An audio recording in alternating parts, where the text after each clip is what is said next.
Well, none of them can hide from the truth, yeah. Children have to go back to the roots, yeah. None of them can hide from the truth, yeah. Children have to go back to the roots. I'm telling you now, the truth, the truth. Telling you, yeah, the truth, the truth. You have to go back to the roots, the roots. Go to the roots, to the roots. Yeah, man, you know, this is Benjamin out of the Smiling Coast, West Africa, Gambia, representing for the one and only Abu, the big man you don't know, the Soninke warrior, the man that brings the truth, Soninke warrior, the sign of enlightenment, the Soninke warrior, the righteous and the true African. Abu, reveal the truth to them, you know, no matter how them try run from it, because none of them can hide from the truth, yeah. Yes, we have to dig back the roots, yeah. Fire! Subscribe now.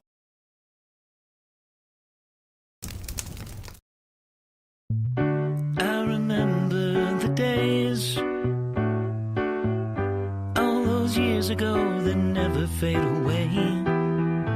And I remember your face when you hit the ground. I can recall the time and place on a midnight walk through the old streets, trying to turn back the clock to the days of old, back to the days when all the things we knew were made of gold. As the world moves on, time sings a song. In the old neighborhood, as the clock strikes one, the memory lives just as it stood, like a quiet dream.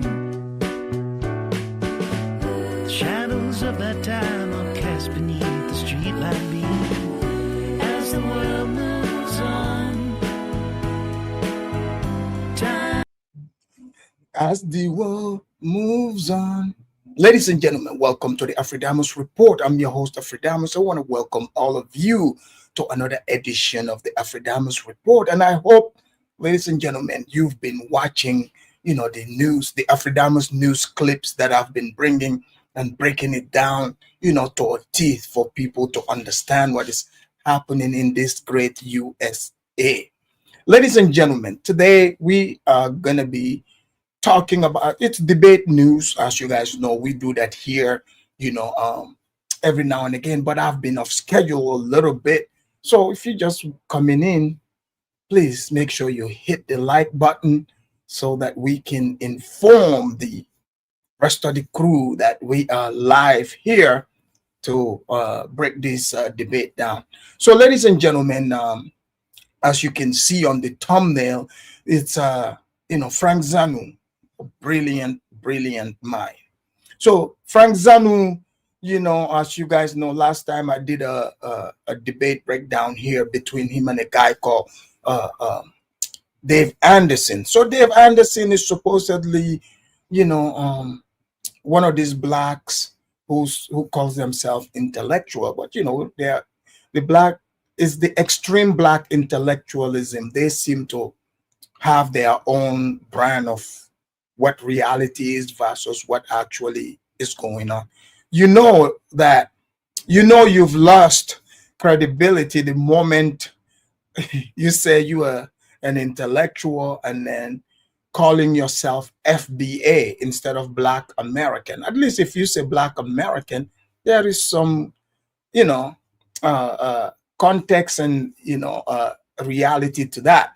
But FBA was, you know, concocted and created by an online charlatan named Tariq Nasheed.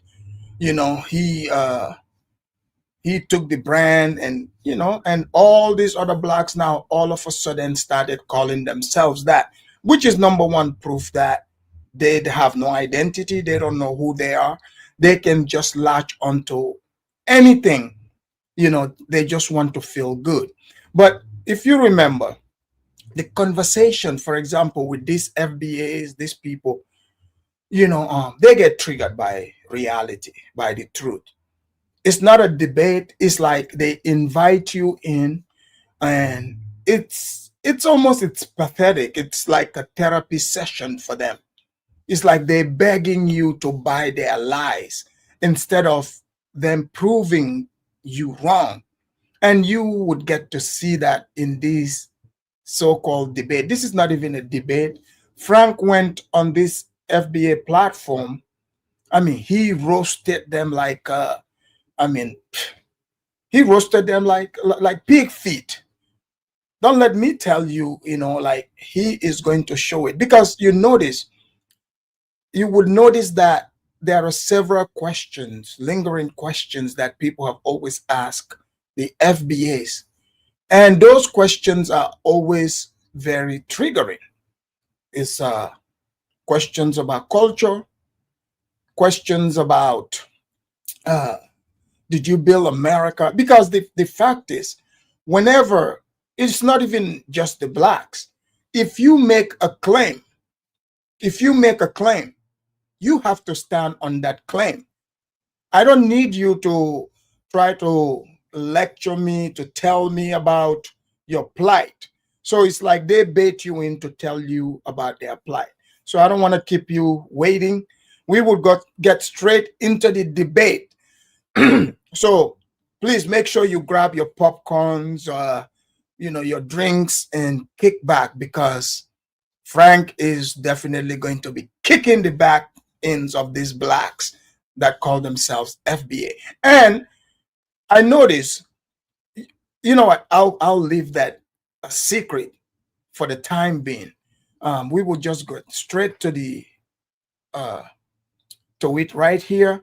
Let me do my copyright disclaimer before we get into it. This is for edutainment purposes. So here we go.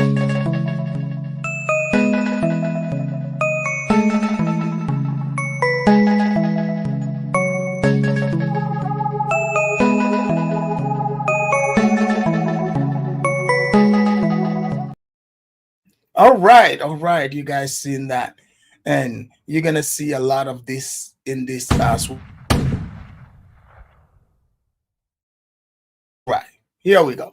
Give him a chance to come into the studio and explain, to the audience. Yeah. So it's interesting. People say, "Oh, you're from Benin," and I'll say yes, and they say, "What's Benin culture like?" And then I freeze, because there's nothing like a Benin culture. Or if you're from Ghana, or if you're from Nigeria, Sierra Leone, Liberia, there is no such thing. But if you say, "Oh, you are Yoruba," I said, "Yes." What is Yoruba culture like?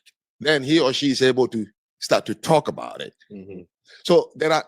So this is Franc Zanu, the man that was speaking. He is on a platform called the Daily Wrap Up Crew. So these guys, I guess they usually, talk about, girl stuff, relationships, a lot of the empty-headed kind of conversations.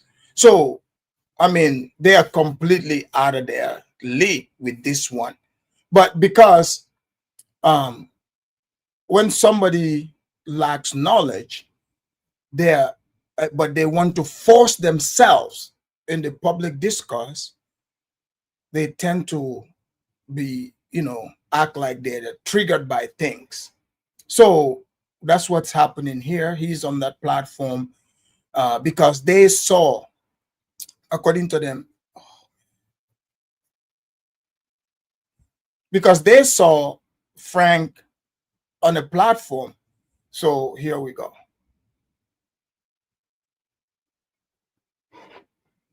Similarities which I'm going to really explain, and you can see it. So I'm first going to ask. He's been on my show. He's seen my thing. I do not put together that show, which I fund from my own pocket because I just want to say things to make people angry. No, it's because I really care. And sometimes I get frustrated about what I have seen from the continent where I come from and what I see here about my great-great-great-grandfathers, uncles, sisters who were taken away. So African Americans would say, well, you're not one local. Yes, I know, but I'm walking past my cousin, my nieces every day. So what is in my head is what is in their head. And what I'm explaining is something that they must listen to when I say there is no such thing as African American culture. They're like, what do you mean? Well, culture for me is not dance, food, clothing. Those are not cultures. Culture is a worldview. The worldview is what drives people. Their relationship to wealth, to money, to community, to marriage, to family. It's the worldview they have. That's the foundation of a culture.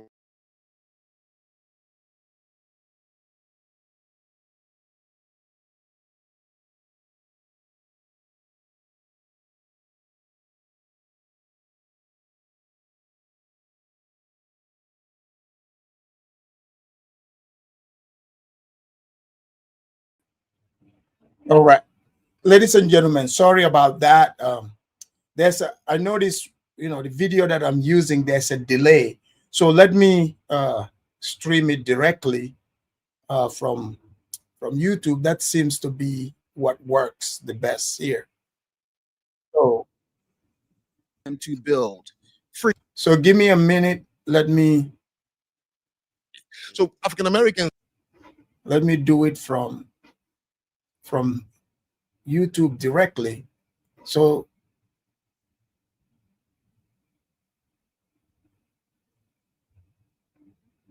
give me a second.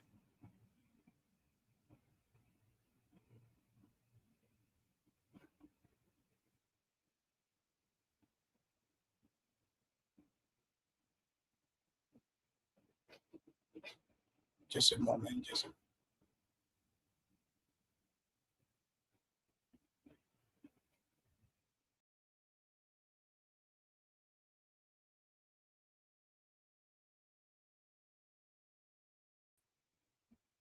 All right. I'm back. I got kicked out of my own stream. Give me a minute. Let me fix this. We're definitely gonna get this right. Okay, here we go. That's what I wanted here.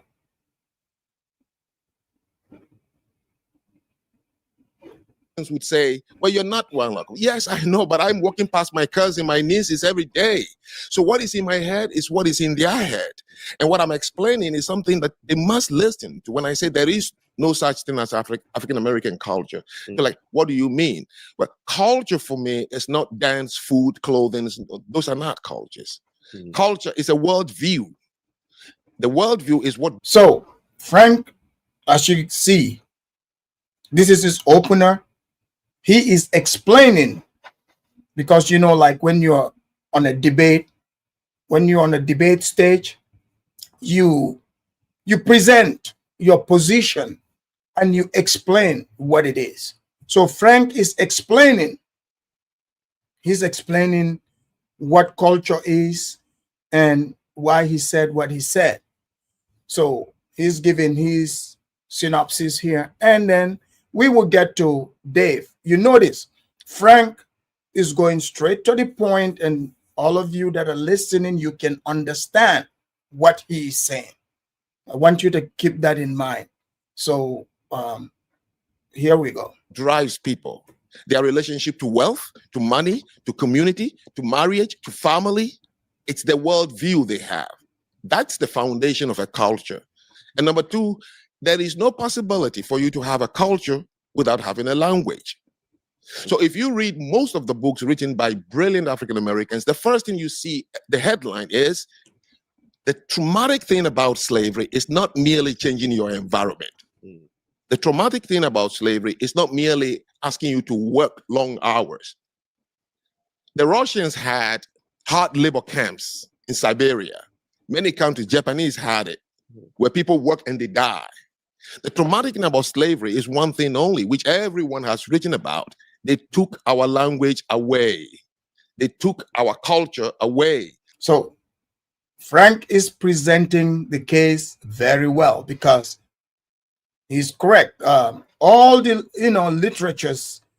literature you read about Black American writers is about slavery, and they would always mention how they took them from their original land took their culture away, took their language away. That's a fact. So he is laying it out and pointing it out, what culture actually means. So let us hear more. This is his opener for what, the topic is going to be. So topic 1 is about culture, because they said they are upset. How dare Frank says that them, the black or FBA, now, because these are the FBAs, they want to insist that they get called that. So we would call them that. And he's explaining to them, with facts to show that they do not, in fact, have a culture. So we'll let Frank go and then Dave will rebut. They took our history and religion away. That is a traumatic thing about being a slave. Now, if they took those things away, how and when were they recovered? So I met a gentleman. I was attending a conference in Singapore, and I met this gentleman who was a Korean sociologist. So we started talking during coffee, and I said, oh, I lived in Korea for 2 years when I was reporting. And he said, oh, wow. And then we started talking. I don't remember how the conversation came about when he asked me. He said, so your country was colonized? I said, yes, and my country, his country, Korea, was colonized by the Japanese for 49 years. And he said, what did you guys, meaning referring to people in Benin, what did you lose as a result of colonization? And I froze and I said, whoa, nobody has ever asked me that question. So I said, Prof, you tell me, and that will give me some idea. And he said, no, we're Koreans, we're colonized by the Japanese. So when they left, all we lost was time. We just went back being Koreans. And from that day, I could tell clearly, what did we lose as a result of colonization in Africa? What did you lose as a result of slavery? If you don't fix that which you lost, you're not going to make any way forward. So in Africa. So Frank is correct. I have brought this same talking points, these facts to people who are even from my country. Like I would ask them, what did we lose? Like they would say we, but there is no we. It's just different ethnic groups put together. My history is different from the next ethnic group's history. So sure, there was colonization, they were white officials, but the white officials, when they left, they didn't take my language away. They didn't take anything from me. We just went back to being who we've always been. That's the point that Frank is making. And, but the blacks, they only see things as like one big black thing, like one big black. But that's not the reality. Okay. The countries that exist today were never there. They force a group of tribes that have their own distinct cultures to become a country. So they've lost their distinct cultures, trying to have a culture as a collective, which is never going to happen. So for me, first and foremost, when I talk about culture, I'm talking about a worldview, meaning the collective have to have one reason they are here on earth. And that thing is what drives them. It's what makes them wage wars, conquer people, anything. You ask anybody, in 1884, it was the... Oh, guys, the link that I dropped, that's just for Chaotic, because he's a content creator. So as you guys know, it's debate, so I gotta let this play and keep going. But the link there, that's for Chaotic. Just wanted to make that point. Irish journalist who finally found a word to describe the English man, which he called the manifest destiny. That exceptionalism of the Englishmen, now you call them Americans. The American exceptionalism is the American culture, that they believe that God put them on this earth to colonize and civilize others. And that's what drives them to go out there and try to give freedom and fight for freedom and do all the things they do. Now, good or bad, I'm not giving any value. You ask the Japanese, he will tell you their worldview. So their dance and food, and no, those are not. I came from a... Exactly. This is Frank is right. Culture is worldview. When you ask FBAs, they would, what is their culture? They tell you about dancing, food, and singing. That is not culture. Like, what is the FBA worldview? What are you known for? What are you guys, what is your ideology that you believe in so much that brings you together, to a point you want to go together and export it? That's what Frank is talking about. A place where, as a young boy, I was given a worldview, and it guided me everywhere I went.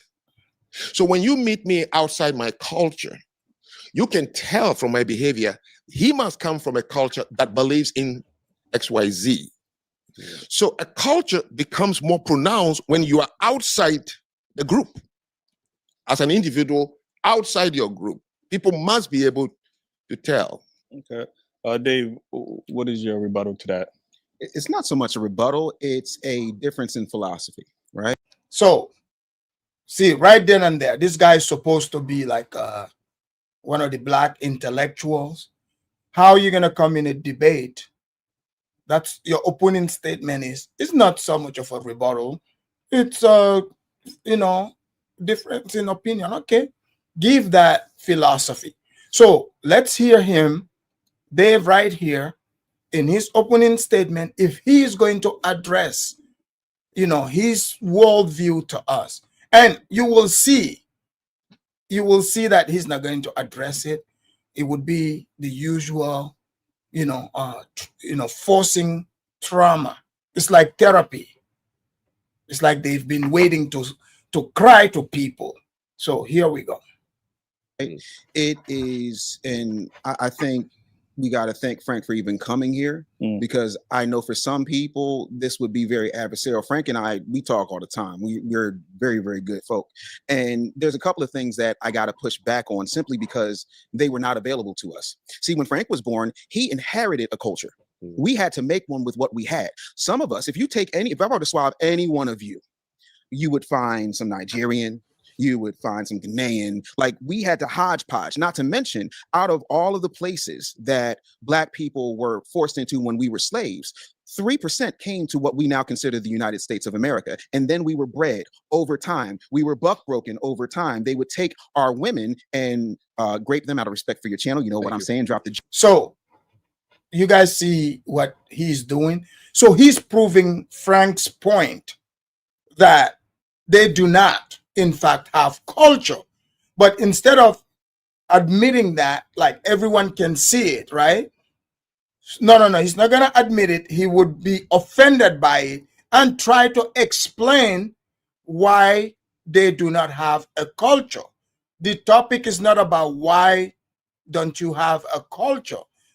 It's observation saying, in this day and age, after they brought those Africans here from different ethnic groups, different regions, their descendants, you, the blacks, you were stripped of your culture. So the debate here is about not having culture, but instead, he wants to do the usual why they don't have it. It's not about why. We're dealing with what is. Do you have the culture or not? Because that's what you were offended by. So we get it. The reason why you lost your culture is, from slavery. We know that. But he's also made the point, they've argued in the past and said they have a culture, but he won't be able to explain it. He's just going to, do the usual trauma bonding thing. Here we go. And then on top of that, they had a split breast system. And the split breast system means that one breast would feed the white children of the slave master and the other one would feed the Black children that were going to be bought off and sold. We also have a situation where we had to face things that no other Black person on the continent had to face. Taking our children and feeding them to alligators, lynching, Jim Crow, all of those things. And there's no proof to that. If white people had slaves were their commodities, why would they take their own commodities that they spent money on and feed it to alligators? But okay, fine, let's say that happened. But What's that have to do with having culture? You notice he proved Franc right, that all their writers, the blacks, the writers, they gotta write about what happened to them. Kung Fu, you're right. The alligator thing was only in a small portion of Florida, but this guy is supposed to be the intellectual, so he cannot hold a real debate on culture. The culture is what? Victimhood. In the beginning, Franc said it. He said, we read it in books. The writers, all of them write about, slavery, what happened, about victimhood. So that's the spill he's giving us. He's telling us, a slave mammy was breastfeed. One breast was for the black kid, the other breast was for I mean, come on, really?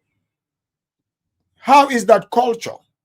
But I will let Dave, give his talking points. When you look at it, whether we choose to acknowledge it or not, the pulse of America runs through foundational Black Americans. Who was the first person to die in the Revolutionary War? Crispus Attucks, Black man, foundational Black American, right? Harriet Tubman made the Underground Railroad and stopped it in Philadelphia. There are all of these. How is that having culture, my friend?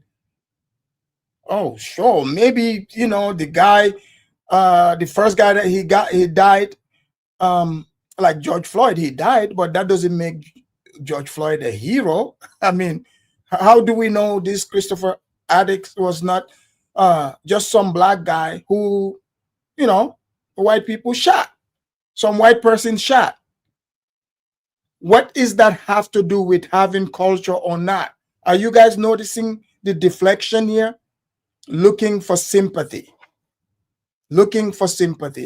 That's not culture, buddy. These things that have happened that make it who we are. Now, as a person who was the first Black youth president of an organization called the National Conference of Christians and Jews, to Frank's point, I do agree, you don't really see your culture until you're out of it. So I'm a raisin and buttermilk in a conversation where there's a bunch of white Christians and a bunch of Jewish people, and they're like, hey, we do this. I'm like, no, Black people don't do that. You know what I'm saying? From the way we walk, the way we talk, the way we eat, the way we move. Not to mention, you can't go anywhere on this earth without seeing our influence. The problem is, unlike any other Black culture on the face of the planet, we have been colonized and monetized for profit by everyone, including the Koreans. K-pop ain't nothing but R&B. Let's call it what it is. And it's R&B under duress, because if you look at what happened with Megan Thee Stallion when she was dealing with those K-pop girls, she was like, oh, it's serious up in here. Because if they miss a step, they get what Joe Jackson gave Mike and them, but worse. There are all of these things that take place that no one wants to talk about. So no, we don't have a language because we weren't allowed to speak our language under penalty of death. When you talk about you can't come to the cookout and things of that nature, people forget picnic is an abbreviated slang term, which means you get the picnic to lynch.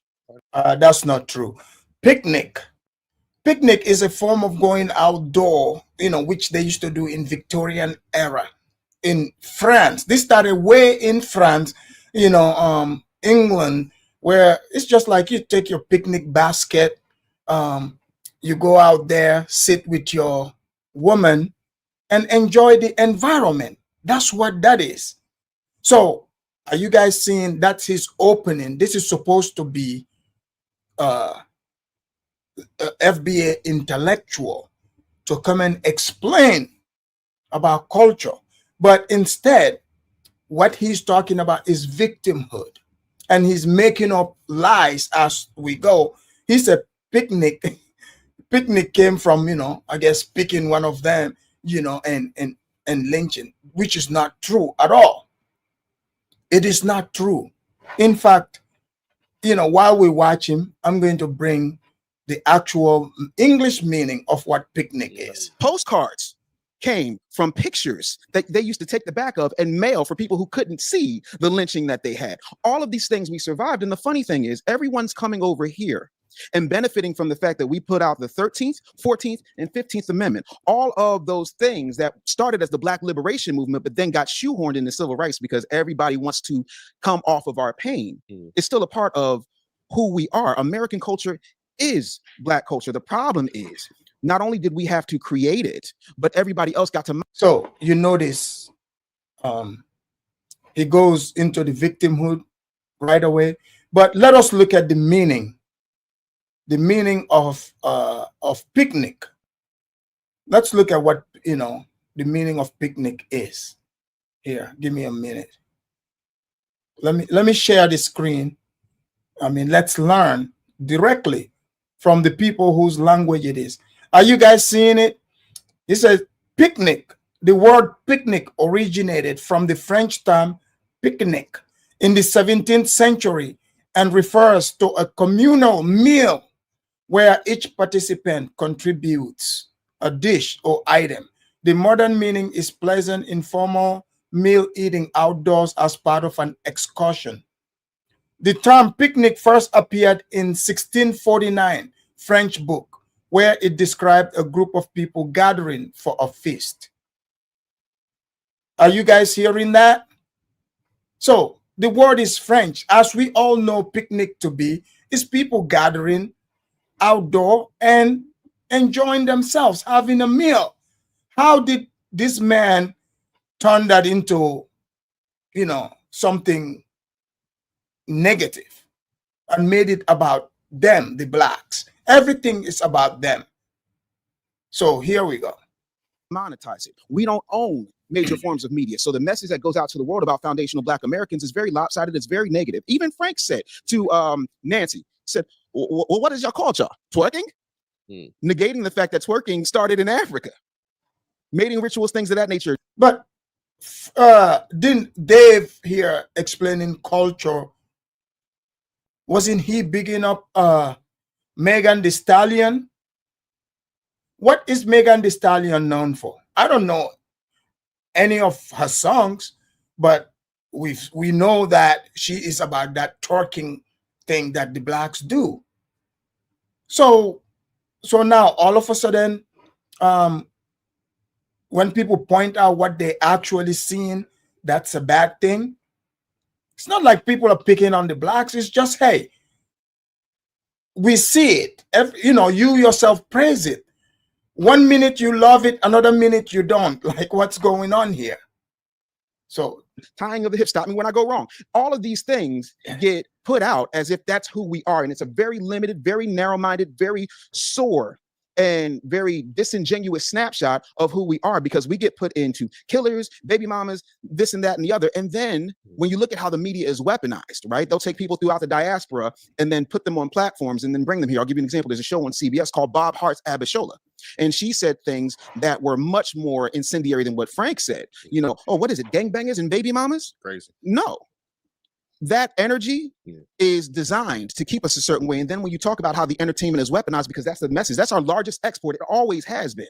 Our talent and our ability to entertain, but not capitalize. So have you guys noticed he's not explaining what their culture is?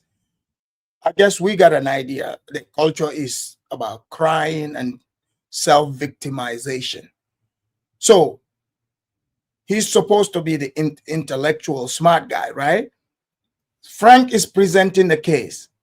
He's supposed to present a different case to prove that no, Frank, we do in fact have a culture and this is X, Y, and Z. But he proved Frank correct to say they don't have a culture. But now he goes around, using all the usual Negro talking points to now he is going to try to frame Frank as being evil for simply pointing out the obvious. Let's hear him try to, make Frank look like a bad guy.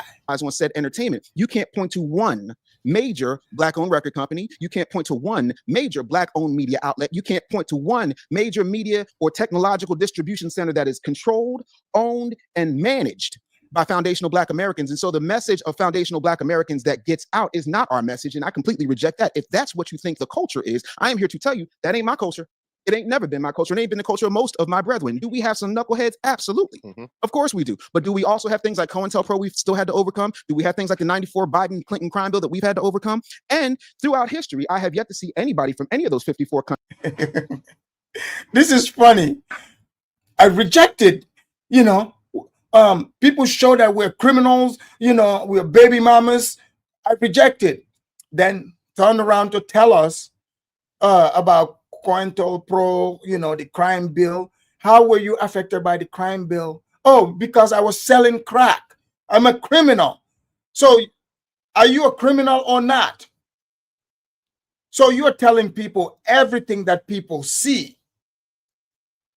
If you weren't selling crack, the crack bill will not hit you. Simple as that. One side of his mouth, oh, they see us, see us as criminals. Who is us? No, there is plenty of criminals in the culture that you are here representing. And you've proven Franc's point, and it's like he's arguing with himself. You notice Franc didn't call them criminals, baby mamas, or none of that. He did not say anything like that. But that's his subconscious. He knows the truth. That's what he's presenting, even though the guy is given the opportunity to tell us what the culture is. He can't tell us what their culture is. Instead, he wants to point fingers at other people. He wants to give excuses. He's arguing with himself because the things he is saying, Franc did not even say those. Franc didn't say it. So I don't know why he's bringing that up. But here we go. Countries come back for their brothers that they say that they love so much. I don't remember the warships coming to get us.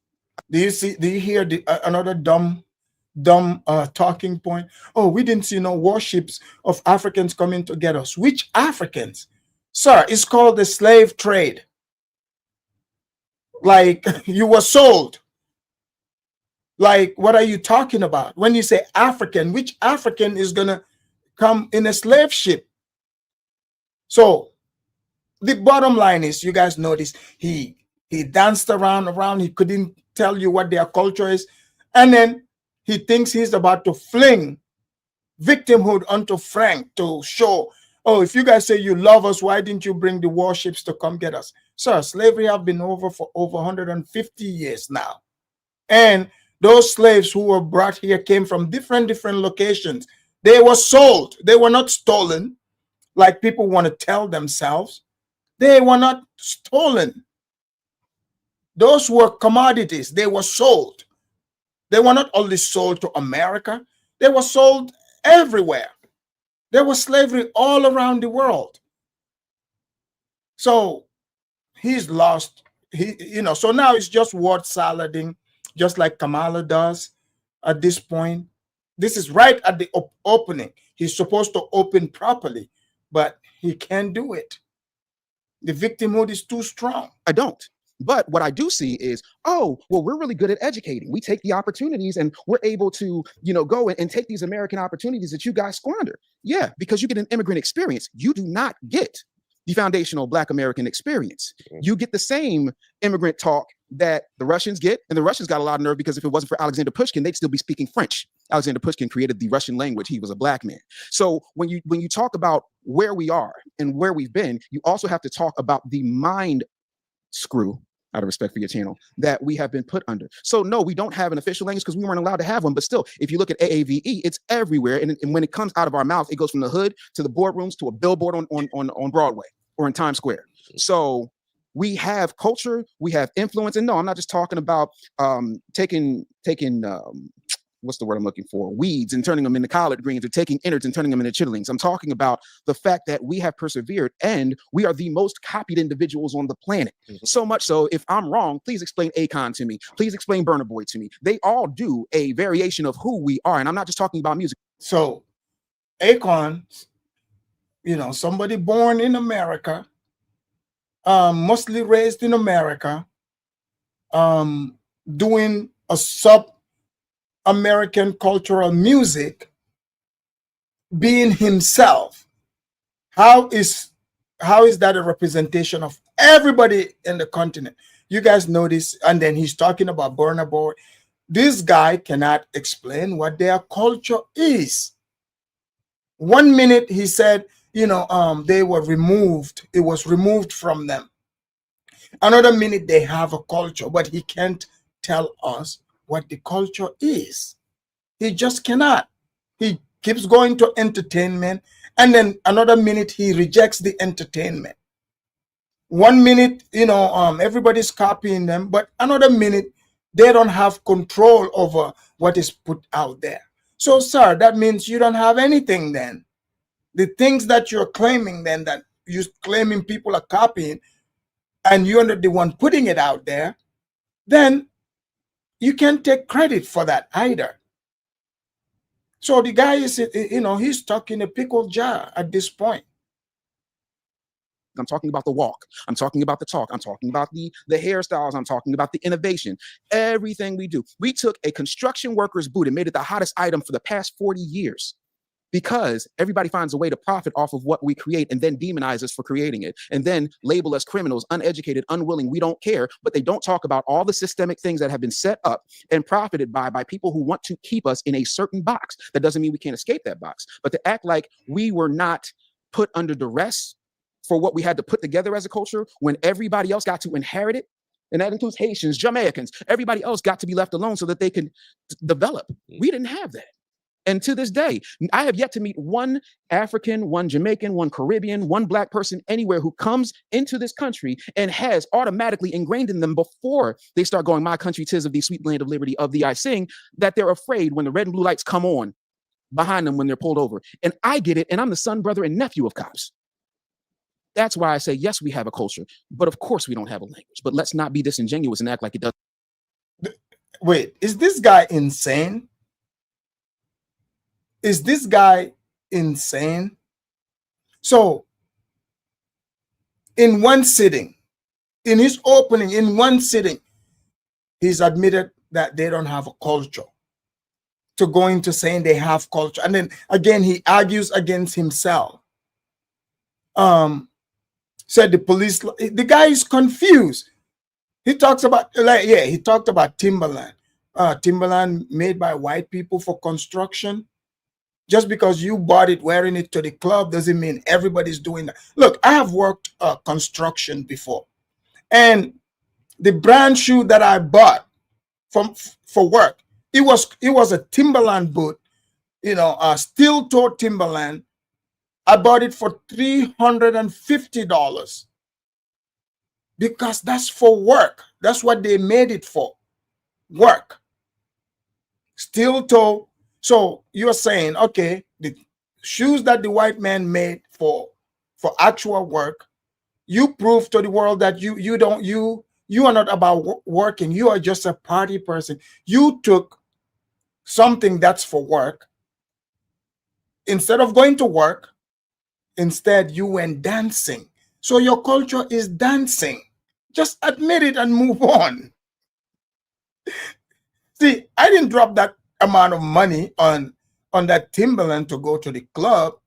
No, I went straight to the construction site to build. Okay, that's right. That's what I did, to build. The white man didn't come up with Timberland, to go dancing. No, it's for work. My goodness. Doesn't matter because it does. Because as foundational Black American goes, so goes everybody else in society. So, Frank, let me ask you a question. If slavery erased our Black Americans' culture, what do you call what we built after slavery? What do you call that? Well, you have to give me an example of what you mean by what we build. What are you referring to?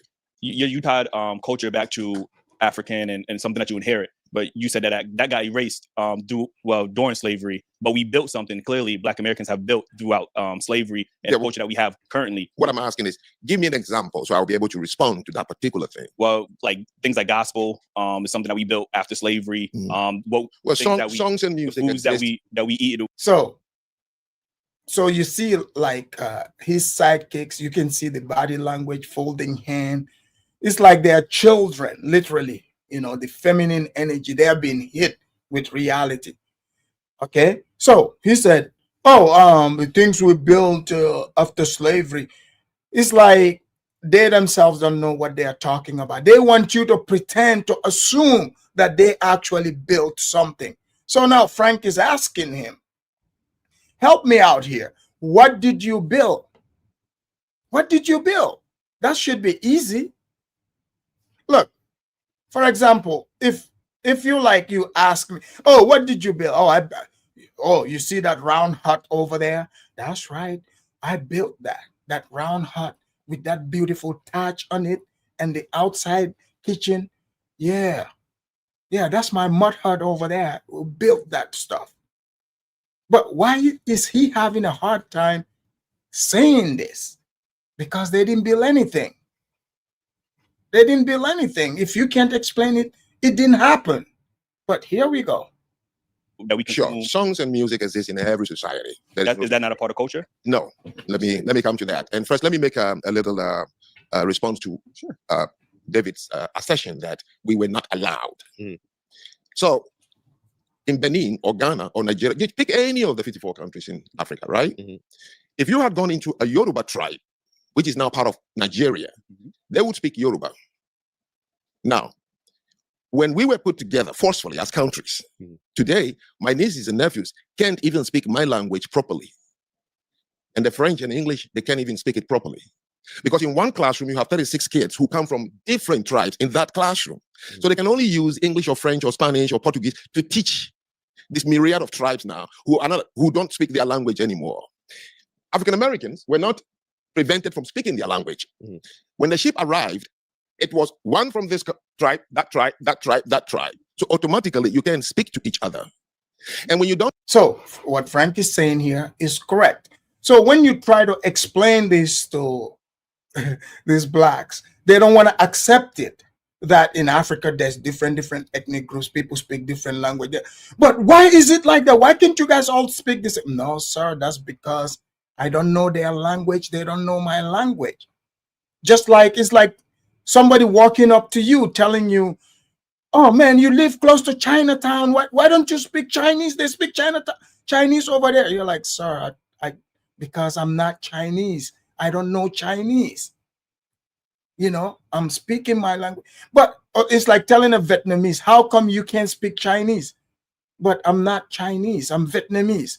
But you all look the same. Yeah, sir. You know, or if I walk up to the black, the FBA, I'm like, why don't you speak my language, Soninke? They're like, but I'm not, they will say, I'm not African, but no such thing as that. But why not? With the same skin color. So the blacks go by skin color. The skin color thing is not real. So what Frank is saying is true. So you have different ethnic groups in Africa. These are groups that were forced together to, to form a country. But people still have their cultures, their languages. So there's a confusion. So when they brought people in those slave ships, the blacks, your ancestors, right? In those slave ships, they came from different groups, different regions. They spoke different languages. So who are you going to talk your language with? Who are you going to speak it with? So let's allow Frank to give some knowledge on that here. Speak your language for a while. Like I've been outside Africa now, going 40 years. If I meet any of my uncles and I start to try to speak my language, I'm interfered by English constantly, and I can't finish it. I can't make a coherent sentence in my own language because at school, you could not use that language because you are now a bucket of different languages. The same thing happened here. You were brought as a shipload of different languages. That is why Creole and Patois were created. So you use the only word you can understand, a little bit of the colonizer or whoever is controlling you, and try to speak to someone who comes from Senegal. You don't know what he speaks. So over time, it becomes this hodgepodge of a language called Creole or Patois. In Sierra Leone, they have it. In Liberia, they have it. In Nigeria, they have the pidgin English because they can't speak to each other. So nobody prevented you. All you need is not to use your language because there is no one there to speak to, and the next generation, it's gone. The Jews, however, it was Jews. They took them as Jews. Even though they went from country to country to country, they were lucky enough to keep talking to each other because they can understand each other. So they were able to retain the language. This is my starting point. It happened to us on the continent. So don't be fooled. You hear countries like Nigeria, Ghana. If you ask 5 Ghanaians, one from the Ashanti, one from the Ewe, the Ga, the Kwamu, and the northern region, and ask them, are you Ghanaians? Yes, we are Ghanaians. Look at our passport. Ask them, what is Ghanaian culture? And they'll start looking at each other. There is no such thing.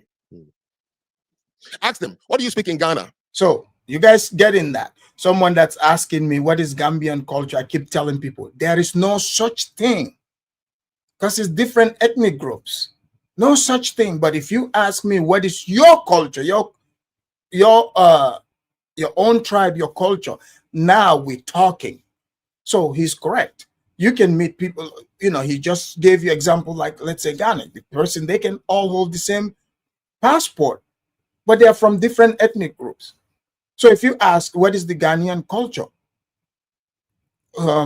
if the Ashanti guy give their Ashanti culture as the Ghanaian culture, the other guy will be like, no, that's not my culture. You see? So there's a difference here.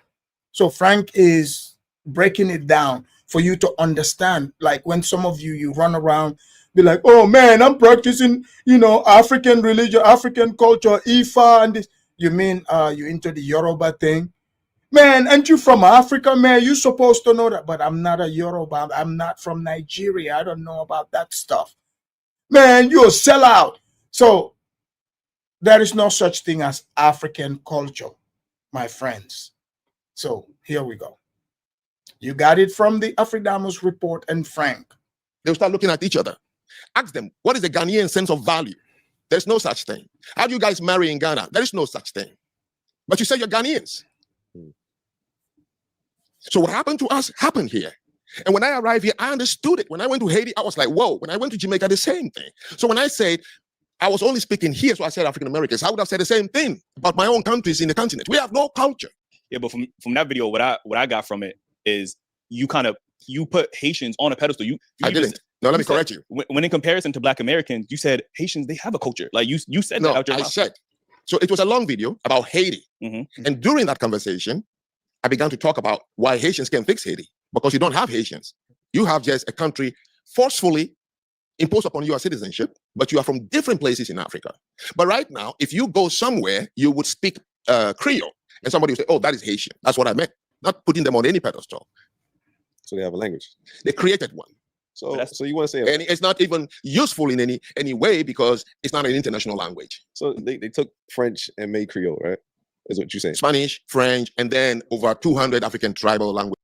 Sir, see, these people want to come online and create this podcast and talk about things. They have no idea. They can just read it. Sir, when you hear Creole, that means it's a mixture of several languages, generally French, Spanish, Portuguese, and the African languages that is mixed together. English, it's not just one language put together. I mean, this is insufferable to watch, to see these guys tensing their body just from hearing the truth. I mean, it's like Frank is shattering the fake world they live in. They are so, broken by hearing the truth here. Into one. But Americans would say that they took English and made their own language as well. And what is that? I mean, it's a broken version of English, but it's still something that we could speak to that's specifically to us. What language is that? I mean, it's English. You're talking about, what that is talking about English? AAVE, African American Vernacular English. The same way, for example, I think I've heard, yes, when I came to this country in 1994, I had a debate on. Oh, Ebonics. So you mean the ghetto language, the hood language? So when white people repeat it to you, you take it as they are mocking you. I mean, this is crazy. Like, that's just ghetto language, or people that can properly speak English. That's all that is. I mean, you're not gonna speak that in no interview. Are you kidding me? For a job interview? That hood rat language? That doesn't fly. My campus about Ebonics. Right, same thing. Yeah, and somebody corrected me. I think it was my professor said, no, if you say Ebonics, there is no one collective Ebonics. Right. You have to go into pockets. If the person is from the north, the south, the central, they created their own style around it. So I understand that part. That didn't even qualify as a subculture. So let me give you, Jamaicans don't have a culture. When you say the country Jamaica, no, there's not identifiable as a culture.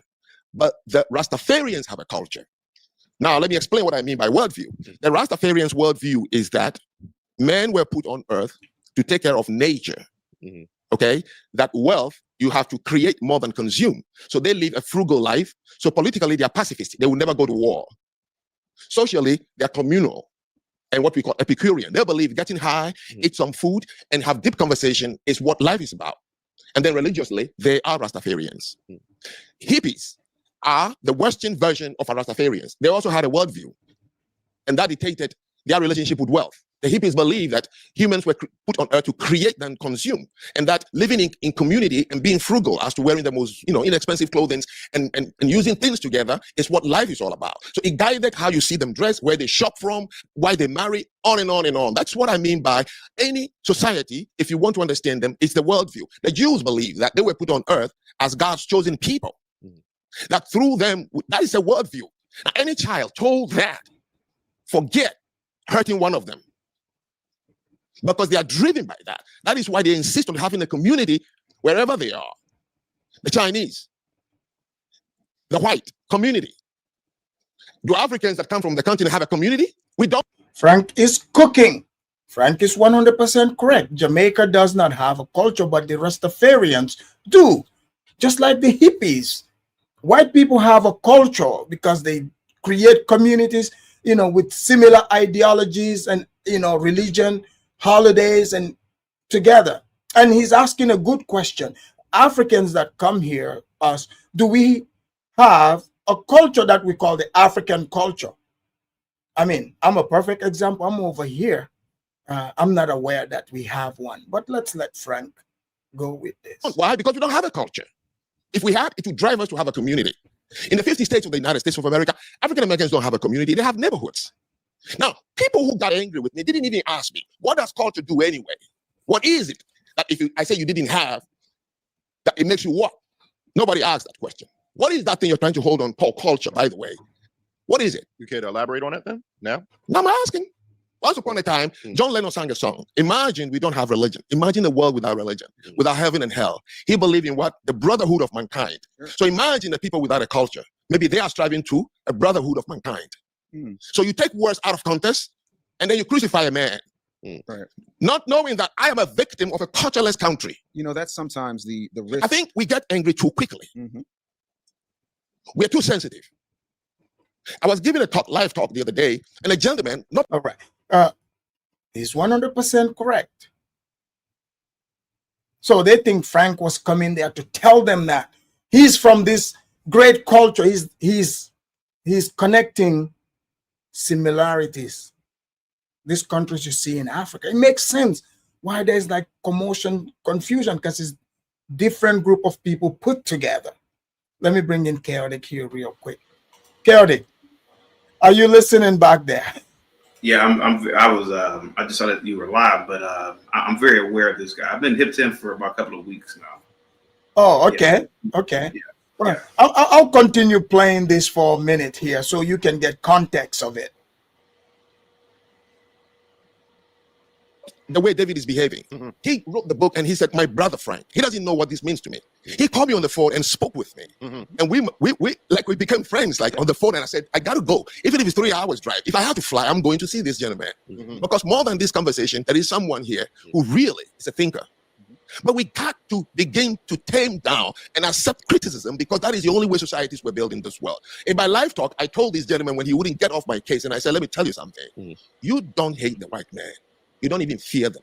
Because if black people hate and fear the white man the way they hate and fear each other, you would all have left this country at the end of slavery. Left this country and go where? Go where? Yeah. Where did the Jews go to?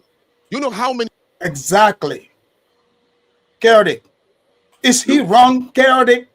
You think if blacks, the way blacks, hate and fear one another, if they hated and fear with the white man like that, would they have stayed? If they really hated whites, they would have left. They didn't hate whites. They love white people. They love whites. They don't even fear them. They love them. And they want them to love them.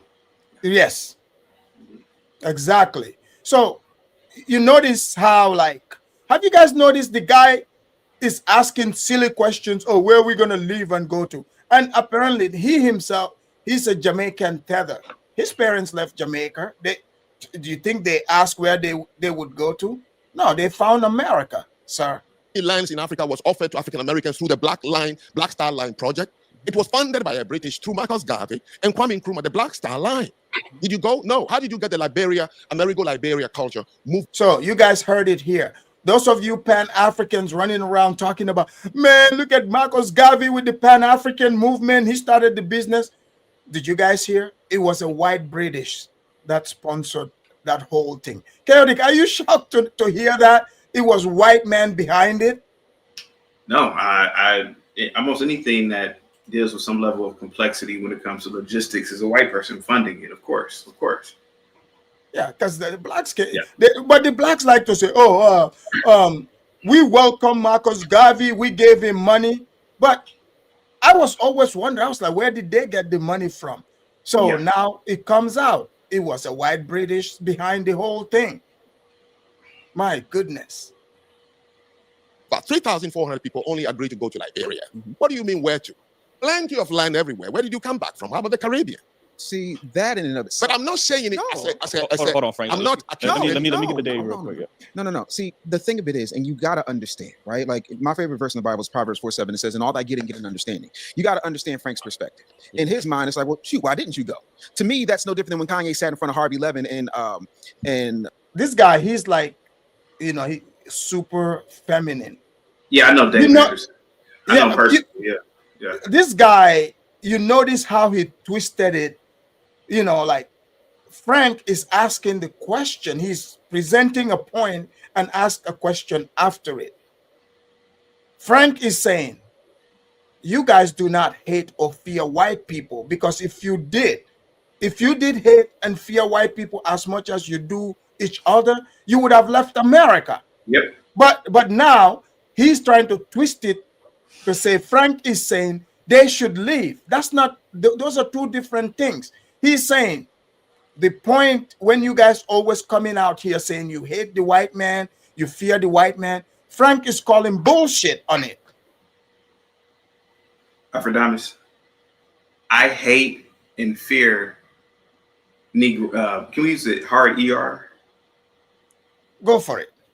I hate and fear niggers. You'd never find me living around them. I try my best to get away from them.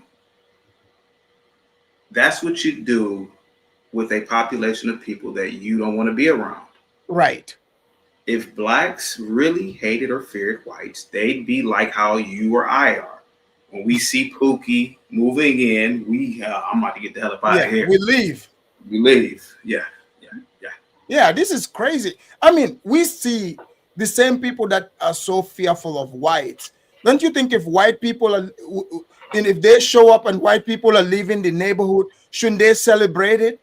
Yeah. But instead they cry. It's like, oh, we can't believe the white people are leaving. They even call that racism because the whites want to leave. Didn't we see these people march and got beat up by police and dogs biting them? What were they marching for? To move into white neighborhoods, to be allowed to eat with white people. This is a fact. Yep. But let's hear how Dave would twist this. The light skin boy never called his name and said, well, shoot, for 400 years, that's slavery. It sounds like a choice. Like, no, it's not just that, right?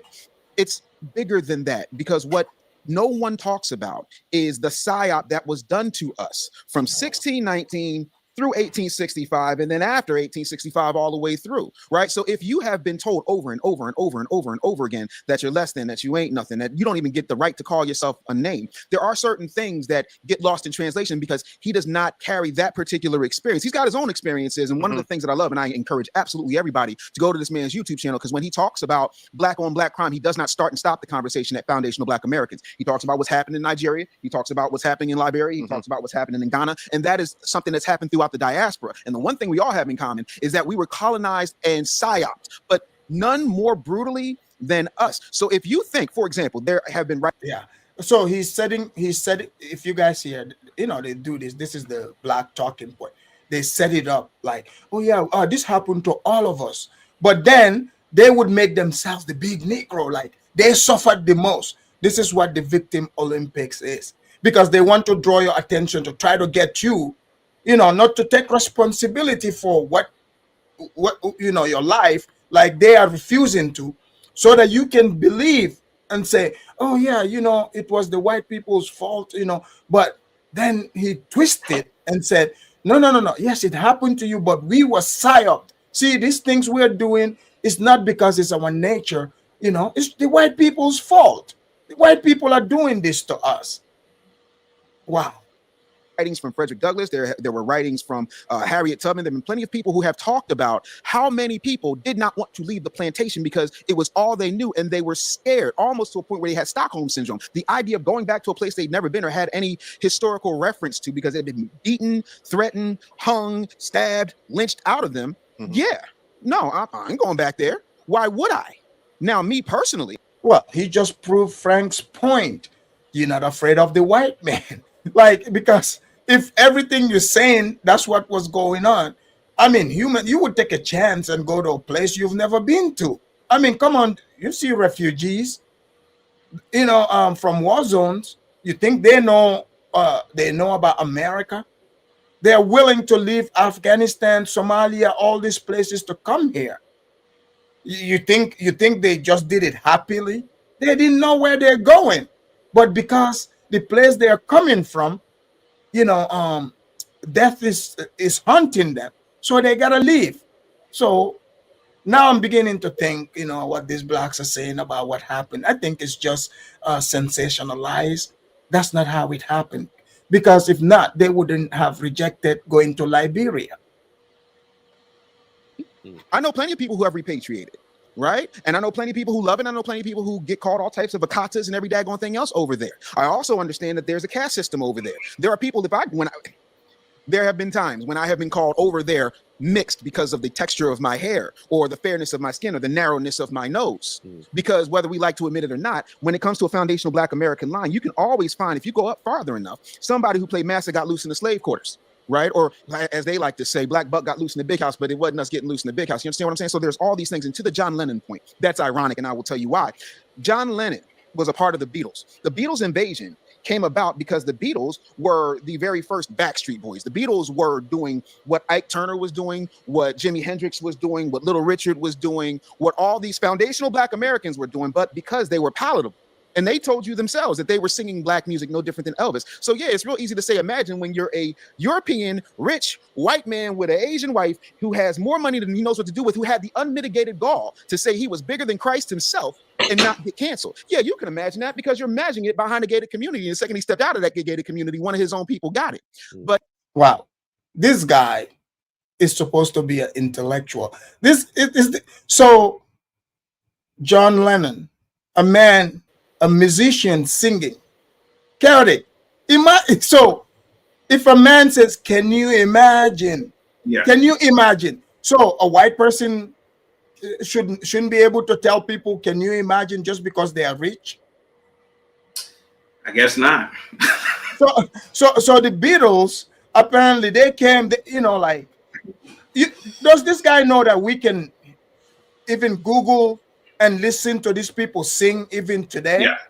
Yeah. So what does he mean by they are singing, Black music? Right. I've talked to Dave Anderson, and he doesn't like me for whatever reason, but they have this imagination that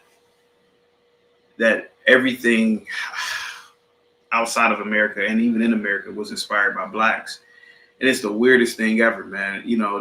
They say that the Beatles were influenced by Blacks. How could that be? How could that be when English itself is a white language? Exactly. It's a white language. What are they talking about? Yeah. This is crazy. It really is. Main character syndrome. Even that is culture. When we were not allowed to marry each other, to the point when you talked about traditions, we jumped the broom as a symbol to each other and everybody on the plantation or the property, because all slaves weren't on. That is Irish culture. That's right, Irish culture. On plantations, that this person is my person. I jumped the broom. To this day, I jumped the broom with my wife. That's a part of who we are. That is unique to us. No, we don't have a city. Does he know that he's jumping the broom is an Irish culture? Again, you know, when you don't really have culture, you have to manufacture it. You have to create it. You have to lie about it. And the unfortunate nature is that the internet, and we can see all these different places on the planet now. We can clearly see that the FBAs are pretty much over, man. Like, you know, they we can clearly see other cultures and what they do. We can clearly see people's cuisine, dances, etiquette, pretty much everything involved with their culture. And there's no FBA influence. It was the people, you know, like you've been over there before on the channel, who say that FBA has influenced Japanese culture. So Yes. all you do is go to a 24. All you gotta do is go to a 24-hour live feed of Japan, and you don't see any black culture in Japan. Like, just go to a 24-hour live feed in Tokyo. Where's the black culture at? It just doesn't make any sense, man. These people get the line. This is delusional.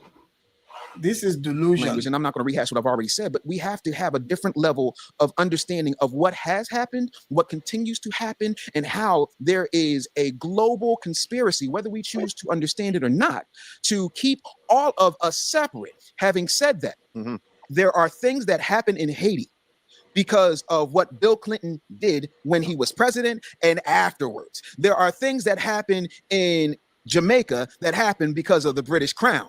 Right? We all have our different cultural battles to trauma bonding. So what's Clinton doing in Haiti? Oh, what's that have to do with culture, buddy? Like, I'm not following.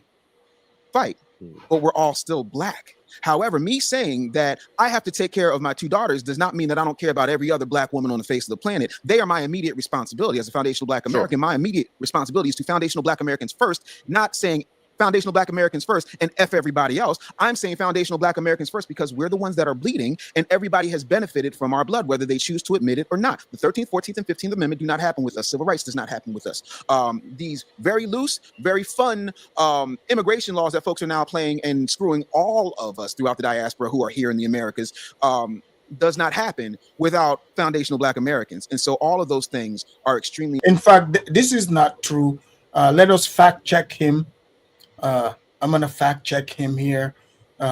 In fact, the 1965 Immigration Act that they always, like to, reference has nothing to do with the blacks. It's called the Hart-Celler Act. In fact, let me show you the receipts on that to show you that this has absolutely nothing to do with them. Because okay, so you guys see this, right? Right here. Right here, it's called Immigration and Nationality Act of 1965, also called Hart-Celler Act. Let me show you the picture when it was getting signed. You see right here? Do you see any blacks here? Why would blacks be a part of this? This has absolutely nothing to do with them. And let me read what it says. It said in 1958, Senator John F. Kennedy, his team penned a pamphlet titled Nation of Immigrants, opposing the immigration quotas set forth in the Immigration and Nationality Act of 1952. After being convinced to do so by Anti-Defamation League, which is a Jewish organization, the content of the pamphlet was based on the ideas of historian Oscar Handlin and an outline by his student Otto Mann, with Kennedy's version de-emphasizing the difficulties in assimilation of immigrants, elucidated by Handlin and Mann, and promoting a more idealistic view. Immigration reform was promoted by Kennedy during his 1960 presidential campaign, with support from his brothers, Robert F. Kennedy and Ted Kennedy. Following Kennedy's civil rights address in 1963, he had Robert, who was the United States Attorney General, prepare a draft bill, which was authored by Adam Walensky and sent it to Congress on July 1963. The bill was introduced in the House of Representatives by Emanuel Seller, who had advocated for such an immigration reform since the 1920s and by Philip Hart in the Senate. Ted was assigned to ensure the passage of the bill through Congress.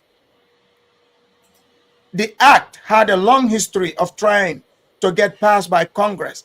It has been introduced. It has been introduced a number of times to the state Senate between March 14, 1960, when it was first introduced, to August 19, 1965, which was the last time it was presented. It was hard to pass this law under Kennedy's administration because Senator Eastland, Democrat representative, Michael Fagan, Democrat from Ohio, and Representative Francis Walter, Democrat, who were in control of the immigration subcommittees, were against immigration reform. When President Lyndon B. Johnson became president on January 8, 1964, he pressured Congress to act upon reform in immigration. However, this president's support did not stop the debate of Immigration and Nationality Act of 1965 until January 4, 1965. You guys see that? You get the point. So this has nothing here, no black thing in this. This was passed by Congress. John F. Kennedy proposed this. Hart Seller, they pushed this forward. Okay?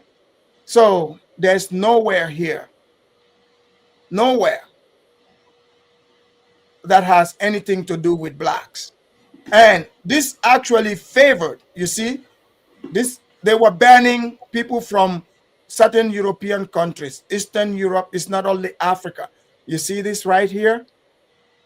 So the proponents of the Immigration and Nationality Act of 1965 argued that it would not significantly influence United States culture. President Johnson said it was not a revolutionary bill. It does not affect the lives of millions. Secretary of State Dean Rusk and other politicians, blah, blah, blah. You see this here? So all the different groups, if the bill and its subsequent immigration waves since had not been passed, it is estimated by Pew Research that U.S. would have been in 2015, blah, blah, blah. You see? So 75% non-Hispanic white, black, Hispanic, so Asian, it's all different groups, guys. It's all different groups. CT, are you surprised to see that the blacks keep making this false claim over something they have nothing to do with? I'm not surprised at all. I've heard a lot of lies all throughout my life, man. It's coping, bro. It's coping, and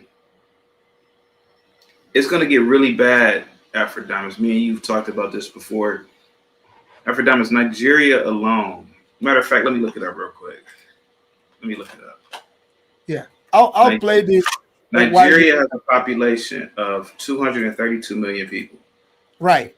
You could argue that by 2050, Nigeria may have a population of 500 million people, probably. Maybe 500 million.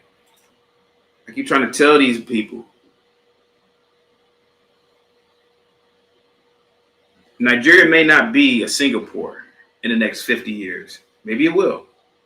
But you have just enough Nigerians that are super intelligent that will leave, and they will take full advantage of the opportunities in the Western Hemisphere, and they will outpace. And I was just on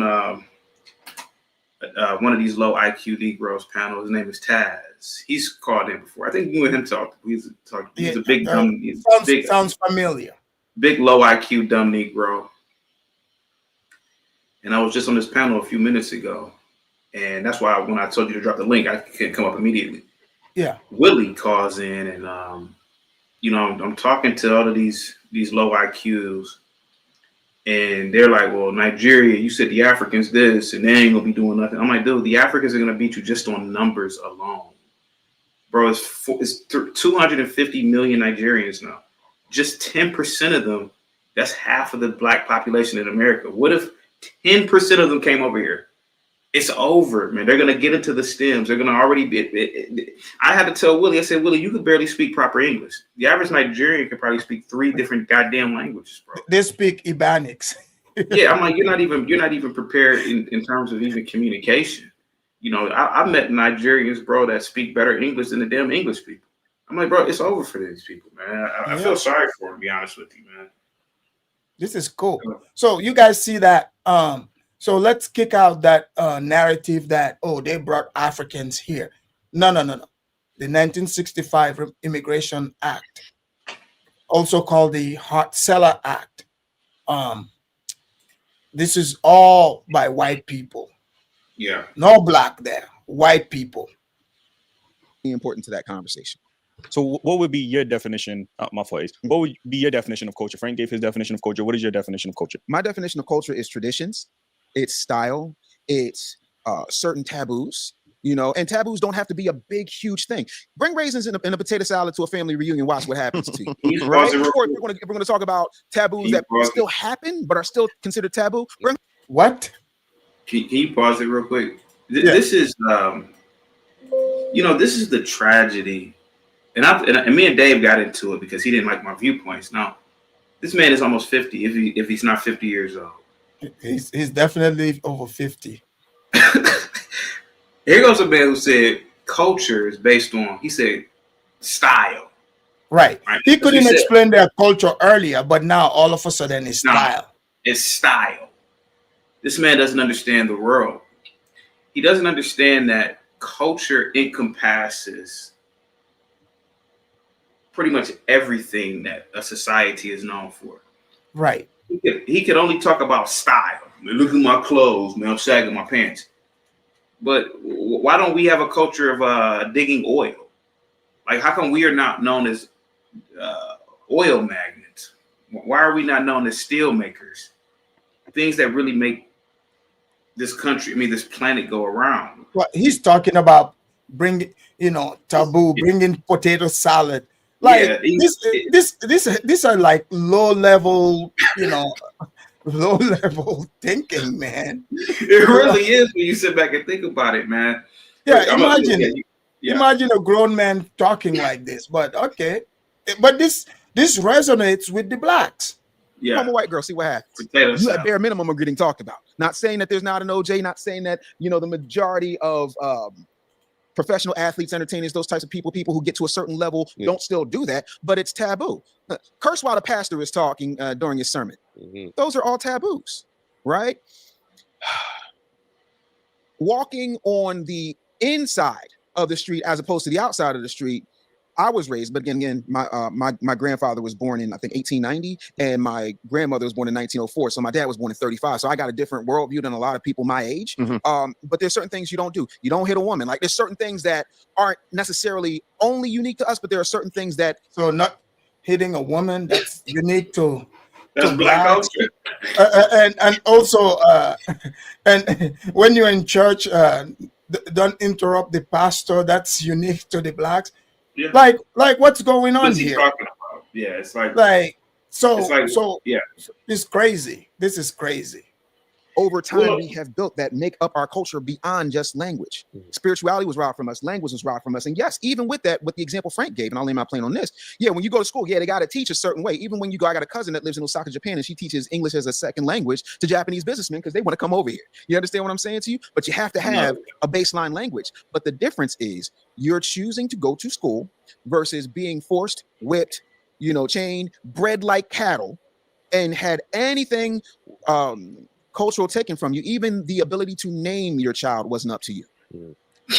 Carrot, why is this guy fighting so hard to be a victim?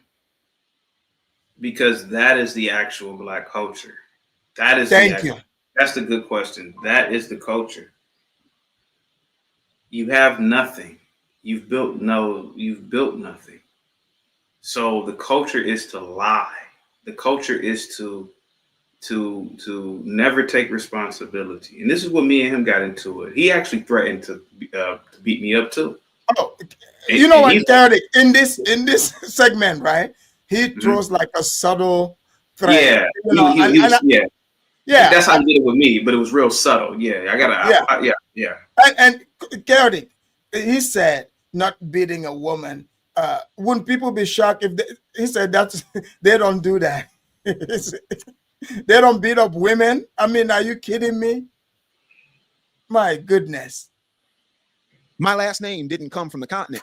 My last name comes from the Anderson slave owners of South Carolina. I know exactly what plantation my ancestors come from. Can't tell you the boat, though. Can you pause it? I want to ask, like, so what? I'm sorry for asking you to pause it. Yeah, go for it.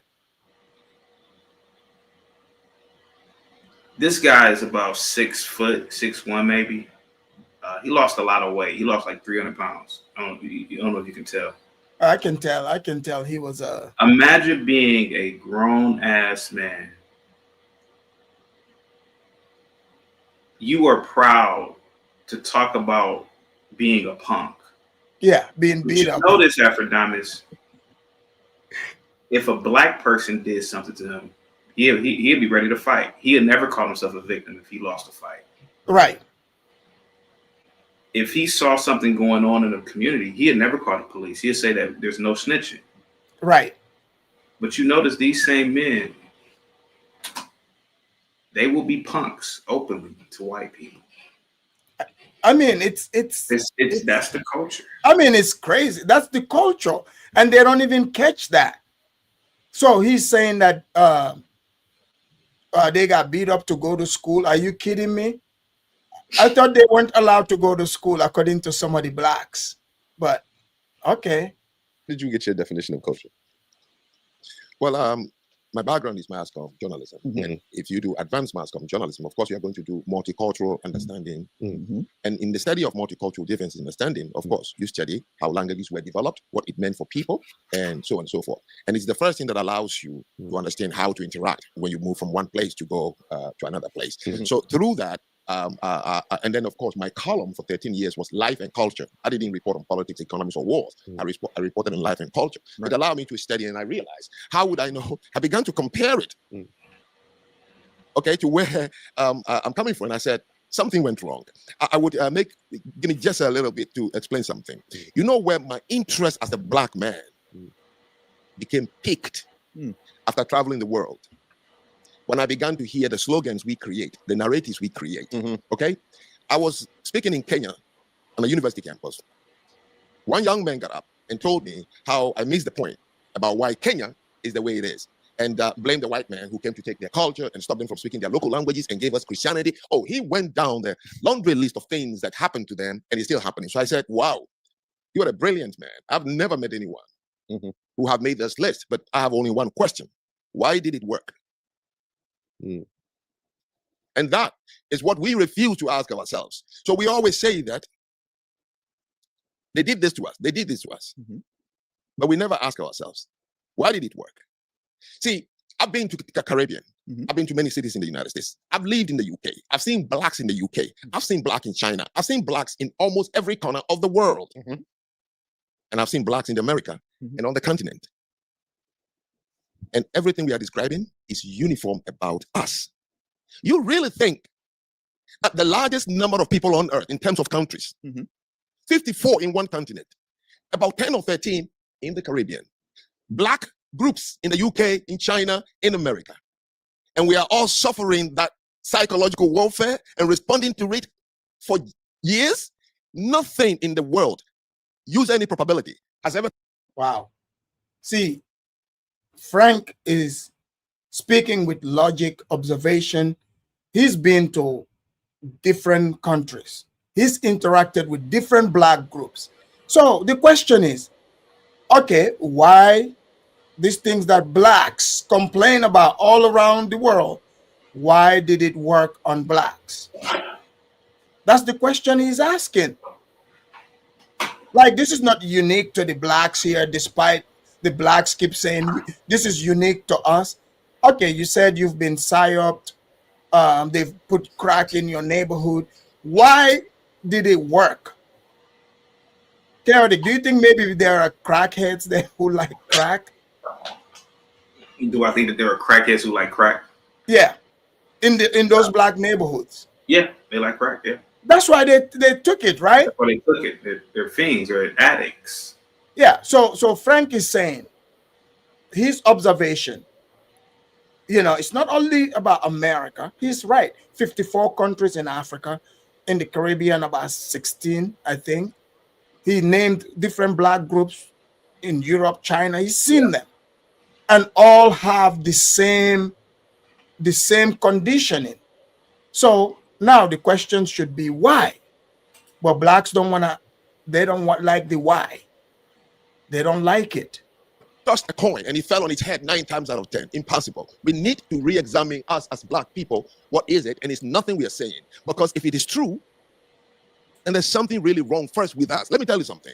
Korea, nobody. It's a miracle that Korea is what it is today. It is the only country in the world, or in Asia, let me just be, that has never waged war. They call them Pakachong, inferior, by the Japanese, the Mongolians, Chinese. They were bullied and they were invaded, colonized, tortured for hundreds of years. Why didn't it work on them? The Jews went into slavery, the globe, 4,000 years in the diaspora. In Egypt, in Baghdad, which was formerly Babylon. When they were in Europe, what was the name? The Aryan race through the Nazi organization said they were, Jews are inferior. It's what they said over and again to German kids. When they arrived in America, Sammy Davis had a joke. He said he was getting on the bus in Montgomery. The driver told him to get to the back of the bus. He said, no, you don't understand. I'm a Jew. He said, oh, get off the bus then. So those of you that missed the point, you know, blacks say, oh, they had it bad. So at least they made it on the bus. They just got to sit in the back. The Jews weren't even allowed to enter the bus. So that's the point he's making. In 1977, a black man bought a home in Westport, Connecticut before a Jew. Jews were not allowed to rent or buy a home in Greenwich, in Westport, in Darien. There's a story Donald Trump had to build the first golf course when he became aware that Jews and blacks were not allowed to play in golf courses. Jews had it tough in this country through redlining, where they were not allowed to set up businesses, so they were forced to convert. So, Gary, you notice, so Donald Trump built golf course to allow blacks and Jews to come and play. How did the blacks, you know, become traitors to him? Well, they became traitors to him because blacks are susceptible to white liberals, and white liberals do a very, very good job at painting victim narratives, and so they besmudge the image of Donald Trump. I remember in the 90s when Donald Trump was a Democrat, the country loved him. They loved him, and blacks in the 90s wanted to be Donald Trump. They rapped about Donald Trump, but obviously when he switched political sides, and I think he just did it because, you know, he could just run on that ticket. But when he switched political sides, that's where the liberals come into play, and they just demonize him. They always say, you know, he had that ad that imprisoned, that likely, you know, was a result of that New York ad he took out. It helped. Yeah, but the proof came out. Those people actually, they let them off, but you know. Yeah, they were in the park probably messing with people and robbing people. Yeah. They weren't in the park reading physics books. Come on, let's just be honest about it. Yeah, that's a fact. Yeah. But you see, they don't talk about Donald Trump building the false golf course to allow blacks and Jews to come and play. Start loading to themselves from within. It didn't happen to them 4,000 years, longer than we were in slave or colonization. So the question you need to ask is, if they did all these things against us, why did it work? Let me give you one thing. To the response I said earlier, why African Americans didn't leave after slavery. Not because there was no place to go to. That is completely a lie. Ask yourself, the Ashantis knew that they were the most powerful tribe in Ghana, followed by the Airways, the Gans, the Chuis, Akwamus, everybody. They knew that they didn't form the country Ghana, that they were forced, okay? But it came to an end. For Ghana, 1957. Why didn't they go back to become the individual tribes they were? Was anybody there telling them you can't? No. Do you know why they stayed as a country? Why? They were attracted by the bling the colonial left behind. The roads, the hospitals, the schools, the post office, the fire, the department, the buses with air conditioning from London imported to their country, the railway lines, all the beautiful things. Why didn't you live here? It's not because you don't know where to go. It's because you didn't hate the white man and you weren't afraid of him. I think you're eliminating the fact that we built blood, sweat, tears, deaths, so much. We are the biggest innovators. We built America. Why? Kerrick, what do you think about this? This tether in the corner over there. He's not even FBA, I heard. Oh, really? And what is he about to say? Oh, he's saying that, they built America. They got whipped. Their blood and sweat and tears is what built America. So, I mean, you could argue that blacks were they participated in the building of America, particularly with tobacco farming and cotton. Yeah, but that's not building. That's farm work. In terms of actual building, the country was in large built by whites. And Kerrick, do you know every year there's farm workers that come into this country to pick, to harvest the crops? Yeah. Yes, this is still going on. But let's hear this man tell us how they built America. I give up everything we built.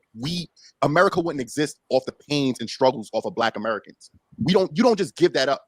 We also, with asking your question, we do also ask, why didn't Africans or other Caribbean people or other nations join us and make us a bigger nation in America? We built it. Everything. Kerrick, did you hear that? So he said, why didn't Africans, despite everything that Frank is explaining, why didn't Africans join them? Because, because apparently they're the biggest black group. They built America. What do you make of that? Where's the group? Where are you going to join them at?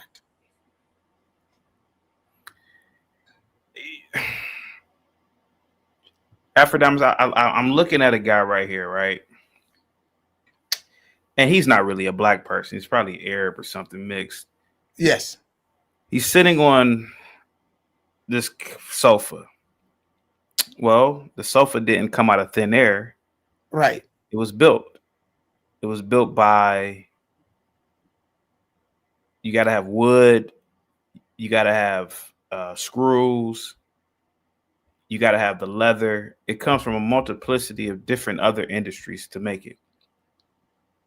I'm pretty sure the wood came from a white lumber company. I'm pretty sure the leather came from and so look and look at the clothes this guy is wearing. The leather pants, his glasses is wearing.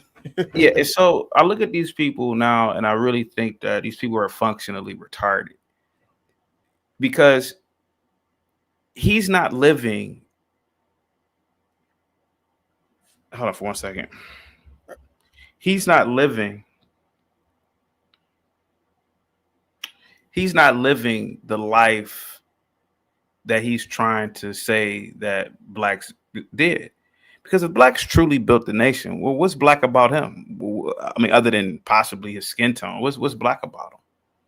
Good question, but let's hear Frank ask him questions if he's gonna answer. Came off our death, and every time we created something big, it was destroyed, burned down. Like where? What are you talking about? Oh, wait. I got this one. Don't worry. Wilmington, North Carolina, Eatonville, Rosewood. Well, you could pause this right here because Philadelphia, Chester, Pennsylvania, Wilmington, North Carolina, Blackwood, South Carolina, in Jersey.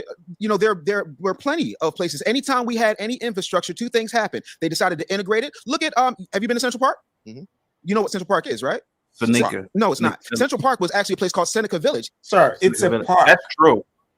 Yeah, no, but that is true to a degree. Yeah, I get that, but he's asking him what it is today. It's a park. But here goes the thing, man. And this is what I argue. Let's assume Black Wall Street, Rosewood, and all these places were destroyed. Even like Lake Lanier. You still had hundreds, if not maybe 1,000 other black enclaves. You still had Detroit. You still had Memphis, Cleveland, Jackson, Mississippi. You know, you got Atlanta now. You had Detroit. Harlem.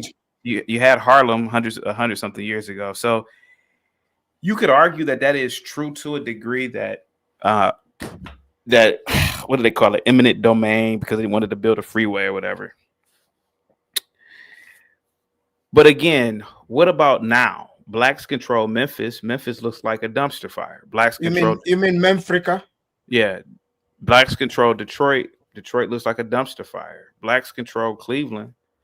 Most of it looks like a dumpster fire. Blacks control a lot of different cities, man. Jackson, Mississippi. It looks horrible.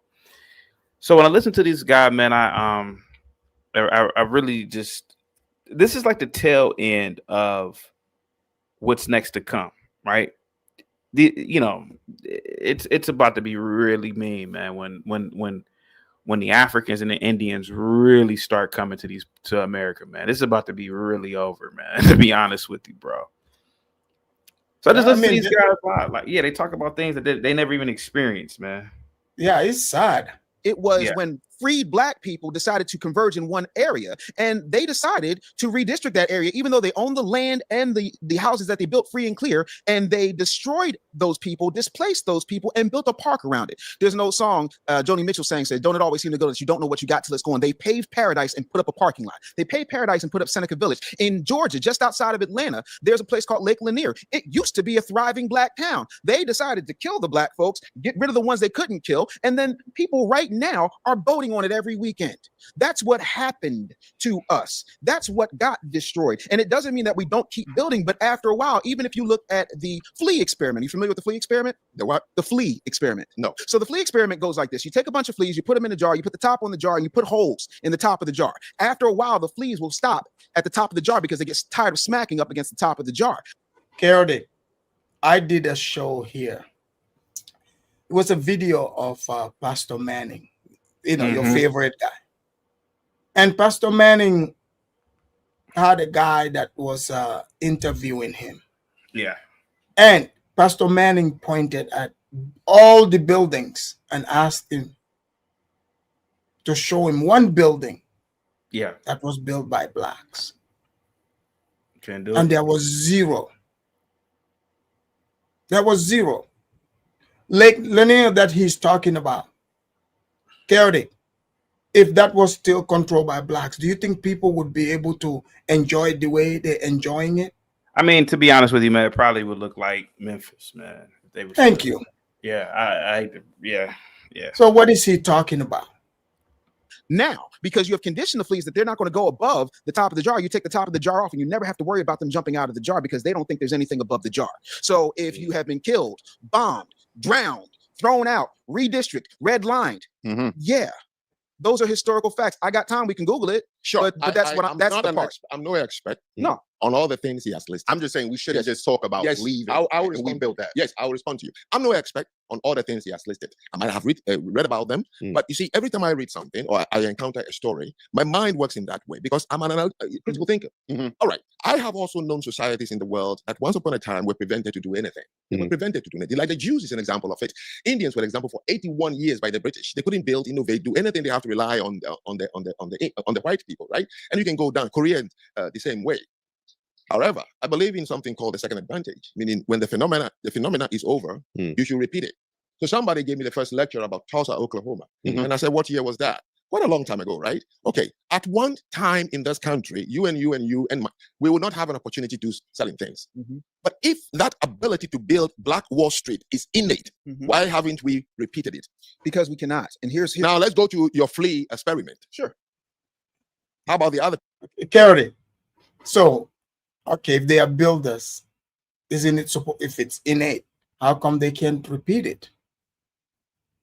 You're muted. They never did it in the first place, bro. To be honest, exactly. That's what Franc is saying. They never point did blank. They if anything, they probably inherited a town that was already built, and like the ghettos. Yeah, and maybe they it wasn't skyscrapers and stone buildings back then in these areas, these rural areas. It's probably just wood shacks, buildings, and they inherited and they opened businesses, and that was good. But these people make it seem like they had skyscrapers and, you know, paved roads. They didn't, man. And it's just too much lying with these people, man. Go ahead. It's ridiculous. People who've been held down also by the same condition for long. Why are they not? Here is my problem. I have a lot of mentees, African American students whom I used to take to Africa. I had a program every year. I take a bunch of them to build schools in Benin. A lot of that money out of his own pocket, by the way. Yes. Credit where credit is due. Now, I really get the goose on my skin when we keep repeating the very thing that is building prisons around us. One is that we've been psyched up, so we can't do anything. Two is somebody is always lurching in the dark. That's why we are the way we are. If you say so, and then you ask a kid to go to school and stay in school and do well, well, you sound stupid. Why don't you go and kill the white supremacists so the problem will go away from me? There is something that is just human. When you find yourself in a certain situation, you cannot explain it. Better create a boogeyman fast. Man, they're not gonna. But the boogeyman only turns around and imprisons you and your own children. He's correct. He's correct. I mean, because if they are saying all these things is the white man, then how can you tell a kid then, you know, go to school, life will be better? I mean, they're gonna be the white supremacists there. You know, like if I build anything, the white supremacists would destroy it, right? So Frank is right. He is right, and he's right about the fact is that if you got this issue, why don't you kill them? Right. But they're cowards, man. Like they'll kill each other in a heartbeat. I told you, Dave Anderson threatened me, but I'm telling you, man, he'll sit up here, he'll threaten people, and he's not that bad. But then you bring a white man into the equation, he want to do diplomacy. Can you like me? Right. Man, this is crazy. I refuse. There is no psychological effect on any black person on earth. We are just what we are, different. And whenever we find ourselves among other people, the first thing we start doing is compare. Let me give you a country, South Africa. 12 tribes, 7 major ones. Chaka the Zulu is from the Zululand, and then the Xhosas, and then the Vendas and Limpopos, okay? Makes one huge region, 51 million black people. Six-pack and big chest. They'll kill you with their bare hands. 2.8 million white people arrived and built that country to the standard of a European country. 2.8 million South African white. I'll be right back. Then the people started bickering. They said apartheid was the reason the black man was poor in South Africa. So the majority, 51 million. Guys, listen to this point. Frank is giving a real good point here. So in South Africa, 2.8 million whites versus 51 million blacks. The whites built the country, and the blacks started bickering, complaining, talking about, oh, they're isolating us. They don't want us to come on their beach, on their environment. So how come the blacks didn't come together and build their own country and just isolate the white people? Because it's way more blacks than whites. But let's hear Frank explain this. Black people were waiting on 2.8, saying that apartheid. You don't know what apartheid is? Yes. Apartheid was no economic thing. Apartheid simply is what is happening or happened in America, like in Westport. Look, don't have children with our girls. We want to keep a pure race. Apartheid is what is happening in India. We want to keep Indians marry themselves. Koreans are eugenics. They marry each other. How many Koreans have you seen in America married to celebrities? No. That is apartheid. So if you start marrying them, they'll tell them, clean out. That was it. Now, if blacks believe that they can build South Africa, you know what? Mandela wouldn't waste his time in prison and all these things. He would have simply said, you know what? Let's have a BSA, Black South Africa Republic. Let them cut off white South Africa and let's compete. No, they wasted their time asking the whites, just allow me to come to your beach, to your clinic, to your schools. Okay, then 2 years ago, the white man said, just wait and see. We are warning them that managing a country is not something anybody you can just do. So 32 years ago, they gave the country back to the blacks. I was there in 20. You know, guys, I have always thought about this. I'm glad Frank brought South Africa as an example. Because, like, as I got older and I read about South Africa, because when I was a kid, I hear about, oh, the white colonialist apartheid. Then I read about it, and then I compared the white population versus the black population. I'm like, okay, why don't the blacks just, you know, they are the majority. Why don't they just build their own country there, come together, build it, and isolate the whites, compete against them. I'm glad he said the same thing. If the blacks were capable, that's what they would have done, because they are the majority. But instead, they want to fight. They say, we want to take over the whole place. So now look at South Africa. 22 to speak. They are now having load shed. Electricity can't stay on. Water is not flowing. Roads are cracked. Airport is breaking down. A Durban train station is finished. When they gave it to blacks. So you're saying that they're not capable? No, they're not capable. I don't have to say it. 32 years. It took Singapore, Hong Kong, South Korea, Malaysia, and Indonesia to build themselves up right after independence. 14 countries in the Balkans. Many people in this country who are below the age of 40 don't understand what Soviet Union means. That was a devil's empire that colonized 14 countries in their grip for 40 years. Name one Eastern European country that is downtrodden because of the Russians. So do you have the answer to the reason they're not capable? There's no reason. So they're just not capable because they're just not capable. There's no reason behind. Sir, they're not builders. Why can't you just accept the truth? Like, they are not capable. That's it. If they were capable, they would have done it, but they are just not capable. And there's nothing wrong in admitting that you know something that you're not capable of. Just admit it. It's not a ding on you. You're just not capable of it. And he's correct about how wherever blacks go, blacks compare themselves to other people, which breeds jealousy and envy. There's nothing behind it. There's not a particular mindset. I'll tell you, because if you look in the generation of where I come from, my grandfather, great-grandfather, great-great-great-grandfather, none from Africa has ever built and managed a country. There got to be a reason, though. No. I'm saying we have never done it. Just Right. just like no lion has ever dug a foxhole. Right. Only fox can dig a foxhole. Right. Only rabbits can dig a rabbit hole. So lions can't. So why would you say, is there a reason the lion can dig a foxhole? No, there's no reason. It's a lion. But those different animals. We it's talking about humans. lack of breadth of experience. Humans are that is a different, my reason. friend. These guys have low IQ. He said, oh, but that's just animals. He's just giving you an example. That's true. So I'm glad he used the lion because, king of the jungle, powerful animal, right? So yeah, it's like asking why a lion can't dig a foxhole, or why a lion can dig a rabbit hole. Because a lion is a lion, a rabbit is a rabbit, a fox is a fox, and lions are lions.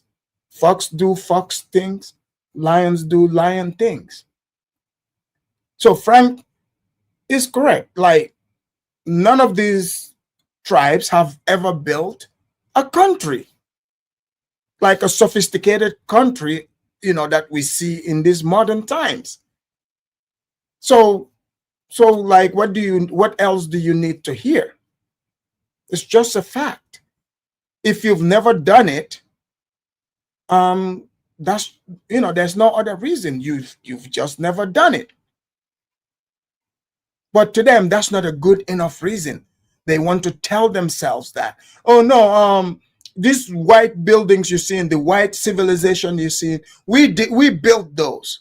But the people that look like you, the majority black countries, have never done it. So what are you, some type of special super Negroes? So, like, you crying about, little blocks, talking about, Tulsa, Oklahoma, but you're saying you can't rebuild those. What makes you think you can build an entire country? This makes no sense.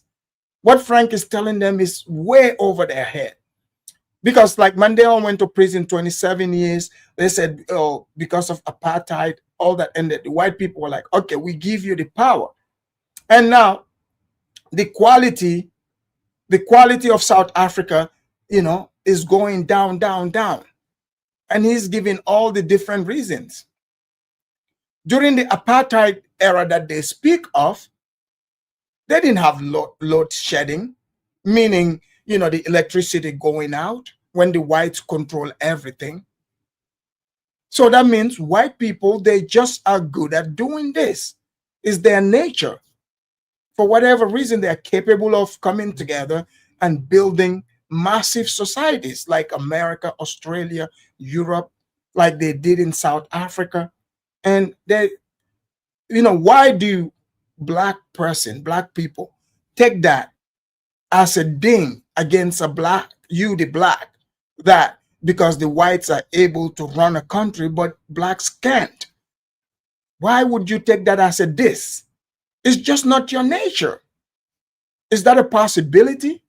It doesn't mean you're saying the whites are higher beings than you. No, it's just different, different nature.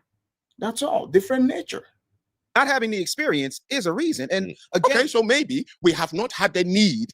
You see, we make too big a deal about industrialization, as if industrialization is for people who are smart. No, industrialization is for people who were threatened by nature. And the continent of Africa, which is the home place of black people, is the most comfortable place that has never had any threat.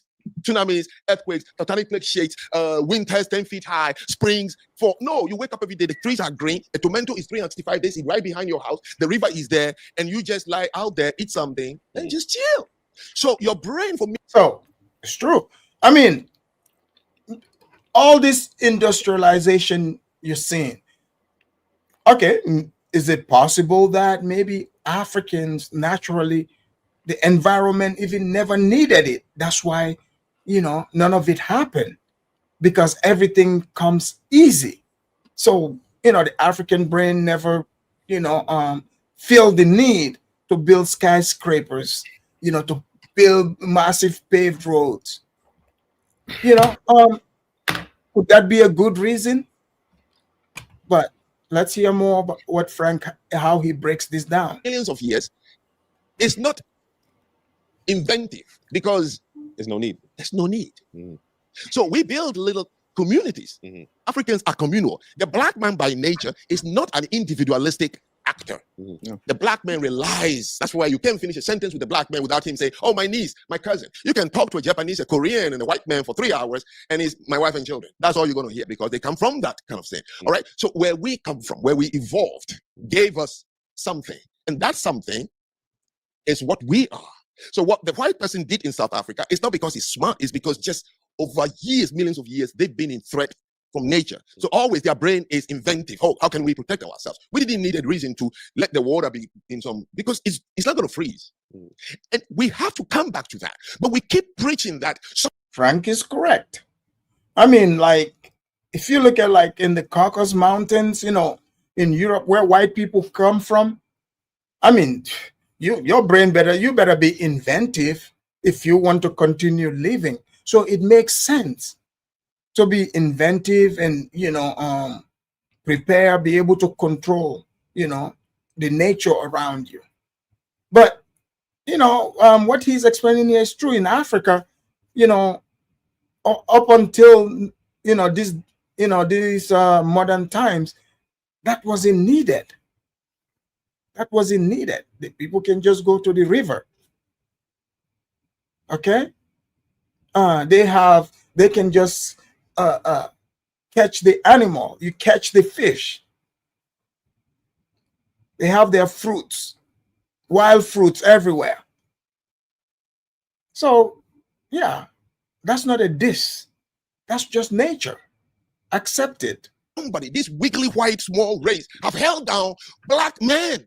Shaquille O'Neal size of people. Africanism. And our children are hearing it. And you forget to see why our children hate each other, because you say we are nothing. At 4:59, there's a comment. I would like to read that if you don't mind. Yeah, 4:59. Yeah, Nat Turner. Here. Is that where he said, look up Benjamin Banneker and stop being jealous? He keeps including FBA freedom. Oh yeah, that's not Turner. Will Nat Turner ever get on camera and show the greatness of FBA culture? Oh, he's been on camera before. He looks like the former president of Ghana, Nana Akufo, but he claims to be indigenous to this land. Really? Okay. Yeah, he's one of those FBAs. Yeah. Okay. Yeah. So don't mind him. So it's easy for the black man to kill the other person. And I'm just saying we need to stop this. Stop it. How can one race on earth have the same experience and it's not going away. I agree with you, right? To a certain So degree, to your right? question, we build it so we won't live it. You're lying to yourself. What did you build in America? Name one thing you built. You were in the 6 states in the Everything. South farms because of your ability. They took them to Chaotic. See, he asked them, they froze. Yep. And you see the fact that Frank is about to give to them, this is what most people run away from. Because see, if white people say they call white people racist, if other blacks say, oh, you're just a tether, and they threaten violence on you. But the honest truth is, they would, it's like nothing wrong with it. The Africans who were brought here, they were taking to go work in plantations, in farms, as farm hands. That's just a fact. That's just the reality. So let's hear him tell them. Jamaica because of plantation. They took them to Haiti because of plantation. So when they brought you here, it's because farms. And you keep saying we build. You're making the kids angry. If the man didn't have a home, how could he bring you as a slave? He built the country. He wanted you here to maintain some things, man. Exactly. You see that? So when people try to say, oh, the white people had nothing here prior to the slaves coming, that's a lie. Because for the white man to bring you, chaotic, to be able to bring other people from elsewhere as slaves, you must have already established and built something that you want to be maintained. Yep. You already got farms, you got buildings, you got places to put them in. Yep. Have you ever thought about that? I have. Yeah, white people have already had a place established. If they didn't, they wouldn't be able to bring slaves. What were those slaves just, they came here in the, walking around in the wilderness of America, or they were in plantations, in housings? Who built those? I mean, come on. Frank is doing salmon today. So what? You build, so what? You will give your dignity, your children's dignity, because we build the country. Therefore, we are going to stay in the country where we will be looked down upon. We will be indignified because I build it. Instead of you going and build. You know what the Jews build in other people's country, but they left it easily to go to a desert. And look at it today. Touch one of them, and God bless you. A desert that was started and state sanctioned in 1940. So this went over this man's head completely. So again, he's going to go compare themselves to the Jews.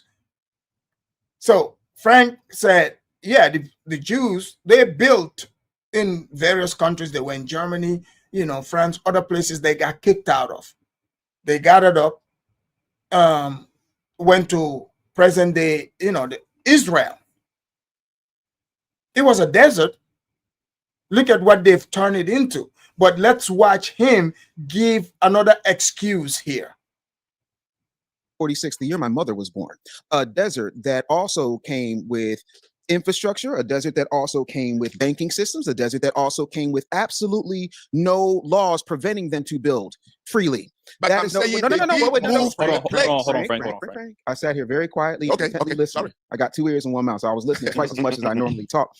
Jews were allowed to build institutions, hospitals, banks, all of those things over time. And when they left what was happening because of Hitler, they also came with their wealth intact. And they were allowed to commune together and build those things without infrastructure. You know what happened? The Jews did not leave with wealth intact, buddy. Like, what are you talking about? Right after emancipation, the federal government created something called the Freedmen's Bank. You familiar with the Freedmen's Bank? I've heard of it. I'm not familiar. So the Freedmen's Bank was marketed to Black people, foundational Black Americans, recently freed men. That's why it's called the Freedmen's Bank, as a place for them to take the money they had acquired over time, either from sharecropping, what they had earned from buying their freedom, or whatever the case may be. And they all put their money in. Sir, what's this have to do with the Jews turning a desert into a first world country? Have you guys noticed this guy? Everything. Frank is trying to drive a point here that they are destroying young Black people, demoralizing young Black people by constantly driving this narrative saying that you built America. When the kids look around, that's not what they see. And you're making the children angry. That's what Frank is saying. He missed the point completely. But now he wants to tell us about something we cannot prove, Or even if it was there, it no longer even exists. Why even talk about something, a life that you've never lived or experienced? This makes no sense. I mean, I think this is like a addiction. This is an addiction. Into the Freedmen's Bank. And you know what happened? The government and the robber barons and the people running the Freedmen's Bank took all of their money. Do you know how many black owned and operated banks there are currently in these United States? No. 22. Most of those are completely underfunded, and they don't have a network that does not get the same support from the FDIC as a Wells Fargo, Chase Manhattan. So again, they can't do anything without white people. So you're saying you guys are builders, you're sophisticated, only to turn around to tell us what supports you don't get from white people. This makes no sense. This is what Frank is trying to point out. You know, you just feeding the young black people things that are not true, making them angry. All of those things. These things are unique. There is, in fact, and you know this because you have lived. I've lived in 34 cities in 19 states. I've been around. I understand how certain things go. But can you right now, with your wealth and the people that you know, how much land in Chinatown anywhere in the United States can you buy right now? Which Chinatown? The one here? Any Chinatown. How much can you buy right now? Well, I don't know. Zero. They won't allow. Sorry, it's not about allowing. I mean, are they selling the land in Chinatown? He's acting like, you know, the land is there for sale, so therefore they wouldn't allow the person to buy it. I mean, like, why would Frank want to move to Chinatown? Do you guys see how illogical this Dave guy sounds? Oh yeah, they wouldn't allow you to buy land in Chinatown, but maybe he doesn't want to live in Chinatown, and maybe they are not selling land in Chinatown. Like, why would the Chinese want to sell their land over there? Do you guys see how illogical these guys sound? Oh yeah, you can buy land in Chinatown. Why Chinatown specifically? There is so much empty land here in America. If you guys are such builders, you can come together and go buy acres and acres of land. You don't need to go by Chinatown. There is plenty of open land here in America, especially in the South. So what is he talking about? Out. How much can you buy in the Diamond District in any place? Let's just start in New York. How much can you buy? How much can you buy? Know those Zero. Yeah. Because they're allowed to gatekeep that. Mm-hmm. There is no situation that you can name in America in modern times, taking slavery and everything off the table, just starting from 1865 on, that does not have white involvement and white interference. If you can name it, I will apologize, but it does not exist. And that's what makes us unique versus the Jews who are allowed to take their money. Oh, and by the way, the United States of America, also Germany, all of those countries that were involved in World War II paid and repaired the Jews.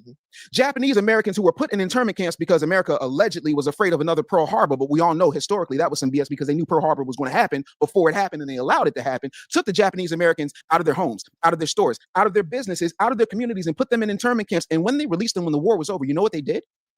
They returned what they took from them, called reparation. They repaired them. And that's just, you know, those Japanese were already established. They had businesses, you know, so they were the ones affected directly. Do you guys see how illogical these guys are? He's an angry, angry man. He constantly comparing themselves to other groups and their situations that is different from what the blacks have going on. Wow.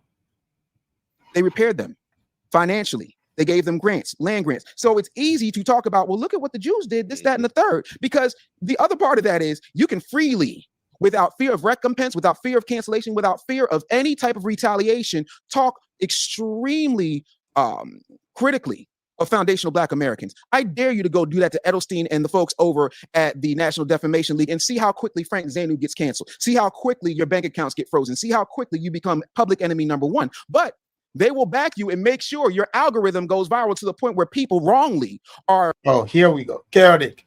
You see how pathetic this guy sound? So now, okay, Apparently, it's the Jews that are, allowing Franc to go viral. You see this? I mean, guys, can you believe how pathetic this guy sound? This is the FBA intellectual, according to him. But if FBAs are such builders, like he's saying, why try to go get land in Chinatown? You're not Chinese. Or the Diamond District. Just get together, put your money together. There is plenty of open land in America.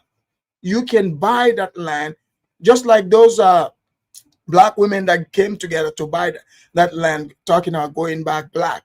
In fact, I'm gonna do a show on that here.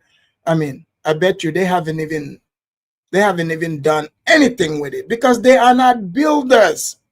Guys, it's okay. Look, it's okay to admit it. You can get the land, get your loan from the bank, from the white man, bring a couple of Mexicans, get your supplies from Home Depot and get you a nice home. Okay? That's how it's done over here. But no, they have to meander like the River Nile, always in denial. So, he can never allow, for whatever reason, this FBA types, they can never accept other people's success. They never can. They just want to continue to being angry. For what? For what they can even do. I mean, slavery have been over since, it's been over 150 years. I mean, I think the blacks have reached their peak. Chaotic, what do you think about that? They've reached their peak. They can't go past this stage. That's just a fact.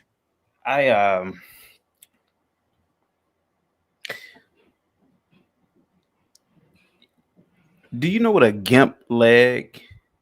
No, you ever seen like a person with a gimp leg? Like like their leg might be a little bit, and they, Yeah. I don't mean to laugh. I'm not trying to laugh at people who are handicapped, but Yeah. that's essentially what these people are to me at this point. These people don't understand the world, man, and they're never gonna understand it, man. They're never gonna fully grasp what has happened, what is currently happening, and what will happen in the future. These dudes are talking about Freedman fashion. Think about fashion. Yeah, potato salad. These people don't understand that, dude. The world is semiconductors. It's chips. It's chips. Yeah, computer chips. These people don't understand what's going on, man. Like, they don't understand what is really truly happening here. Like, that people are gonna get tired of hearing your slave and victim stories in the future. When this, people are already tired now, yeah. And it's like these people are gonna sound really crazy and bizarre when you have all these ethnic groups who have went through their bad times that are outpacing you. People aren't going to want to hear these slave stories anymore. And to a degree, it's going to be to the point where people are just going to ignore them. Chaotic. The white people have ignored them. I think the Africans are their last stop, hoping that we would listen to this slave story. I mean, at this point, they are begging. They're literally begging people to just go along with their slave narrative. I mean, like, what is this all about? I mean, stop trying to convince people of what you build. Just show us. I mean, I would love to direct people to the FBA city that is built. I wouldn't move there myself, but I mean, I can direct people, where the city is. That's all. My goodness. Threatening your life. It's not an apples to apples comparison. We're comparing apples to ancestry and the freedom to make it happen. That's not an excuse. And by the way, I'm not saying a white man is holding me down. I have plenty of businesses. Google is a snitch. It'll tell you all of my business. But the truth of the matter is, am I a dyslexic, dyscalculic kid with a speech impediment that this guy can't help himself? He has to bring this victimhood narrative at all times. He said he's got businesses, he's successful, but then started telling us how inadequate he is. Became a speaker and a 22-time best-selling author. Yes, in spite of the fact that my family started in the Richard Allen projects, in spite of the fact that I have to read a little different, in spite of the fact that I might jumble my words here. This is another thing too, that the main character syndrome, right? That a lot of these blacks have. He has all these businesses. He can't name the business. You ever notice that with a lot of people? Yeah, I noticed that with them. Yep. They can never name the business. They can never tell you their bottom line. They can never tell you the brick and mortar where it's at, but they have businesses. And this is what me and him got into it about, because I was asking questions. What is the name of your business? Or is it just a one-man operation? Because when you say these things, what you are doing is you are trying to fill a void of inadequacy. See, the white man actually has businesses. You can see it. Instead of pretending that you have a business because you are a sole proprietor and you have an LLC, actually create a business with a corporate structure, you know, an executive board, a board of directors. But what business does he have? And this is what I would have asked him. Yeah, but he's like, oh yeah, Google. Like, dude, if just tell us the business. If you're gonna bring it up, he doesn't have any businesses, man. And this is something else, man. It's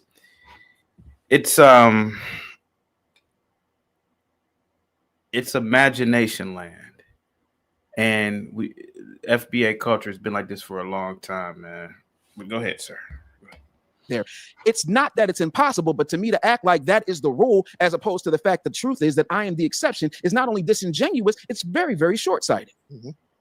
That's the only point I'm making. Look, when I use the Jews, I don't talk about something like, you know, the Jews have this money, this person. I don't know. And I don't want to talk about it. And I don't talk about other people because I don't have to. They have done nothing to me. I talk about people like me. So I'm not going to criticize them in the fear of my algorithm. And by the way, I do not like that anybody will say, because I'm criticizing my people, so my algorithm is going up. If it is so, fine. All I'm saying is I am talking about us. And I'm saying, if all the things you are mentioning happening, wouldn't that be enough reason for you to say? You've been here for 40 years, you said? 34. Okay, before then, what was your understanding of foundational Black Americans at that point? Have you heard about us even when you were wherever you were from? City, why is it always the Arab types, you know, the racially ambiguous ones, that jump into these conversations and pretend to be offended? And, you know, they're challenging, you know, real African from the black factory. Do you think these guys have like a deep disdain, you know, for even their darker skinned counterparts, but they project that, they show it when the African shows up? We have a gentleman like that calls into my show. He's an Arab. Oh yeah, the one I exposed. And what it really is, and I've seen this throughout the course of my life,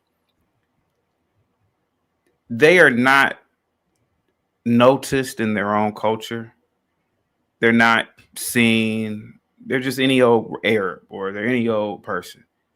And what they have figured out is that they can be black adjacent, and black people are so low in terms of their esteem that they love anything light that looks damn near white, that they know that they will get pedestalized in the black community if they just say that they're black or they are black adjacent, you know. And we got a lot of this in the 90s, man, you know, with the Halle Berrys, the Sinbads, the Josephine Bakers, the Lena Horns. And you hear you got that guy Talcum X. And then you have you know, that dummy Afro nerd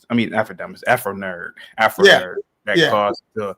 I kind of wish that he had changed his name because it's. Yeah, I know, man. Because people mistake me for him all the time, man. Afro nerd. You know, he's a dummy, and he calls into the channel, and he's trying his best to convince people that Lena Horne is a black person. But Lena Horne was a white woman who, like I said before, she would have been any other random white chick. But if I say I'm black, I'm automatically put at the top in black culture. And that's why that Arab is there doing that. He doesn't fool me. Look at what's the name? Rachel Dolezal before she. Rachel Dolezal, yeah. Yeah. Same. It's like, the blacks, they just go for it. Remember the one black lady that thinks she's Indian, Yeah. thinks that Arab guy is more black than you and Yeah. I. Yeah. I'm talking about Sister Well, Beth. you must- Yeah. Yeah. You mean Brother Betty? Ah. understand that when we began to know about African Americans, they were called colored people.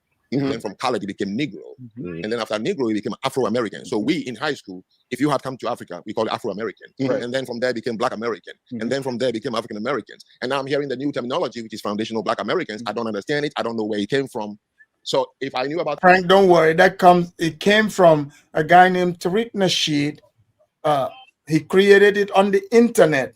Okay, that's what they are going by. See, Yeah. these people, right? Chaotic.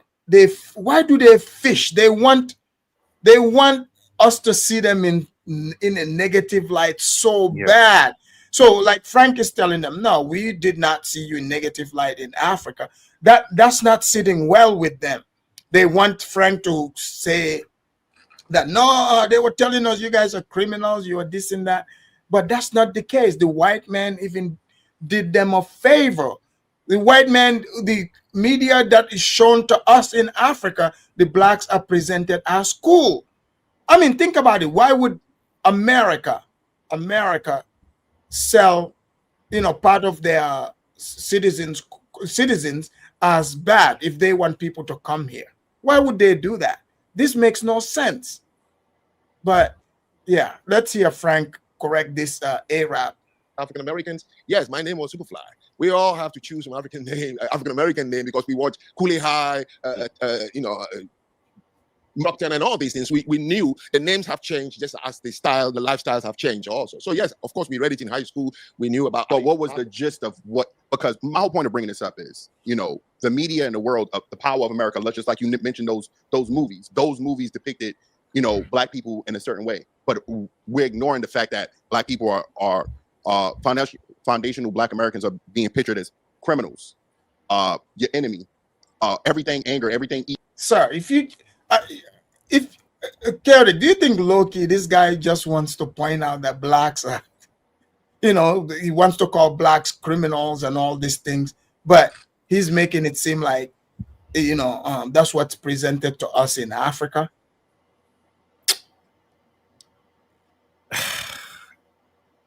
The African guy, no. I don't think No, I'm talking about this guy here. What did he say? He's saying that white, because Frank is telling him blacks were presented as cool to them in Africa when he was growing up. But then he goes on to say, oh, it's because of the power of the media, because blacks are presented as criminals, and all this kind of stuff. The man just told you, no, they are presented as cool to us in Africa. Yeah. But I'll let you hear him, fishing for it. Why does this one here, this Bonquisha, look so mad? Evil. Everything is boiled in. So when you guys hear that from wherever you're from, you come here and have that same. You know what is funny? I'll tell you this. In Africa, New York has many Africans. Ask any African who is over 50 years old or 60 years old to name one negative thing we heard back in Africa about African Americans. Zero. So Zero. Where does that come? Because we had African people on the show say that their parents gave them the talk when they came over here. Stay away from those Black Americans. They're just going to get you pregnant. They drugged it. So where did that white supremacist talking point about Black Americans come from? Where Africans and even some. So, it's a white supremacist. So they had couple of chicks, women, on their show, Africans. Chaotic, if you have your daughter from Africa, wouldn't you tell them to stay away from the Negroes on the street? They're gonna get them pregnant. 100%. I mean, we've seen it. That's what they do. So what is he talking about? So he's calling so it means truth is so the truth is white supremacy, according to them. Wow. Okay. Caribbeans. Yeah. So you have social media, right? Before social media. No. I'm talking about, listen. You're talking about today. This has been going on for centuries. No, you asked me about centuries. See, these people don't want to hear the real answer. They have talking points, they are in their feelings, and they just are hoping, you validate that so they can be like, you see, the Africans hate us. Somehow they want everybody to hate them. This is toxic. Like, what would they gain if people hate them? I don't get it. What we knew about African Americans back in the, and I'm telling you, we never knew one negative thing about African Americans. Never. But now, let me make it clear so you can understand. Start from 1957, when W.E.B. Du Bois moved to Ghana. Malcolm X, Muhammad Ali, Maya Angelou moved and lived there for 14 years. Ghana became, or West Africa became, the Mecca for African Americans. Not one has any bad message when they come back here. So we were only knowing things and we were copying your style. You made dashiki become even attractive to us to wear it. Platform shoes and all that. We followed today any barber shop in Africa. You don't see any African. It is all, Ice-T and all these people. Only when we arrived here, then we see it for ourselves, what we see. So you follow the white supremacist mindset when you guys got here. That's what I'm hearing. What is that? Is this guy insane? Yeah, he is to a degree. So in Africa, because see, their narrative just fell apart because they were hoping that in Africa, people are told, given the true identity of how blacks are over here. But that's hidden. America's not going to go sell that out there. So the guy's like, we think you're cool. That's what's shown. But when we get here, that's when we see the reality. We see the truth. Oh, so that's when you develop white supremacist mindset. Is this guy insane? What is a white supremacist mindset? You mean recognizing the truth, like recognizing that? It's one of these tactics that they view themselves as such weak people that you as a black man, you can't critique anything black because we are so weak as a people that we're going to say that that's even white supremacy has gotten you. Like, you're not no different than us. So that means you don't even have. So their point is, you're not supposed to have a critical mind, be able to see, what's in front of you and observe it, honestly. Yep. Oh, okay. Only white people can tell the truth. Only white people can tell. Yep. Well, I guess I'm a white supremacist. It just goes to show you that the inferiority is just the inferior. They view themselves as inferior people. Right. Because if the white man don't say it, then it's not true. I mean, look at how tense these people are. I wouldn't even be in the same room with these kids. Nah. But because I mean, the hatred that's put upon or frowned upon, Black Americans. By who? What? No, by Africans? Africans. Oh, okay. People of Caribbean. My father's Jamaican. Oh, no, I hear it in that household too. Yes, brother. yes. So I know. there's not coming over here. So chaotic. He said his father is Jamaican. So isn't he a tether? Yeah. So why does he think he can go hard for the blacks? What the hell is he talking about?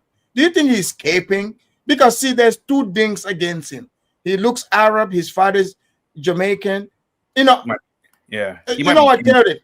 Yeah. Chaotic, do you think he's like the Arab guy that showed up at your channel? I mean, he's been here too. Like, I think he's capping. Yeah. I don't, if his father's Jamaican, he must be a Jamaican Arab or something. Yeah. I think it's a Kamala type situation here. And then embracing, hey, I got a black brother, I have a black sister. Yeah. It's more like, oh, I heard what they said. Oh, yeah. And I agree with them. Yes. Y'all some niggas over there. Yes. You know what I'm saying? Yes. So that's the problem. I mean, one of my episodes, I ended it by saying, I talk about how we started worshiping African Americans when we were in Africa. All my classmates, you are not going to have a name. You pick one of the movie names. I knew about Isaac Hayes, the Black Moses. I met him when I came here. It's like a legend standing in front of me. Okay. So we copied African Americans before we came here. Right? I ended the episode by saying, when we got here, we stay away from you because we see too much of us in you. So now, here is what I was saying from the beginning. Why don't you ask me why, when you arrive here, you don't unite with us? than you concluding that you hate as white supremacy's talking point. Well, it's true. I mean, if these people say they have a podcast, they want to enlighten their people, shouldn't they be asking questions? But they have a conclusion. Oh, you have white supremacist talking points. So that means that the shaming tactics that they use against white people. So if white people tell the truth, they are racist, they are white supremacists. So you as an African, you come here, you observe what everybody has observed, you see the danger, you stay away. That makes you a white supremacist. These people are weak. This is weak-minded way of looking at the world. So Africans that observe this and able to see it are white supremacists. Is that what he's trying to tell us? Yep. Wow. our eyes can see things. So ask me, why is it so? Yeah, I mean, And I will ask you, how many times have you tried to go visit us on the continent? well, if my resources was as good Resources, you rich than I am. how? You're not? Okay. How? You're flashy, by the way. How? Fine. What's flash? It's the leather pants. Oh, it's the leather pants. Okay. At $16.99 H&M. Go, go. You know what I'm saying, my brother? You know. Oh, so you notice Frank called him out. How many times have you gone and visit Africa? So all these people, they say, oh, you Africans should come and unite with us. Oh, we brought you here. But ask them, how many times have you ever been to Africa to come visit us? They'd never go. I mean, they said they are broke. They'd go to the islands. They'd go to like the DR. They go to any like Puerto Rico, any white or Hispanic country, South American country. But when it comes to Africa, all of a sudden they don't have resources. Just because I'm stylish don't mean nothing. You know, you're stylish. Look, what I'm trying to say is this. I'm not afraid. I ended the episode by saying, I love African Americans. When I was coming here, I'm telling you the truth. My mom, my dad, my people, nobody told me stay away. Do you know my first wife is an African American? She's now the superintendent of schools here. So when did that change then? When we arrived here, we saw too much of us in you and we stayed away. What do you mean by that? Huh? What do you When mean you by say that? too much of us and you, specific the violence, the meanness, Rwanda, Sierra Leone, Liberia, the killing of each other, the dishonesty, the anger. Look, let me tell you, if I go home, this guy you see here, I'll live like Michael Jackson. I have money to live like a king in Africa. Why do you think I'm still here? The snow? Or the taxes? Because I don't want to go back and take what I see here. So don't you say to yourself, come on, don't you say it all the time, African Americans are a crap in a bucket. They don't support each other's business. They don't come together to do. So why are you blaming that on me? You said it yourself. I heard it from you. Yeah, but exactly. Carry the same things they say. We hear it, right? Yeah. We see it. But when you stay away from it, you are a white supremacist. And Frank is correct. He said he see too much of what he see in Africa in the blacks here. That's a fact. But you see, they hate Africa so much, but not realizing they are the same way. They are the same way. Man, they lack critical thinking. Everything you're saying is over there. A Chinese lady just opened a hair shop next to 3 Ghanaians in Accra. It's all on YouTube. Immigrants all the come blacks blessed in America. I'll tell you that. All the blacks started going to her. Of course. So on the continent, the same thing you say here. Oh, you start a business in Nigeria, your own family and friends are going to bring you down. What you're saying here, we're saying it there. When I moved to Kenya, the same thing I keep hearing. So I love to ask why. I think you're overlooking. A lot of people overlook the success and achievements that black. Y'all so fixated on the negative. Black Americans, we copied it from you. Your music says it. What is the name of the guy with the glass eye? Something white. He's on Charleston White. He says it. Cosby says it. You've written books about it. We hear it from you first. We were focusing on your success when we see you come to Africa. Okay. We never had a problem. Have you heard any African American tell you, I went to and they did this to me? But do you know what we have gone through in the hands of African Americans here in America? How many times a white man has called me a Buddhist cracker? But I can tell you when I go to high schools to speak, that's what they call me, laughing. So you think it's just you? But so I'm asking you, I hate that analogy from the other place who is now here observing the 2 people. See, what Frank is saying is way over these people's head. Kerry, do you think like it's talking to these people is even worth it? Like they, it's like they don't even get the point. it's just to the point now where you just have to make fun of him. You know, you make fun of him, man. I mean, he's there for content at this point. He's never going to. You can't rationalize with people who have infantile minds. You know, you can't rationalize with a guy who says he owns multiple businesses but couldn't tell you what's the name of the business, because he's not really playing the game. He's not really playing the global game. You know, he's talking to a guy who has make-believe businesses. When he's coming from the perspective, the African guy, he's coming from the perspective of he's seeing like Aliko Dangote opening up oil refineries. He's seeing infrastructure actually being built. And these people are talking about make-believe businesses. I got a website and I have a business. So they're not even talking on the same, they're not in the same ballpark. Yeah, and he's crazy also. He's explaining, letting them know, no, we see exactly how you are, and even yourself, you talk about this. We've seen it. So, but he's still trying to insist to say, oh, you guys are white supremacists for not associating with us. Like, are you insane? But what should he be? Should he be a black supremacist? Because are they black supremacists? I mean, if I was there, I would have asked, okay, well, are you guys black supremacists? Because if you are, well, give me a job, give me a bank account with your black banks. Where's your black cars that I can buy? Like, they've already cried about they don't get support from the white man to get a bank. Well, let's hear it. Asking the questions and making conclusions that, we are just following white supremacy talking point. No, we're not. Well, hold on. Let me step in here for a minute. I hear where Frank is coming from, but again, there has to be just a little bit of a shift, right? Because two things that are very, very important. My man said he loved Cooley High, right? He said that we made dashikis and platforms, cool afros and bell bottoms, whole nine, iced tea on the wall, boom, boom, boom. Wonderful. He's right. Cosby did say it. Pull up your pants, all that good stuff. He's absolutely right. Our music says it. He's absolutely right. Our television says it. Am I in the right ballpark?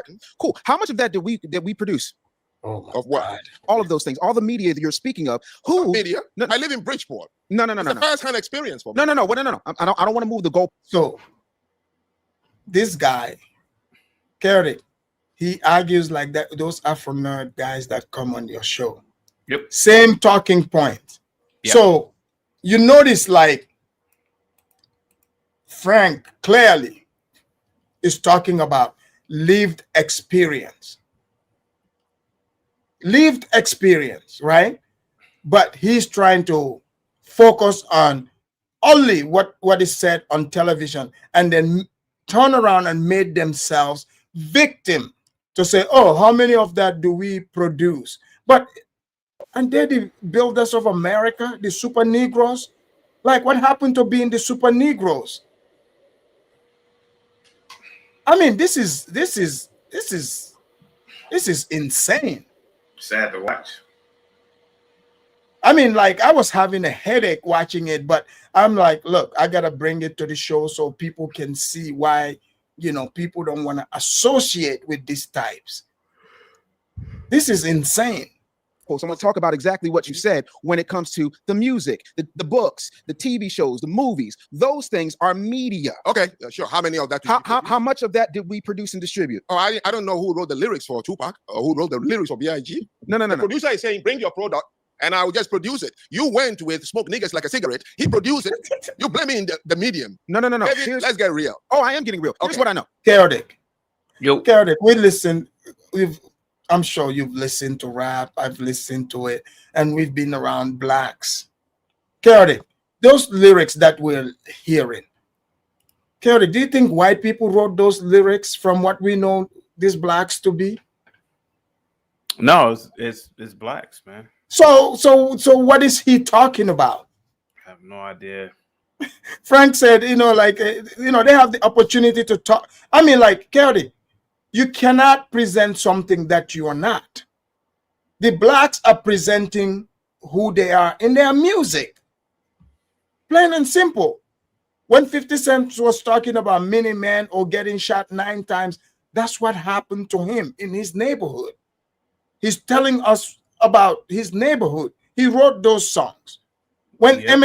Eminem was talking about, about I'm sorry, mama, the closet song, all that. Yeah.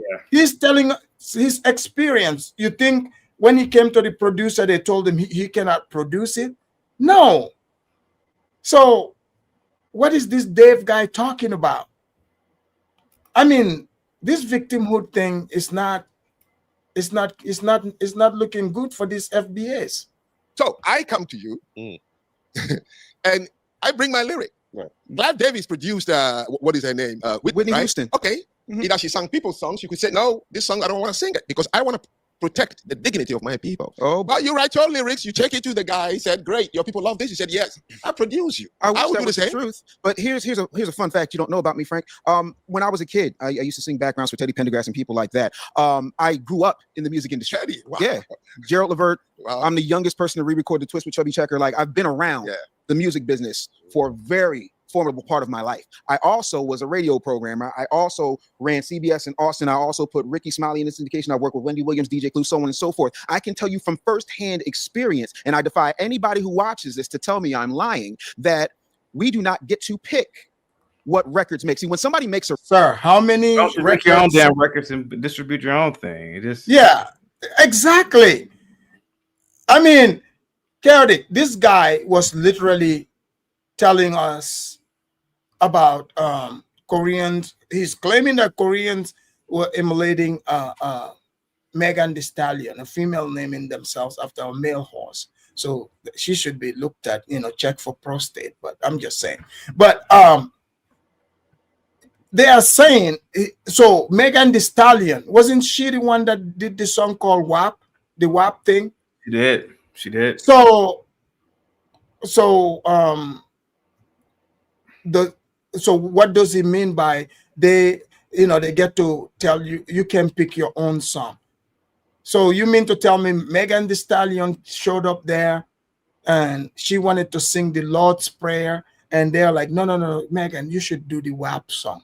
Is that what he's trying to tell us? Trying to tell you, yeah. Wow.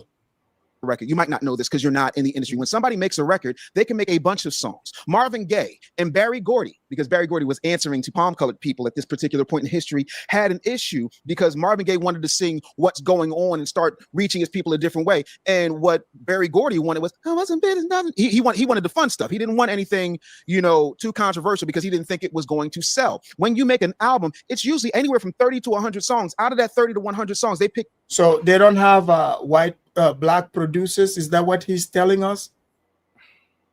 They don't have black producers? Nope. So what's going on song? Did Marvin Gaye sing that song? He did. So what is this guy? What is this guy talking about? This is insane. Oh yeah, he's got a whole ponytail back there. My goodness. 12. And when you look at it, the people who are making it's funny you said Clive Davis because Clive Davis is also responsible for B.I.G. because Clive Davis distributed Bad Boy, and then after him, you had Jimmy Iovine distributed Bad Boy and Death Row. At different points in history. The point of it is when the people, the board that are not us, statistically and historically, because I defy you to find a major record company, a major media platform that is owned by us. We don't get a say. We can make 1,000,001 songs. I have sat in meetings with people who were signing record deals and they were like, yeah, we like this, but no more of this. You can't talk about this, that, and the third. And if you say no, you know what there is? There is a line of foundational Black Americans who all want to buy their mama a house and the only thing they know how to do is rap. The only thing they know how to do is make beats. And so once the product gets in, it's okay. Yeah, this is what I'm saying. It just shows you that he's really telling you how stupid blacks are. Yeah, he's literally saying that blacks are so stupid they can't do they don't have any skill sets. They don't get into the trades. The only thing they can do is rap. He's telling you how stupid these people are. But he I don't know, man. I've dealt with him before, man. I at this point, man, I just laugh at these people, man. I just think they're dumb. Wow. And it's nothing it's not about what we right? want. It's because if you go back, you were here. Sorry, you were saying something? Yeah, it's nothing hateful or personal at this point. It's just that I think these people are really stupid.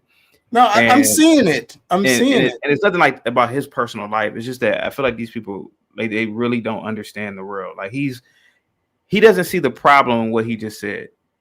Yeah. He doesn't see that, dude. If all they could do is rap, then we literally have a culture of functionally retarded people. If all Right. you can do is rap, so it. And even that rap, they can't even control it, according to him. 92. Were you here? Right? No. No, you weren't here. 92, yes. 92. Do you know what the #1 record on the radio in 1992 was? Oh, shit. It was. I'll save you the trouble. It's Public Enemy, Fight the Power. And that's when the Rodney King verdict happened. And that's when folks were rioting and they said never before, never again. And they made a distinct, and when I say they, I'm talking about the major media companies said we're not going to allow this to happen ever again. So they decide what goes out. They own the radio stations, they own the billboards, they own the distribution channels. So if Fight the Power, they didn't allow it to happen because blacks will not steal or burn places, then in 2020, what happened? What happened, and what is happening around the Walmarts around America here? Exactly. Target. I mean, come on, man. Is this guy for real? And I noticed he sat here. He's told us how they are builders of America, but everything he's attributed to their group, it has something to do with booty shaking, wearing clothing. I haven't heard anything about plumbing, carpentry, anything that has to do with, building. Have you noticed that? Yep. That's why, like, I'm done listening. That's why, like, right now, I just really feel like these people are stupid, man. Yeah. They have global distribution that has absolutely nothing to do with I bring my lyrics, because there have been plenty of people who bought lyrics. Okay. Right. Last point, I'll land my plane. You're familiar with Tyler Perry, are you not? Okay. Do you know what his lowest grossing movie was? It's a movie that shows a responsible foundational Black American man who had 2 daughters, like I got my 2 daughters and I take care of my 2 daughters. But that is not what sells. How many times have you turned on the news and heard a foundational Black American businessman went home to his wife and 2 daughters today and absolutely nothing bad happened? But you'll hear about all the grapes, and take the G off, you know what I'm saying? You'll hear about all the unalivings, you will hear about all the stabbings, you'll hear about all the drug raids, you'll hear about absolutely everything, because we are the only people who do not own and control our narrative. We get to perform, we do not get to collect. We get to put it out, they get to produce it. And man, the victimhood with this one is strong. It's strong. Like, yeah. I mean, it's like they are the strongest and the weakest at the same time. It's wild, isn't it? Yeah, this is insane. Decide the message that goes out into the world. Yeah, business works like that. Of course, I remember long back that we were dancing to Nat King Cole, we were dancing to Ella Fitzgerald, we were dancing to Satchmo, we were dancing to Herbie Hancock and all these black people. Yeah. But you understand? And there was no violence and dirty language in it, but it was the same producers. In fact, back then you can say there was no Bad Boy, there was no Death Row, there was no Young Money. Now you have it, and you're still writing the bad lyrics. This is what I understand about the culture. Cultures have gatekeepers. Did you wear the T-shirt? Did you dance to the song? Did you buy it? Did you allow him to remain in your neighborhood? Well, you promoted it. So don't blame the guy over there. If you're going to sell your dignity. So, Kerry, how did they build this country? But their own mere music, their narrative, they don't have control over it. How does that make sense? It doesn't make any sense, man. It just, like I said before, man, this is the only culture that these people have, man. Like, this mindset, it's contradictory. It's hypocritical. It's just, you can lose brain cells really talking about. You can lose brain cells talking to these people, man. Unless you just look at them. Like I told you, Dave wanted to fight me. He said, he said he was real slick with the way he said it. But you got to really like troll these people, man, because you would go crazy talking to these people, man. Yes, I mean, with everything Frank is saying, they're not interested in facts. All they're interested in is victimhood. As you said, so your lyrics can sell. Well, you choose because you don't have a culture that has a gatekeeper. But I promise you one thing: the people I have lived among in Asia, they will never let you back again into the community if you're going to sing songs about our women that way or make videos with our women. Didn't you allow it? You did. So I don't like to blame who produced. So at one point, by that same logic, if it's just business, slavery was just business, Jim Crow was just business, segregation was just business, poll taxes was just business. All of it is just business. But the truth of the matter is there is irreparable harm. He missed the part. Frank said, okay, if it's about, like you said, the FBAs are going to line up to do the song, He gave an example, like in Asia, the communities he lived in. If Asians, if they chose to go make that song, they would boycott that artist. That person will not be welcome in their community. And then he goes to saying, oh, slavery was a business. Yes, it was a business. It's called the transatlantic slave trade. Where have you ever heard of trade without business, sir? And then Jim Crow. Jim Crow is not a business. It's a law that was passed. So, like, what does that have to do with you guys putting out criminal records out there? What's that have to do with this? Degenerate music, putting it out. Okay, who's forcing you to do this? Who's forcing you? This is insane. And to act like that irreparable harm does not exist and lay it on the artist and not on the people who go looking for those particular artists. When I was coming up, when I got my deal, right, there was a department. It was called Artist and Repertoire. The average bear calls it A&R. And you had to go out and you would develop talent over time. Now, that's not what happens. They want the most ratchet, the most gutter, the most despicable situation they can possibly have. And when we do own it and we get too old and we're like, you know what, I want to retire, they back up the Brinks truck and they take us out of the game. When you look at what happened when BET got sold by Bob Johnson over to Viacom, which is now Paramount or whatever the heck they are this week, do you know the first things they did? If this Dave is so smart and knows all this, and he's a good businessman, why didn't he start a record label so that they don't have the ratchet ones coming out singing? You won't do it. I mean, like, this is insanity. No. The first thing they did was they got rid of the news, because the news was showing us in not only what was happening bad in our communities, but what was happening positively in our communities, highlighting. They got rid of Ed Gordon so fast it made your head swim. And right after that, they kicked Tavis Smiley out. Then they got rid of Teen Summit because you had a bunch of positive kids who were being examples, black kids being examples of what to be, what you could aspire to. So you take all the hope out of a situation. These are historical facts. This isn't conjecture. If you take all the hope out of a situation and you continue to promote hopelessness, there is a distinct line that starts in the summer of 1992 and continues on, because if it bleeds, it leads. You got a mass comm degree. I got a mass comm degree. Hell, I was a mass comm professor at Temple University. You know as well as I do that sensation always sells, and nothing sells more than anything else. You know what a gaper delay is, right? A gaper delay.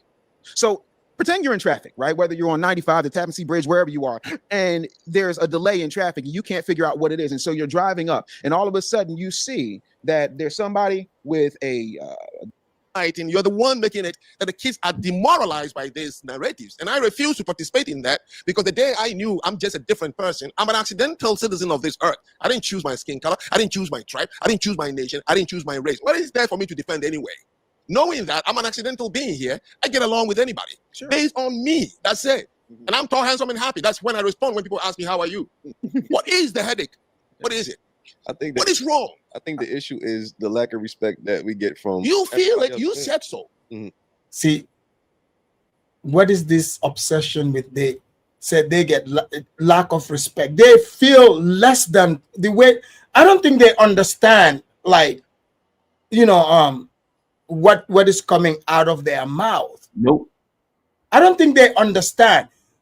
They are literally letting people know they feel inferior and less than, and at the same time feel, you know, they are feeling these things. It's not people doing this to them. They said the disrespect they feel. Feel. What are you feeling? Let's hear them tell us how they feel.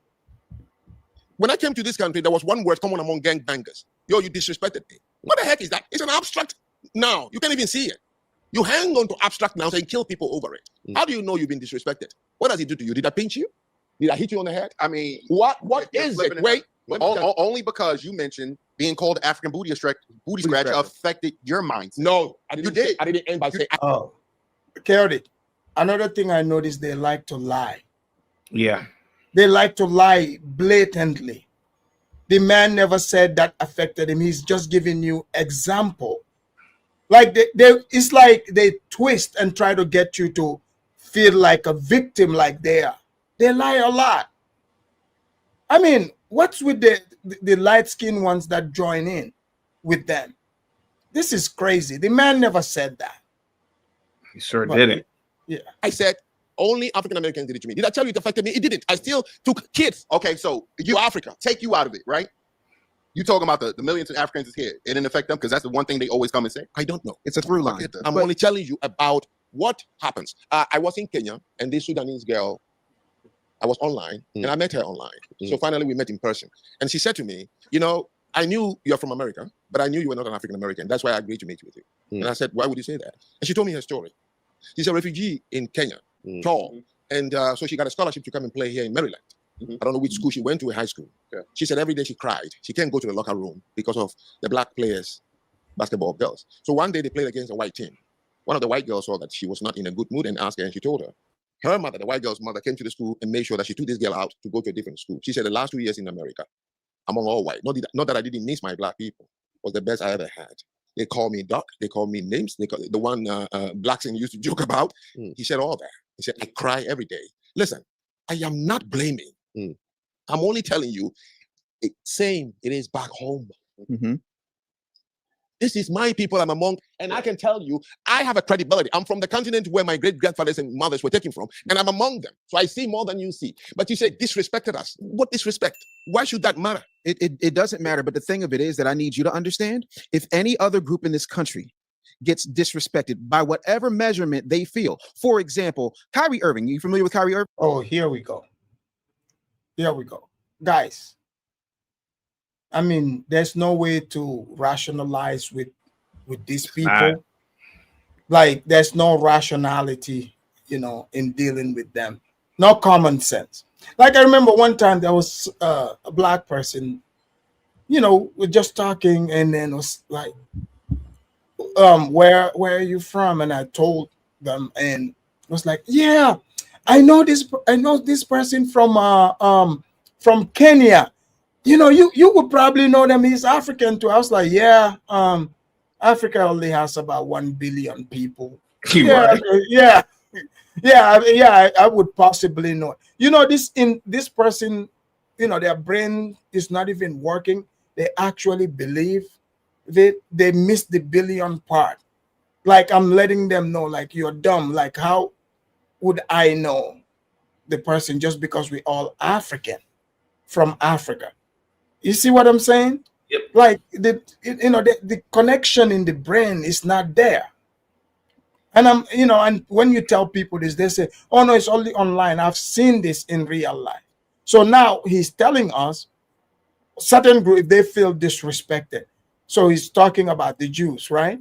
But if the Jews have the power to enforce what they enforce on Kyrie Irving, who's an employee, by the way, what power do they have to impose on anybody? What power? This is crazy. We'll talk about he sent a link of a Jews documentary. Yes, that is correct. On Amazon. Last I checked, Jeff Bezos wasn't exactly a foundational Black American. Kyrie Irving did not produce that documentary. No. Kyrie Irving did not star in that documentary. That's right. He just said, hey, this looks interesting. Yeah. What did the Anti-Defamation League do to Kyrie Irving? They asked him to go to 5 classes and learn about Jewish sensitivity. What else?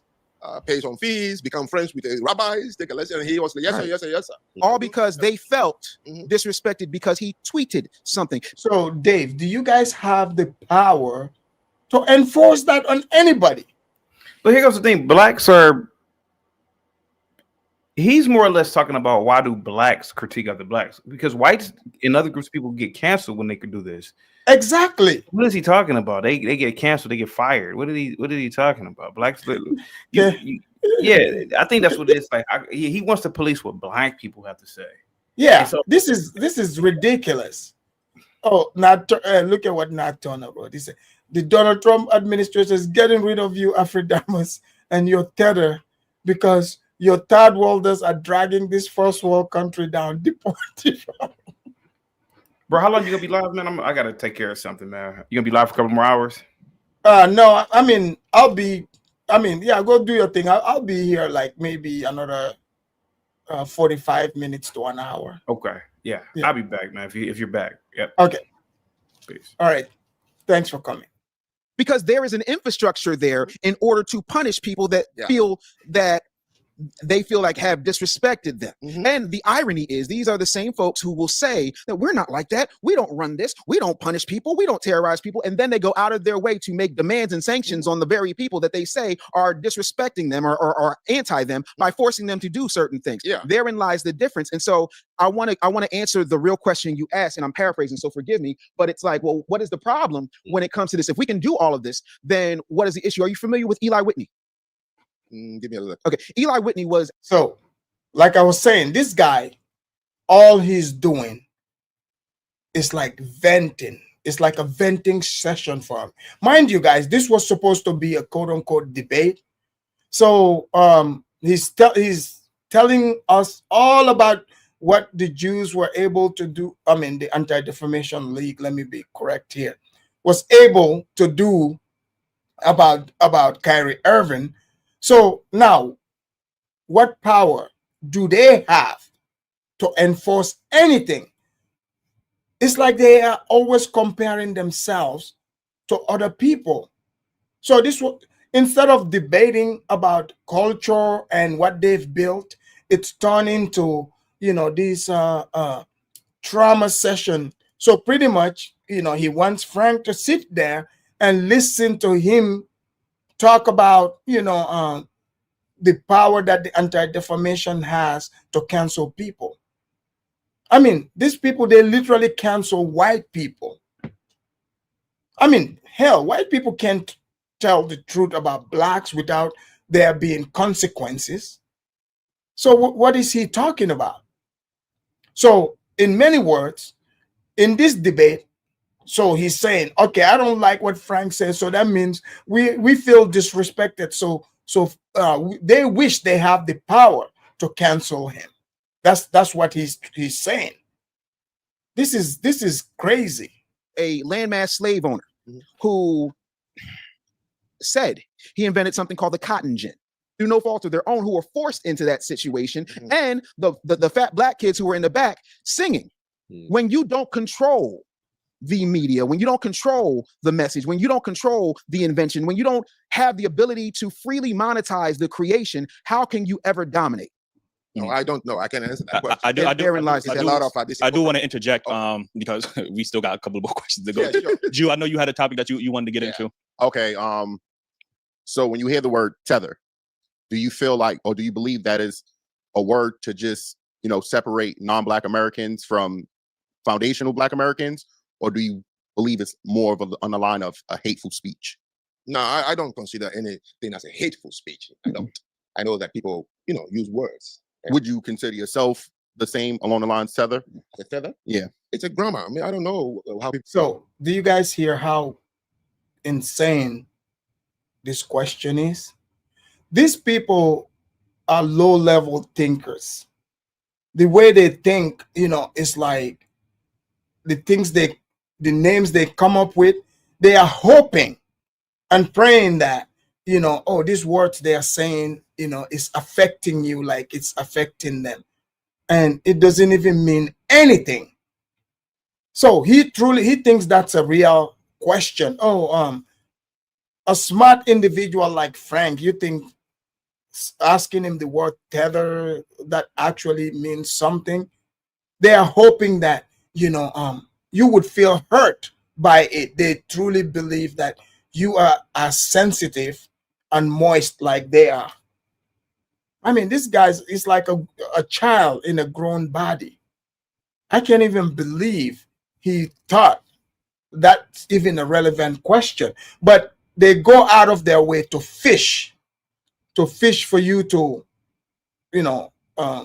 feel like you're hurt by it. People are laughing at you. Like when I hear this, I laugh. I'm laughing at them, but they don't understand that.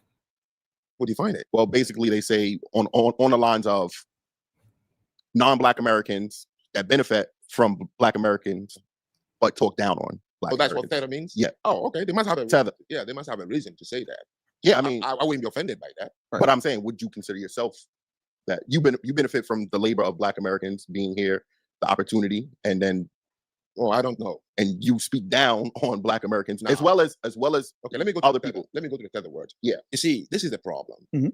I'm not speaking down. Stop using the words. We are having a very heated discussion. Okay. These are my views, and I'm sharing them about a certain people who are close to me. It's not Frank, you cannot have logical conversation with low-level thinking people like this. See, when you bring facts, this was supposed to be a debate. They see it as you're talking down on them. Can you imagine? You are debating somebody. You're supposed to debate on subjects, but they feel, because they feel so inferior to a point, they feel that you are talking down on them.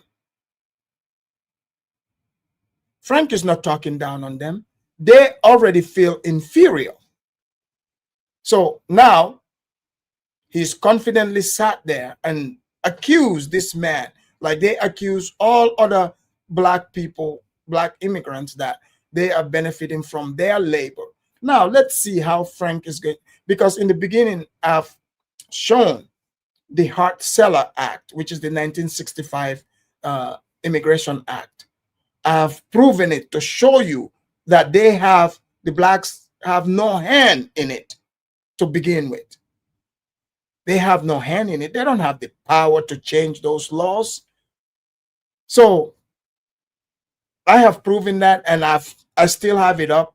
Once we get to it, I would show it again to prove that they have no hand in the US immigration laws. But they believe that, oh, other people, somehow it's only Africans that owe them. They think we owe them. I guess we are the new white people. They've tried the reparation with the white people. That's not working.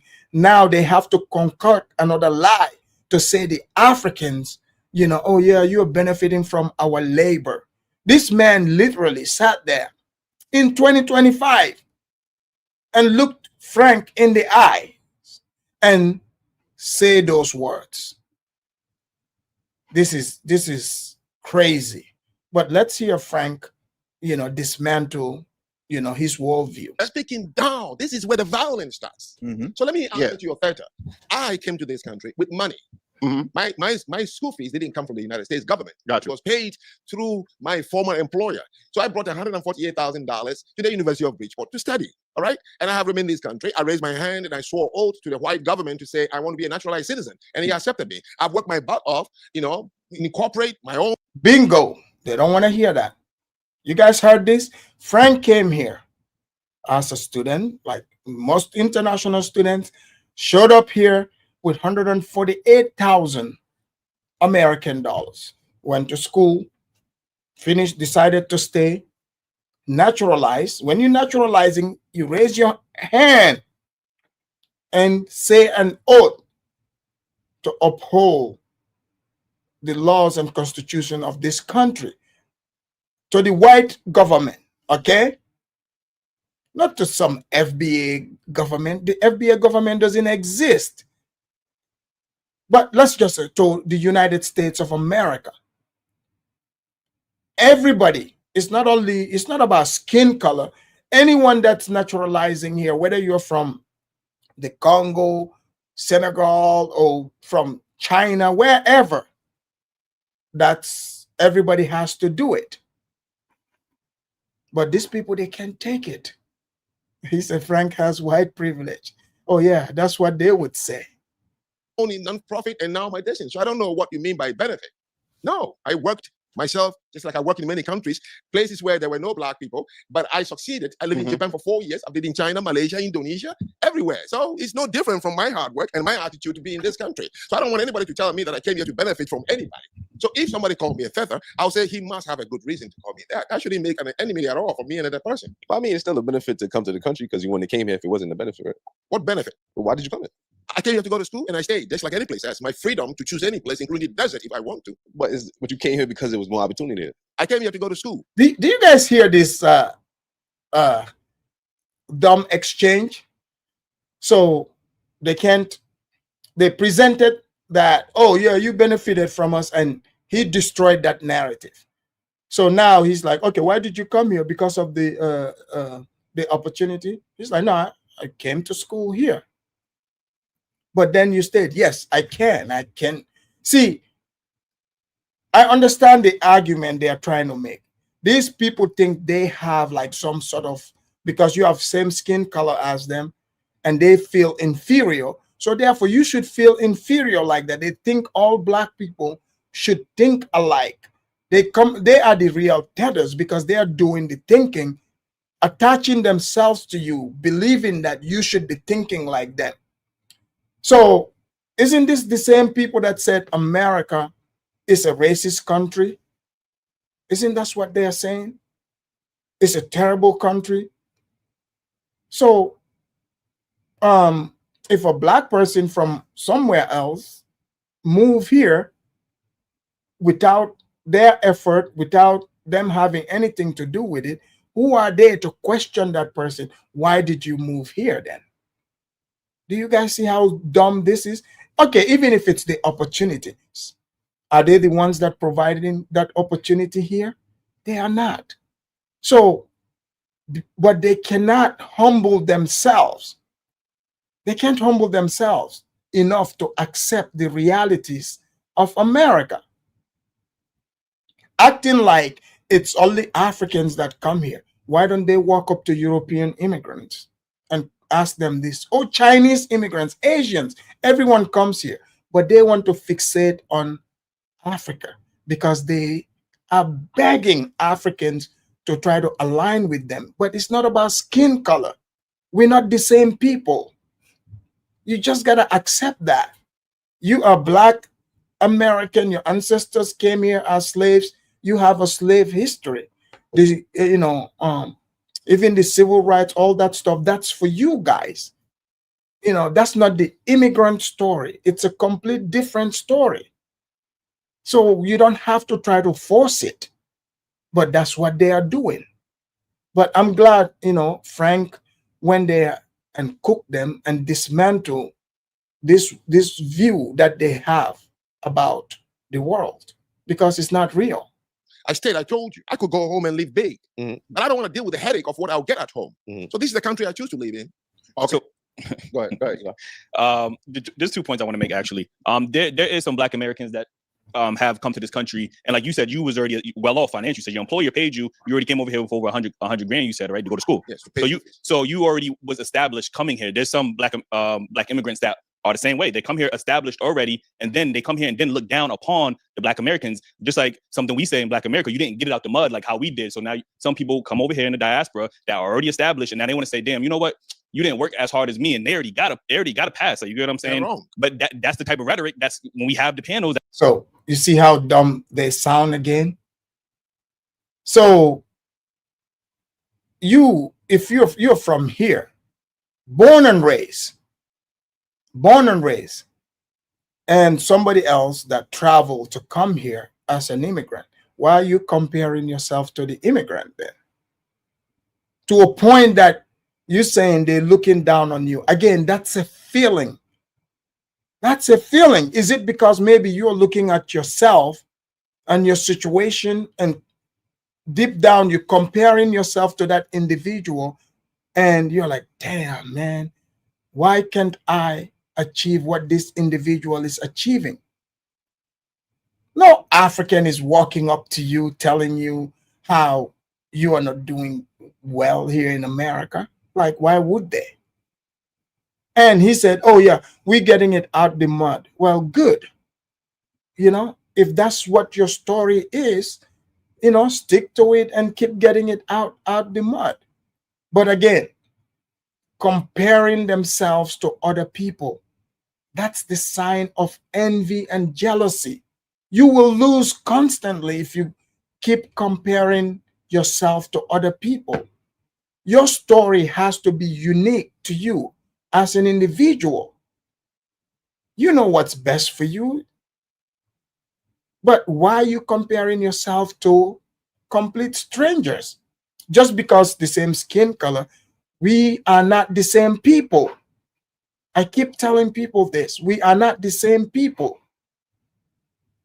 That's the type of rhetoric. Okay, you guys are lazy. You guys are going off of government assistance when you guys came here already established. Some of you guys, not saying all of them. Okay, let me make it clear. I wasn't already established. Okay, as a reporter, Coming over here with 100 grand, Now, that's more than most people. not my money. Scholarship. It doesn't matter. Scholarship Like, given It's to still the an United States advantage government that the because of majority me of doesn't families mean of my Black money. Americans So don't have. I wasn't established. No, established. I don't know what it means, but I knew that I was an emotionally stable, well-structured, sophisticated gentleman from Africa. That is all that matters to me. Mhm. Okay, I'm not interested in the American dream and wealth and house and picket fence and all these flashy cars. Go and see outside what I brought you. 2014 Kia Soul with 188,000 miles on it. I've never bought a brand new car in this country because I don't need it. Yeah, neither do I. Okay, Right. so Every people should black stop man don't saying need, these things. think he about need me. a Ferrari. I'm just waiting to die. That's it, and I chose to die in America. What is the point? Like I got something from somebody. Here's If anything, I beg the white man whose country I came to, and he gave me the citizenship. Not a Japanese, not a Chinese, not an African American. But the reason that Let's you keep like talking. Exactly. See, these people want to put themselves in the white man's position so bad. Nobody owes you, the blacks, anything. Frank is correct. If anything, he should be thanking the Lord and the white man who gave him the citizenship and allowed him to come here. Plain and simple, and provided all the opportunities. So where's the problem? Everybody moves up here. People come to America, they like it, they stay, they choose to live here. So where's the problem? Why do they have a problem with the man choosing to live here? I mean, think about it. Like, this should wake the blacks up. It should wake you up from being victims, playing this victimhood card. You've got people coming all the way from Africa, blacks all over the world, while you are here crying about being victims, saying that this is a racist society. Here's other blacks coming, us, telling, we are enjoying the place, seeing the place as the greatest country on this side of heaven. But you can't accept that. I'm not stopping you. If you want to be negative about America not liking it, that's on you. You are also free to do that. But we are free to see America as a beautiful place. We can choose this place to live here, just like everyone else. I don't have to deal with you. I don't have to come together with you. I don't have to do anything with you. It's called freedom of association. That's acceptable here in America. In fact, just see me like a white person. Okay? See me like a white person. Maybe that would help you better. I mean, it's really dumb, like to walk around asking this type of question. Why did you stay here? Because he can and he wants to. About things that would make us understand each other. And maybe I thought we would use this to understand why do people from the Caribbean and Africa come. I have defended, but you see, when I speak about myself, you may think I'm trying to make things up. I used to get very angry when I hear any of the Caribbeans and Africans say things like this about African Americans. Right. I have been. There's not a man who'll be lying here for that. And I used to say, I give it to the African Americans. They were uprooted, shook so hard, there is no soil left for the root to germinate. And yet, look at them here. You come from your own place, and we are all messed up out there. So who should I give the credit to? Well, the other point I want to get to you, Dave. You said that you said out your own mouth that you didn't want to go back and deal with what you have to deal with in your country, right? I think that is the difference between Black Americans, because we stood here and fought. We didn't have that luxury to leave our country and go live somewhere else and benefit off the hard work of other people. You said out your own mouth, I don't want to go back home and deal with what my country is dealing with right now. I'd rather stay over here in America. And I think that's the difference between foundational Black Americans and Black immigrants, is that you guys are leaving your situations instead of staying and fighting and making your situation better. That way the citizens don't have to leave and go somewhere else to live a better lifestyle for themselves and their family. You guys chose to go to another country instead of staying and fighting. But do you see how dumb this guy sounds? So now all of a sudden he wants to tell a complete stranger, you guys should where the man should stay. This is the difference between most other Africans and blacks here. Africans, we are free to travel, free to go wherever we want. Okay, that's the difference. So again, you as comparing yourself to somebody, a group of people who have a different worldview than you. But because you have the same skin color, you're like, oh yeah, we just stay in here because we are fighters. No, because America is the greatest country on this side of heaven, has the greatest economy, is the best place to live. So that's why you are living here as well. So just live and let live. Enjoy your corner and let us enjoy our corner. It's as simple as that. But you got this guy who's speaking, I think he can speaks like a third grader thinking level, wants to tell a grown man about how, you should have stayed in your country and fight. Like, fight for what? Like, tell us what's there to fight for. That you would, what, all those white supremacists we left over there, we should be fighting, huh? Because you guys' worldview is you feel inferior to the whites. You feel like you're victims to white people. You feel like, white people are keeping you down, even though you keep denying it. It's all a feeling. They can't stand seeing people like myself, Frank, and other Africans not feeling inferior like they do. They can't take it. They want you to feel down like they are. And you can see it in their body language here. How do you exist in a great country like this and not make it? I don't get it. Fixing the corrupt politicians, fixing the economy, fixing the poverty, fixing the crime rate, fixing the educational attainment. You guys chose to leave, especially the brilliant minds. They are leaving their countries to go live elsewhere. That's not something Black Americans have in us. We stood here and fought. Japan was the #1 economy for about 20-something years until the bubble busted in 1989. Japan, the most beautiful place I have seen on Mother Earth. You won't find a poor person. Denmark, Scandinavia, you won't find. But they migrate here a lot. So it's not just because people come here everywhere. Their country is bad. Migration is something in people. There are more people back home in my country than I. There's a reason people so migrate. Individuals feel a certain way doesn't mean that it's for everybody. So Japanese are here. Great point. So Africans, so these blacks, the talking points. So when it comes to Africans, they're like, oh yeah, you guys are leaving because apparently everyone is leaving Africa. Even though there are about 2 to 3 million Africans here, right? So they make it seem like your entire country have moved when they don't understand that, it's individual endeavors. There are people like myself who are adventurous. We just can move to places. It's not about whether you're rich or poor. Migration is normal. People move from Japan, like he said, Denmark, UK, Germany. They come over here and live here. Those are not poor countries. They are not. So if you live in a country like America and you are not able to see the blessings of America, I mean, too bad, too sad for you. I mean, nobody can help you with that. But to think that you have the the brain capacity to be able to understand why people move to places, and therefore you get to question them. Buddy, if people you talking about the brain powers are leaving those countries, what is it to you? That's not your problem. You're not from there. You would never move there. You don't understand the country. So why is that even your problem? I don't get that. Why is that his problem? Sure. They could be in Japan, which is very quiet, polite, organized, no crime. I went to LA for a conference. I went to Little Tokyo. They've brought it up every place. And I know Japanese, like, what is this? But they choose it. I just like this place. Scandinavians are here. They're not from poor place. So I don't think that I'm not in the business of fixing no politician, a corrupt politician in my country. For what? I don't have a country, I told you. It was put together by some foreigner. So you're calling something I don't have, my country. No, I don't have that allegiance, really. No.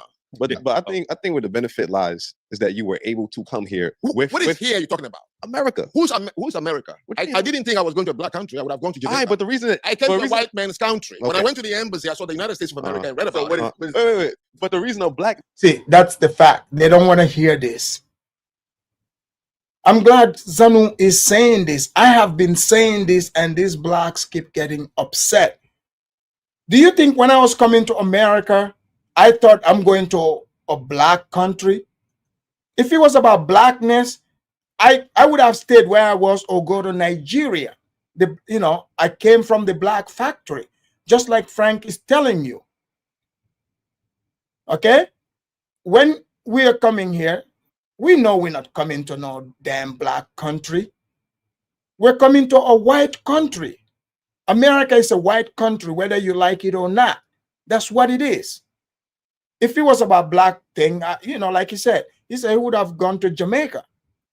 But no, he wants to come to a white country, and he came to America. So why are the blacks even fixing their mouth talking to us? We didn't come here for you. We're here for the whites. Man, yourself can come here is because of what the FBA's did to make it lawfully possible for you to come here with your 100 grand and go to college. That was not a possibility. That was not a possibility a century ago. We do not know. There are many countries that don't have slaves. UK is one of them. There are no slaves like African Americans. So why you ain't go there? Wait. There are many countries in Europe. They don't have blacks there. Right. But all Africans are there. Right. Okay, so who made it possible for Africans to go to those countries? It's a world of difference, and here's why. And I think Why only when it comes to America, you're thinking that you made it possible to come Saudi Because- Arabia? hear me out. I lived in Japan. I got a resident permit for 4 years. I could have asked for permanent residency, right? They would have granted it to me, same as in China. There are today Exactly. Frank just dismantled their worldview. It's a damn lie. Like, in Europe, they have Africans there. They got Africans even in Saudi Arabia, Japan, China. Who made it possible for those people to go there? So let me show you again to debunk the lies that they are telling here, that they made it possible. They made it possible for Africans to come here. And isn't it wild how the immigration law applies to everybody, but somehow they only made it possible for the Africans. You guys seeing this right here? So they like to quote the 1965 Immigration Act. So here's the picture when it was being signed. Are you guys seeing this? There is no black here. Not a single black. You seeing this? This has nothing to do with the blacks.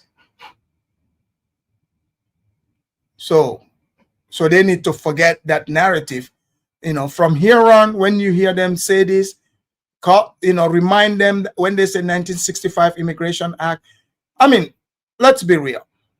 If the blacks here in America, they say they are not immigrants, right? They are not immigrants. Why would they have anything to do with immigration law? Why? They came from slavery. So if they say, okay, we're going to fight for immigration, this right here, when it was passed, it was to allow more countries to be able to come to the United States.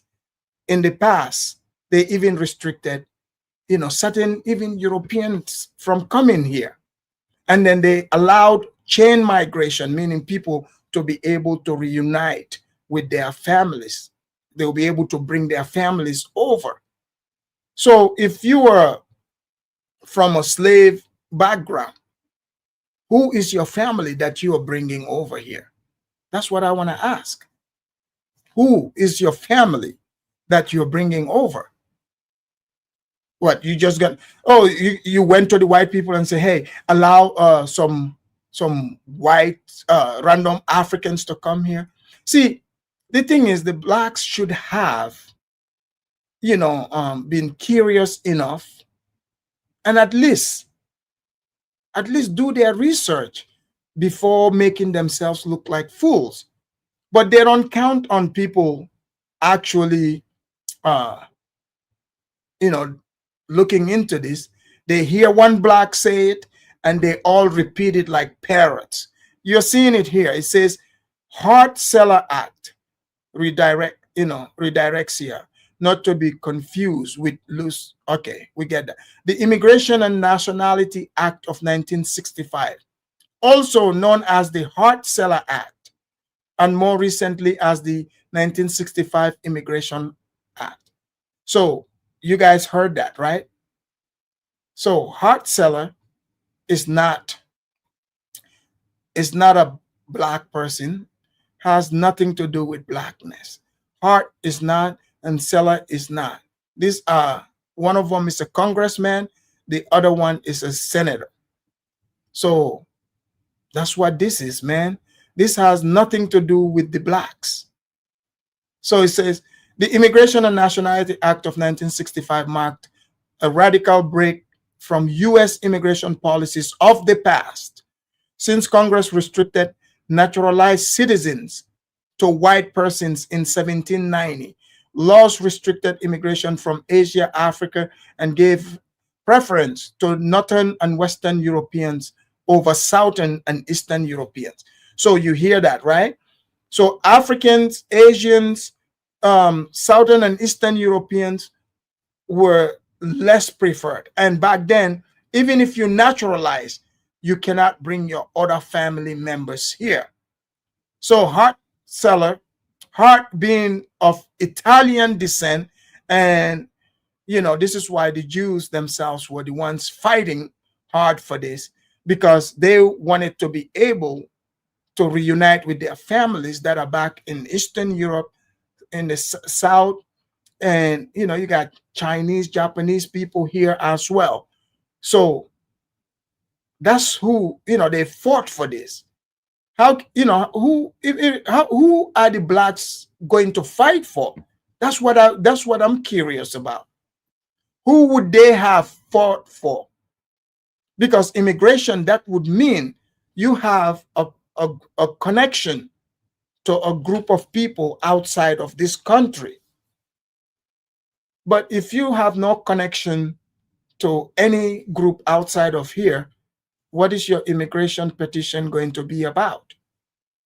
You cannot just show up and be like, okay, I'm doing this for all the blacks in Africa. That's not how it works. So I want us to kill that narrative. Anytime the blacks, they bring this up again, direct them to the Afridamus Report channel here, or tell them, pull it up. Look up Hart-Celler Act or the 1965 Immigration Act. Do not let them overtalk you, because they're going to try to use emotions. I don't get it. It's like they want to feel so good by trying to take achievements for things that they haven't done. And this is not diss on the blacks. You just didn't do it. It's and that's okay. It's a lie. It never happened. So here we go.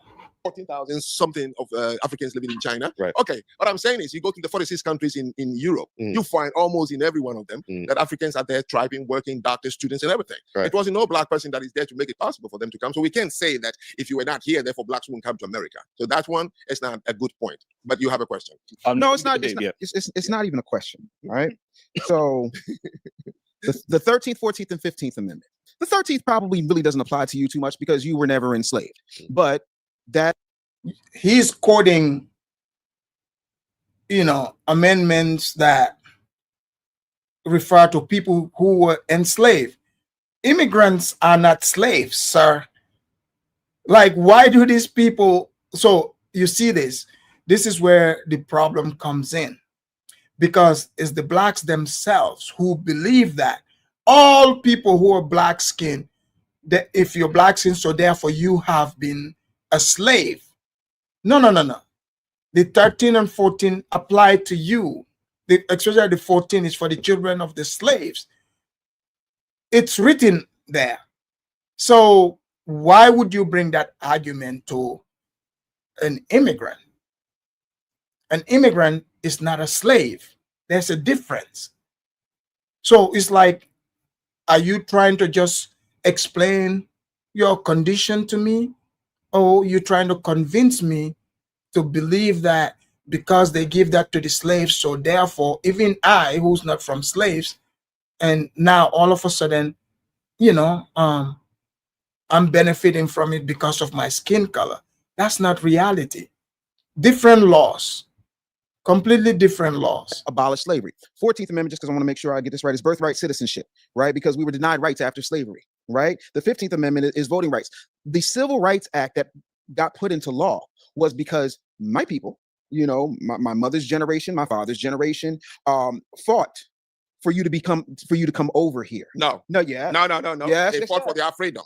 I was never informed, sent any letter in Africa that you should come to America. I'm just telling you, nobody fought for me. You were in a condition you need to fight for your freedom. And so you fought for your freedom. Benefit from But you benefit from that fight. I've given you an example. There are many places I have lived. But we're not talking about many places. Okay? This is unique This for two is reasons. one of them. What makes you think that if you're not here, therefore America wouldn't allow black people to come here? Why did they allow the Because Japanese we were are the not white? ones who fought to make it. No. The Southeast Asians are not white. Frank, you gotta let me rock for a minute, right? So here's what I need you to understand. The reason that it went from the Black liberation movement to civil rights was twofold. The first one was they wanted to make sure they could shoehorn everybody else in because when folks come here, they contribute to the economy. Who? Okay, when I say who made that folks should come and contribute to the economy? You mean the white Americans? the white government. Okay, sure, yeah. Right? Mhm. When that civil rights bill got passed into law, when LBJ signed it into law, right? After that, you got fat white women being stewardesses on Pan Am, right? You got women had rights, you've got gays having rights, you have people being able to come into this country and have the opportunities that were not allowed prior to us bleeding, fighting, and dying for those rights to be put into law. That is uniquely on us, that we, whether you realize you benefited from it or not. What right is that? The right to come into this country, to come to school in this country, to become a citizen of this country. I'm just asking for. Black people fought for civil rights. You are here because of civil rights. What is civil rights? That's a great question. It depends on who you ask. Yeah. The right to be able to participate in what the Constitution of the United States provides for everybody. We, the people of the United States, in order to form a more perfect union, establish justice, ensure domestic equality, provide for the common defense, promote the general welfare. I mean, it's a long Constitution, but in it, there's a lot of amendments in the 13th, 14th, and 15th. Yeah, so the civil rights simply says that people living here, African Americans who were brought here illegally and forcefully, must have the freedom to participate in everything civic. Not everybody. See, that's the distinction that they don't tell you. It's not just about African Americans. They shoehorned absolutely everybody else into it. So this is so every time their narrative starts falling apart, they want to include everybody in it. But okay, when you talk about reparation, then they don't want to include everybody. They're like, oh no, that law was made for just us. Just like the 14th Amendment, the 13th Amendment, that's for you. Immigration is for people that immigrated here. It has nothing to do with you. Americans who enacted the civil rights were thinking about other people. No, we weren't, but that's what the government did with it. That's what I'm trying to say. It's not about whether you were extended an invitation or not. You are trying to make it more. If I buy you a ticket to the Yankees game, you didn't buy the ticket, or you didn't ask to go to the Yankees game, but you're sitting in the stands. Again, like Frank pointed it out, they're trying to make it all emotional and sentimental, but that's not what it is. Like, why is it so hard for these blacks, these FBA types, to just accept reality for what it is? Like, accepting what is already written and what the laws are, it's not going to take anything from you. Pretending that you wrote that law, you fought for it when you didn't, it's not reality. I mean, they're making themselves look so dumb. Like, nah, like, dude, that's not what that law is. The people, civil rights, when you guys say civil rights, the civil rights that these blacks say they fought for, that's for your people, that's for you. And they like to say, oh, if we didn't fight for freedom, you won't be able to come here. Then you should have stayed being slaves then. Who was the one enslaved? Oh, they are like, oh, you guys waited till the fight is over and you came here. What fight are you talking about? So people you're telling this to, weren't even born. So like, what the hell are you talking about? It seems like they want to reverse time So these narratives that they tell, time and time again about how they are victims, how they stuck the dogs on them, and how they were dehumanized, 3/5 human. So now, they tell this story. It seems like to reminisce about it. I don't know why, but somehow they do. And if you, as an African, that's not your story, you don't relate to it, then they hate you. They seem like they want time to reverse. They think that would make that happen to you. But if time reverses, you would go back into the plantation. That time would put me back in Africa and free. They don't get that. If you reverse the clock, even though the people that are requesting it, none of us would be alive because we weren't born then. Okay? So they keep talking about things like about errors when none of us were born, none of us were around. Slavery have been over 150 years ago plus. So I don't know why they keep bringing up slavery. If you want to bring up slavery, tell it to the people that relate to that. But keep repeating it to people who this doesn't relate to makes no sense. Now they say that law was for all, us and them. But when it comes to reparation, they never say that. How crazy, how ironic, right? You still benefit from it. Whether I did it, I don't believe it, and therefore whether you believe it or not, I don't believe that's a camera. It doesn't stop it from recording. I also showed you that other countries, 196 countries on the surface of the earth. Out of that, 46 or 48 of them are white countries. You go to any of them, you find us. We didn't wait to see, black people are here waving flags and saying, now you can come. Why the fuck y'all wasn't here when we was out here getting our ass whipped and hung? Okay, I don't want to talk about the conditions people face and what they fought for. It's one thing, I respect it. It don't sound like acknowledge it, but now you're because you're benefiting from it. So did you guys see this? So the half Syrian Jamaican guy is asking why y'all weren't here when we were getting, our heads cracked. Where was he? Where was his Syrian dad? Where were they at? Do you guys see how dumb this guy sound? He wasn't even born. He's telling people who weren't even born, why they didn't participate, getting beat up. Why didn't you? So it's like saying, oh yeah, sir, why didn't you just come, show up to America, when there was slavery as a slave? I wasn't born. Could that be a good reason? And maybe also I wouldn't have wanted to be a slave. Is that a possibility? But you see how these people speak. They speak as if this actually happened to them. Them as a people. They are speaking as if this was happening like in 1992. So, Africans, we were hiding in the corner, seeing the blacks getting their asses whooped. And then as soon as the white people just, wave this magic wand and everything stopped, we the Africans, we jumped up. We are like, yes, we are here. Do you guys see how illogical this is? Now I'm beginning to think the way these people talk about this slavery stuff is all sensationalized. I don't believe it happened the way they tell it. That's not how it happened.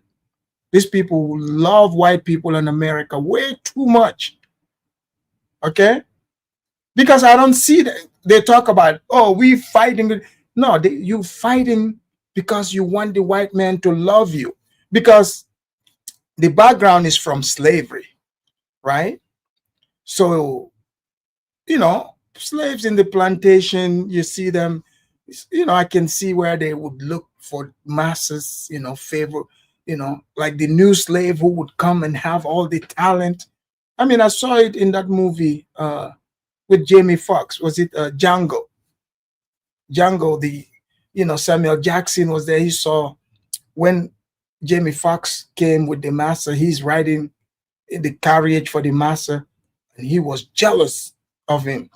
because these people, they think that the masses should love them. So when they see you the same skin color and they feel threatened, they think you are here to take the love from their massa or their zaddy from them.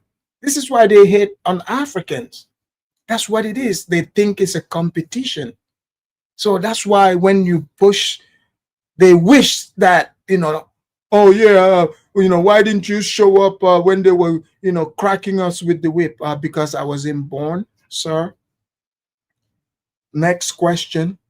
Oh man, why didn't you show up when they were, throwing water hose on us? When we were trying to go sit with the white man and eat hamburger? Sir, I still wasn't born then. Damn it. Oh, you're tethered then. You see how crazy these people sound? But let's hear Frank, continue to, try to, bring some sense to them. You wouldn't be able to walk these grounds. The rights you have as a black man, regardless of where you come from in America, you are an American citizen, right? Yes. You are a American citizen. Naturalized American. You're a naturalized American citizen. Mhm. 13th, 14th, and 15th Amendment. Like that, you became a naturalized citizen because that amendment was fought for by us. Oh, so you benefit. Southeast Asians who are here. Same. Yes. The South Asians, the Germans. Everybody. Yes, everybody. Okay, well, then I don't have anything to say about that. Because I'm not a scholar on why white American government decided to allow immigration. To build because it was of a financial benefit. It was of a financial benefit. Of course, that is one of the things America did that is so unique from other countries. They knew the land they have taken and the country they want to build. Of course, every country on the surface of the earth builds into its system a form of immigration. Even the most homogeneous, like Japan, they always know what immigration does to a country. And so if you're going to go on telling everybody who is here is because of us, then fine, I wouldn't argue at that. You did. I mean, my whole thing is everybody. Then I think no, but the thing of it is, it's a historical fact that whether you recognize it or not, there is a debt of gratitude to be paid to foundational Black Americans who got their heads. What gratitude? I just showed the evidence. So these people act like some of the blacks which they showed on camera, which, by the way, that civil rights thing, when you read it, you see Martin Luther King and his guys. That was all staged so that they can catch that on camera. Like you can see that. That has nothing to do with us in Africa. It doesn't. So he wants us to, there's debt of gratitude. But now all of a sudden, they said, when Frank was like, okay, is it all other groups? Now, because he knows that he cannot backpedal, he's like, yes, it's all of them. But it's a lie. They run around here and say, we're the reasons why you Africans were able to come here. But when Frank proved that that's not true, because Africans are in Russia, China, Japan, different places. What black group was there to help Africans come there? Or in these European countries? So immigration is not only unique to America.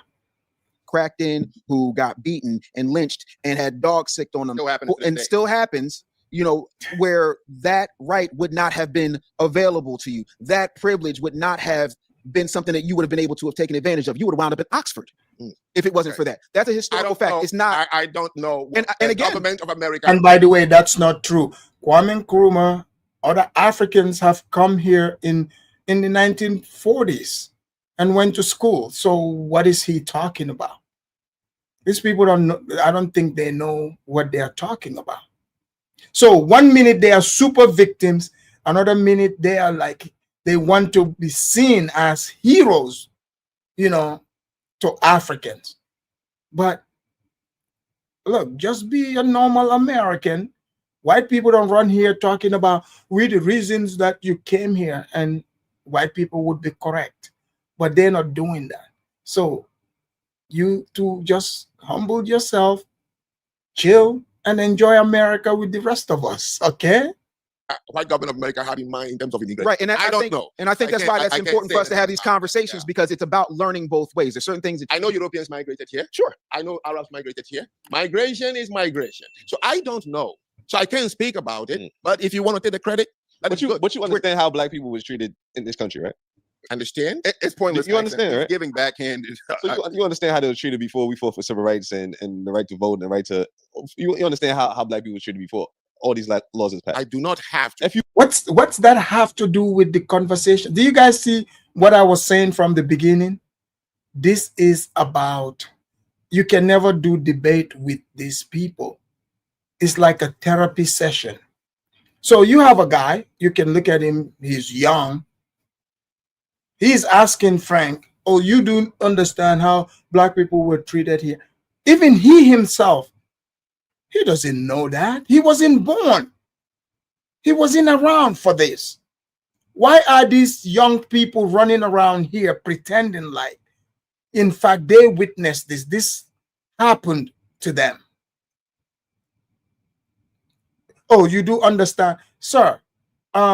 Pretty sure, like, you don't have to be a slave to understand that slaves, being a slave, you know, slaves will not be treated the same as free people in any society. Common sense would tell you that. This is why humans know that slavery is terrible.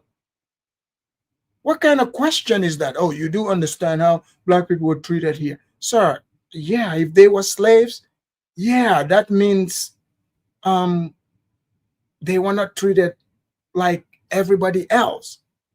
They were not free. You know, slaves are not free in any society. That's not just in America. But somehow these people want to monopolize this, and then they get mad and say, oh, you're disrespecting our ancestors, but you're the one disrespecting them because you are over here trying to use their plight to score points on things that is not even necessary, asking stupid, silly questions. Oh, you do know how blacks are treated. No, sir. No, I don't know how they were treated. Why don't you tell me? You tell us, Mr. Bling Bling, who thinks he was a slave. if Once you migrated tell that before, somebody is in slavery, well, that alone explains itself. right? Yeah. So if you Okay, migrated here but before, you're jumping to say because of that, as if other countries don't give immigration, and you haven't proven that other countries don't. If this is solely exclusive to the United States, then I would say you're right. But it's not exclusive to the United No States. one said immigration. Because everybody knows. That's a bit of a straw believe in man. Immigration. That's a bit of a They straw man. encourage Frank. it That's a bit of a straw man. because they Frank. know that there are many talented skills. They have to import it, even if it means by force. They bribe. Japanese did it. but how you think you would have been imported in this country had we not fought for these rights? What right? Tell me the right. The right for naturalized citizenship, the right for civil rights. Whether you Tell can't. me the So say for example, you can. Let's pretend that we're on Earth 2, and let's pretend that Earth 2 is an alternate universe, just like us, except for one particular change. And that one. So you guys notice how with these people, why do they always try to go, with hypotheticals? Why can't we talk about right now? You heard exactly Stoic. He said imported. Literally, we live in 2025. These people are talking like slaves. I mean, these people, I think they truly wish slavery is back. Like, yeah, using words like imported. I live in 2025. Like, why on earth would I imagine myself, being imported in like a cargo? Like, do you guys see how crazy this is? So their argument is not based in reality. So you're asking Frank, how do you think you would have been coming here? How the hell would he know? How would he know? And you yourself that's asking that question, how would you know? Like, why talk about something that's impossible? The man wasn't born. You guys weren't born. None of us were alive back then. So let's just move on. We don't know how it would have happened. I mean, we don't know if he was going to come by plane, by drone. Oh, he's going to put on his, African Superman cape and fly over the Atlantic Ocean. So, I mean, let's move on. particular changes, segregation is still in place. White supremacy is the law of the land. If it's white, you're right. If you're black, get back regardless of where you come from. Now, let's say that you did apply and you became a citizen. You would automatically be a secondhand citizen, and they would say, get your black ass to the back of the bus. You can't do this. You can't do that. Do you know that when you became a lawyer in this country, up until black people started becoming lawyers, there was no such thing as a bar exam? They created bar exams to bar us from becoming attorneys. Yeah, when we got the right to vote, they started creating things called grandfather clauses and poll taxes in order to keep us from exercising those rights. You understand that to be a fact, correct? I don't know. Okay, but trust me, the comment section will tell you that that's a fact. Okay. Civil rights, which started off, he thinks, raising his voice, shouting, that's what makes him right. The victimhood mentality is out this world. Exactly, AB, they create these fictional scenarios, fictional life. So there was no bar exam. The bar exam came just for blacks. So white people do not take bar exams. Are you serious right now? So again, they fetishize slavery. They wish slavery is still happening. It seems like they are upset that Africans that migrated here, it seems like they are upset we came here and we are not put in plantations.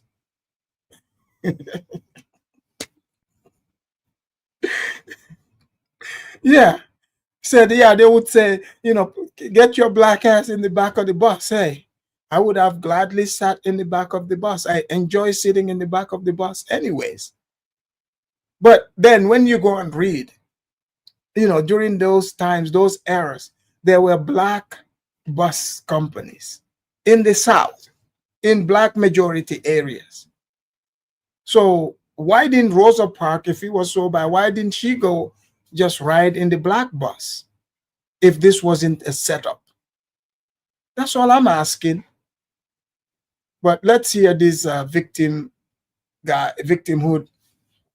Olympian tell us. There's a black liberation movement, and then COINTELPRO did its thing and gave us civil rights. Okay, so back to you. Name the rights I'm enjoying. Hold on. I was in the middle of telling you the rights you're enjoying. Okay. Civil rights gave you the opportunity to be here, take that $148,000 scholarship, and sit in a classroom amongst all Americans and make that happen. You have to show me where that does not happen. If it is exclusive to the United States, please. No, there were African students. I mean, I'll give popular names like Kwame Nkrumah, Nnamdi Ezekwe, several others that came here and went to school in America in the 1940s. How about that? Students have been coming here for a while.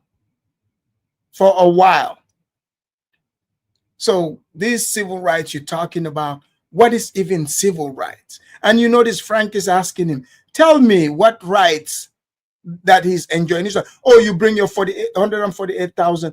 Okay, tell me where this is not happening. He can't. But they just want to feel superior, but they cannot tell you where in the world this is not happening. If for instance, this wasn't happening anywhere in the world, then we could say, okay, yeah, Africans cannot go to school anywhere in the world except America. That's because the blacks fought for that right. But that's not the case. That's in fact not the case.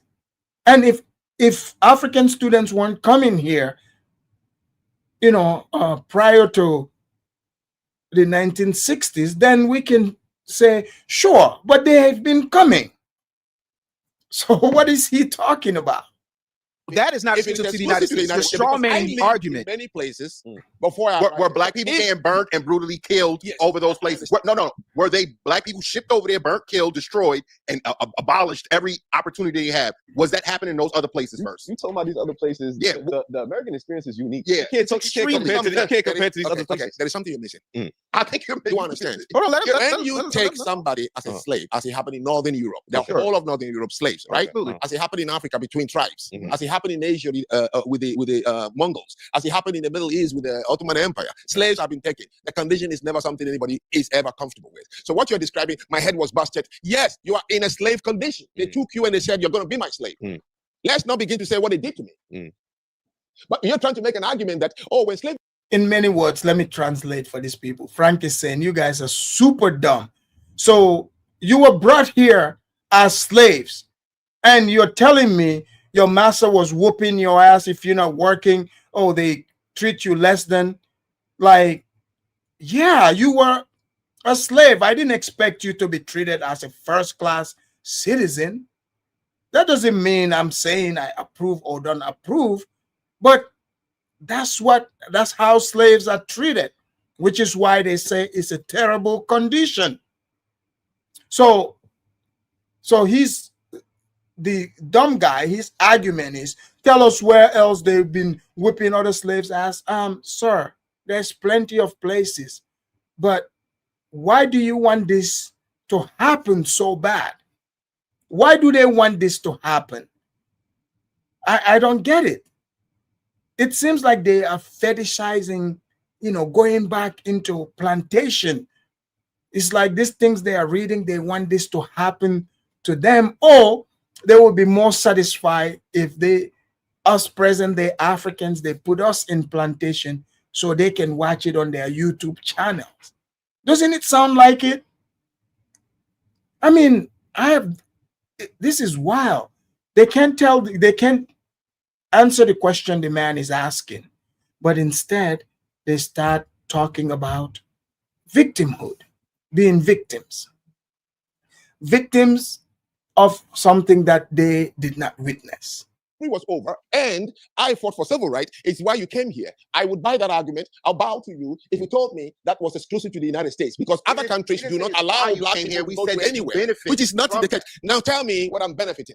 Again, no, he said it. Please go ahead. I'm telling you. No. Name it items, please. Just name the item that you're benefiting from. Yes. The reason that you were able to. No. What is the item? It's a business relationship I have with the United States of America. I brought money. I paid taxes on my money. The reason you were able to do that is because of. I'm asking you, give me the benefits. I can't. Exactly. I can't. So I don't. Frank. Here's what I need you to understand. Right? Immigration is not something that is unique to America. No one ever said it was. That's a straw man argument. That's not what I'm on. Here's what I am on. Are you familiar with the Nuremberg laws? What? The Nuremberg laws. Yeah, in Germany? Yes, in Germany. Okay. Do you know where those came from? No, I don't. No. Oh, let me guess. It came from blacks. Guys. No, it's real what you're seeing. Like, yeah. So apparently, everything came from them. Yeah, let's hear him tell us about the Nuremberg law coming from them too. See, Hitler went on record. No, let's talk about no. I'm making you got black Americans. I just want to clear that. You give me too many. It's true. Why can't they answer his question? You see the other one in the middle there, Ace, could not answer because he sounds so dumb. Now, this other one that thinks he's smart, he can't answer either, but he wants to tell us about Nuremberg. Sir, just answer the man's question. History lesson. No. I can verify. Because you don't know the I'm not going history. to follow you because you're not a history expert. No. So don't give me histories like as if you're teaching a high school kid. Just no, ask I'm me not the trying to question. teach a high school kid. Questions, and you said we're going to have this discussion. But to go to Nancy, I wasn't born. I wasn't. No, there. you're missing. I'm trying. The Nuremberg trial. I am asking you to tell me. I'm working in this country. But look, what is that one right that you can say I'm enjoying? Okay, you have the right to be a citizen here, which you would have not been. For the Americans, they wanted it, and they gave it to Frank. We're gonna let him. We're gonna let him talk. We let you talk. Let him. He ran interference. He said you have the right to be a citizen. Yeah, because the American government, white government, made that happen. You see how mad and broken these people are. These people do not live in reality. They do not live in reality. Just answer the damn question. Stop telling us about Nuremberg and, Fluseberg, Randstad. Tell us, like what you have fought for, for Franc in this country. Oh, paying taxes. So you got these people are insane, man. Have his moment. You have the right to sit down in a classroom and pay for tuition that you would not have been able to do in any place in the United States, with very few exceptions, if it were not for civil rights. That is an irrefutable fact. And the reason I was bringing up the Nuremberg laws is because Jim Crow in and of itself was so bad that Hitler modeled the Nuremberg laws off of Jim Crow. And I'm not trying to give you a history lesson, but there's a lot of history that comes with foundational Black Americans that you do not know that would change your perspective. We came here for this conversation, not so much to try and convince you or you to try and convince me. That's what you guys are doing. You're trying to convince him to buy into your fake bullshit. Yeah. So you didn't come up with the Jim Crow law. You didn't come up with the Nuremberg laws. So what's the purpose of bringing it in? Those are the whistle for the victimhood. For the victimhood. Man, these people are pathetic, man. But to have a exchange of ideas so that you can understand our perspective and we can understand yours. When we had our initial phone conversation, we talked about the importance of people understanding that you are not coming from a place where you're trying to demean people and people are threatening your life. And, your team is like, should we call the FBI? And you're like, nah, but this is insane. To the point where when we were talking, you said, well, this group, Foundational Black Americans. I said, no, Frank, it's not a group. It's a lineage. That's what it means. What I'm saying. Please ask me the questions. I don't like the too long because the things you're saying, I can't verify them. I wasn't there. So when you say something like that, you're forcing me to say, should I concord and say it's true? No, Because I'm not trying to get you to agree. I'm trying to give you things that you can look up later on for your own benefit, so that you can get a better understanding. This is not about what does Nuremberg have to do with blacks. Do you guys see how insane these people are? What does Nuremberg have to do with blacks? And also, he goes on and on talking about if it wasn't for civil rights, Franc wouldn't be able to come here and pay tuition. That's a damn lie. Like I said, I gave example of Kwame Nkrumah coming here way before the civil rights. And even somebody gave another name, Dr. Agre, who came way before this civil rights, not Azikwe. There are several Africans who eventually became, leaders, presidents in Africa that came and went to school here. So what is this guy talking about? Just answer the man's question.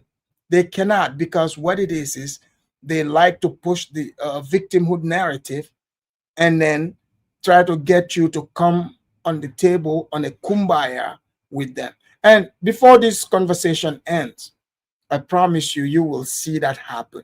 You will see them, try to preach openly about why, they want to unite. They want to unite. You will see that. So trying the question now. Okay, so let me go back to, because I asked you and Dave, I want to switch to you because Frank said he's not offended by the word tether. Sure. Right. But when you hear the word akata and there's countless amount of words, do you believe those words are to embrace Foundation Black Americans or to do the polar opposite? Term, No, but the thing that I think is extremely important is twofold. The first is when you use a term like akata, that comes from institutionalized hate and divisive language that has been spread through institutional hate. Are you guys hearing this? So another victim, they want to victimize themselves. So the word akata, now, you see this guy sitting there like he's their intellectual explaining as if this is even a real thing. So apparently the word akata is taught to Africans. Yeah, Africans. It's not that this is a Yoruba language or whatever language it is. It's Africans. It's institutionalized. Man, these people want to be slaves so bad. Like, literally, they want to be slaves so bad. Through media and narrative that puts us in a certain light, right? That we're lazy. We don't care about Like each the other. N-word. Exactly. It's a nice little code word. You know, for example, I know people that would call us swatches. I've known Italians that would call us spictic mulignans. There's a bunch of terms that come up, right?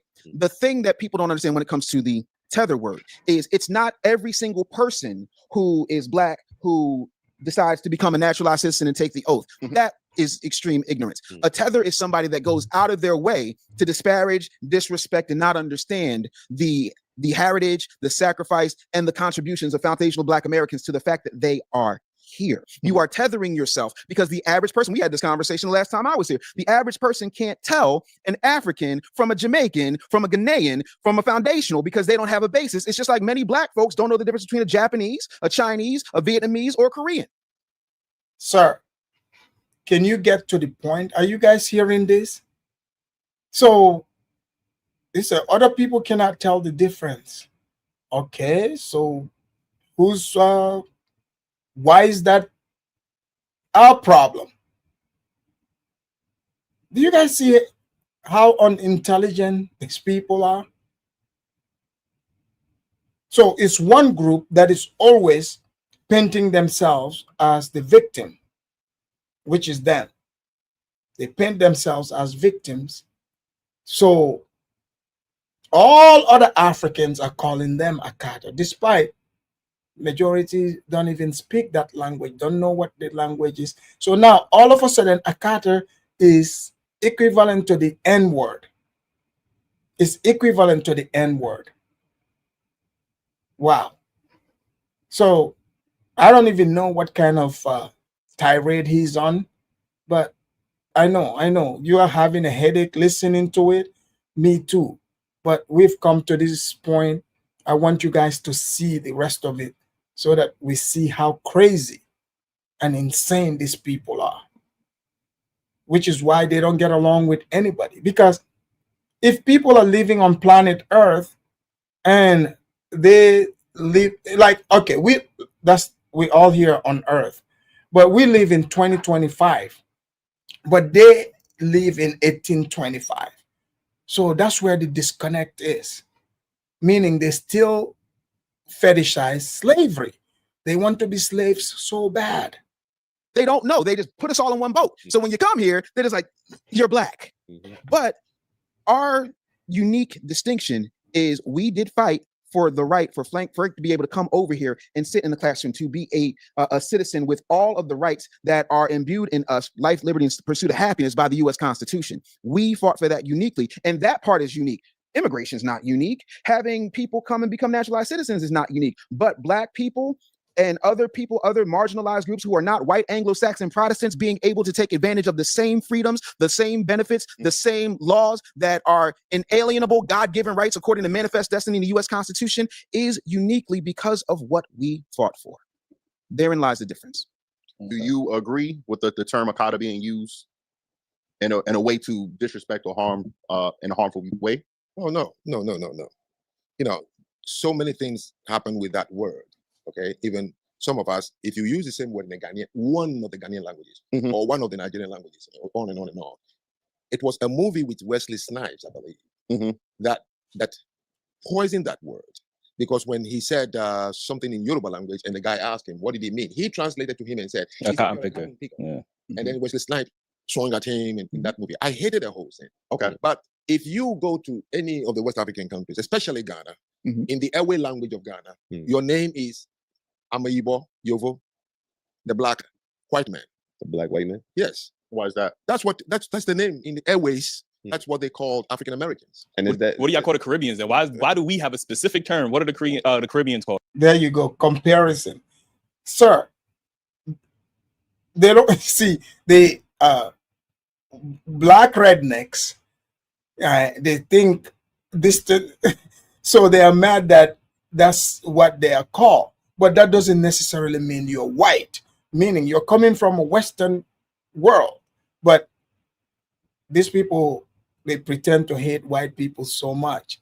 So they are acting like they're offended by that. You must understand that United States and Sub-Saharan Africa, things that happen, and the people who came and went, Maya Angelou, the 60s movement was never between Caribbeans and what is it called? Africa. It was between American blacks and Africa. So we came to see more of you. Now, the word gaijin. Does anybody here know the word gaijin? No. So gaijin is Japanese word for foreigner. Gaijin. Gaijin is the Japanese word for foreigner.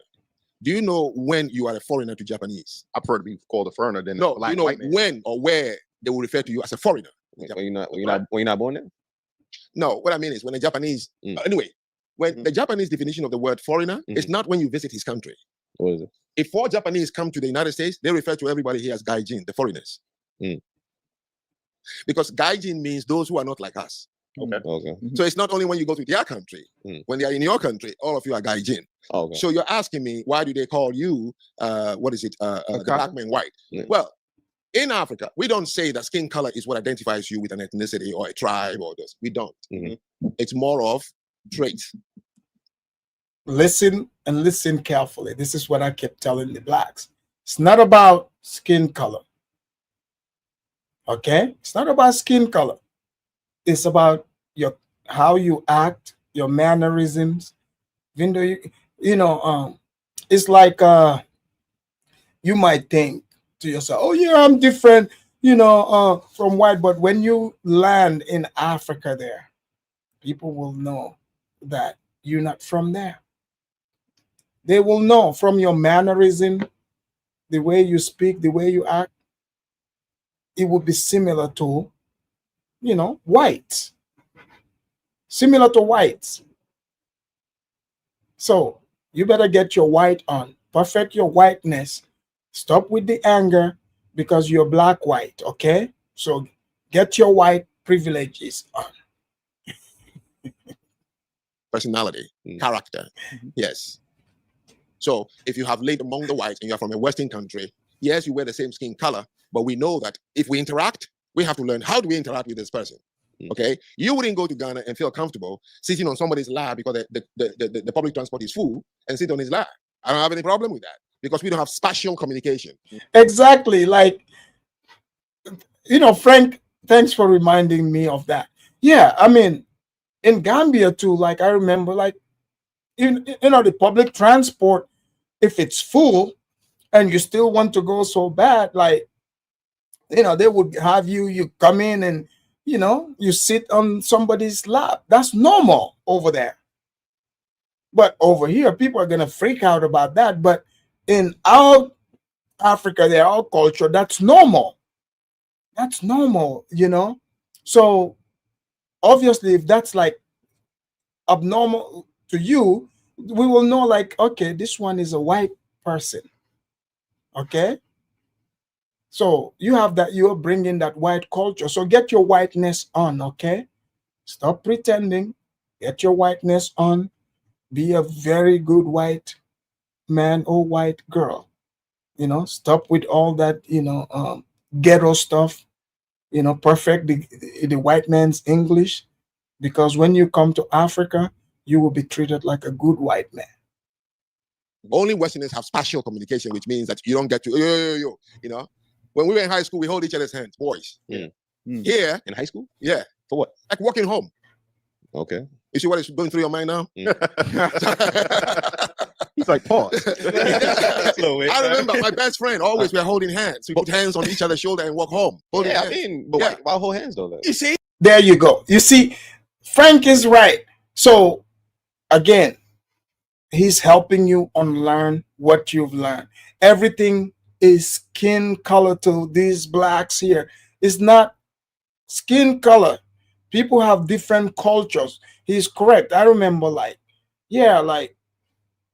growing up, even high school, middle school, me and my friends, you could be walking around with your friend holding hands, you both guys, or put your hand around the neck. That doesn't mean anything sexual. But over here, that's what it is. You see? So the guy's like, why would they do that? See, these people are not even the people on the platform there.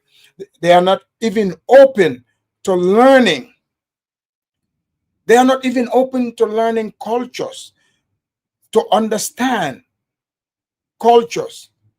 Even though they didn't spend the time even to go to community college and learn culture there, the different cultures.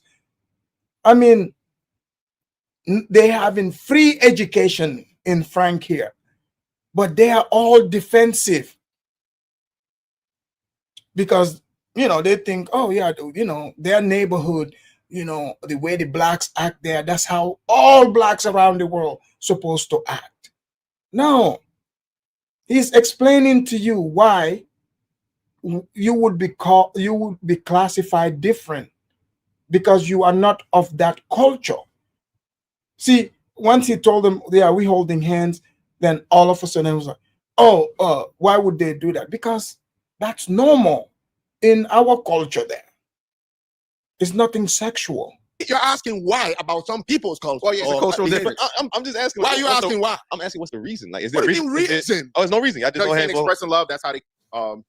I'm just trying to show you that the reason we see you as an American Right. is because I can describe it. You couldn't deal with it. But you can say Black American, not Black white American. Is the disconnect? But My friend, This guy is dumb. Sir, this is other people's language, their definition. Man, these people, they are the reason why most people think America has a lot of, you know, dumb people, especially with the black group. Guys, I hate to tell you, but black people that are watching me, your FBA type, I know some of you think I'm beating down on you, but I'm not. You are seeing this for your own self. These people are making all of you sound like you are dumb. This guy is telling a completely different culture, their language, you know, how, you know, oh, why don't they just say Black American? You know, the mindset is warped, is all like victimized. They think, you know, so if they call him white black now, he thinks that's derogatory. That's a derogatory term. I bet you soon they would you would see some of them make videos about saying, oh yeah, the Africans call us white. Yes, you are white. you see, here is the No, problem. it's a huge disconnect. I am a Black American. I'm not a Black white American. I don't care. It's a huge disconnect. You are using the word. You are disconnected already. No, you're when you visit my country, I have to help you understand many things and how to do it. So where is the disconnect? The disconnect is just how you said the Japanese, they have that term and everybody falls under that foreigner term. It's not, they don't look at Russians and be like, you know, only and all these guys that are sitting here, 3 of them, if they go to South Africa, this light skin here, he's not in the same racial category. He is colored. These other ones are black. He don't get that. So they need to, you know, widen their worldview. They need to read more and stop acting like victims, getting offended by everything and being ignorant about everything. Them are foreigners. The thing is, you're trying, not you, but the culture of the tribe is saying that they have a specific unique name for one set of people in the diaspora that they don't have for anybody else. Like I asked you, what do they call the Caribbeans? Are the Caribbeans are not living in the white man's country. So what do they call them? Huh? Do they have a name? Are they what are they named? So this is the confusion, right? Until they say I'm Jamaican. As long as they speak with a different accent in English, we simply would say the same thing until they say, no, I'm from Jamaica. We didn't know about Jamaica and all these things. You must understand. We didn't. You're still not answering the question, though. Yes, we did not know about the Caribbean. Oh, okay. Our high school books didn't teach us about Caribbean. Wouldn't you understand? We thought the people they took from the continent, the first place we all know they were. You know what I noticed? I think those other guys that are asking about Jamaican, they are Jamaicans. They are not the FBA. Because like, why are they fixated on what Jamaicans would be called there? Jamaica is a black country. Yeah, the Jamaicans will be called Jamaican. That's all. That's it. That's why when you see Jamaicans in Africa, like you see them in Gambia, they fit right in because Jamaica is Africa. You know? Yeah, it's majority black. It's not a white man's country. So Jamaicans are Jamaicans. That's what the Africans will call them. That is why most of you came. WED was died in Ghana. They didn't go to the Caribbean. They all came to. So we have this connection to learn about this group of people. But we know also that when they come to Africa, that the way they are carry themselves, what they do, different from us. So they are Amaibo, Yovo, black man, white. I get that. Not an insult. No. Okay. It is. But when It's not what he's trying to say. it's not. He's not. Do you see how these guys are fishing to be insulted? Now, you guys are seeing this for yourself.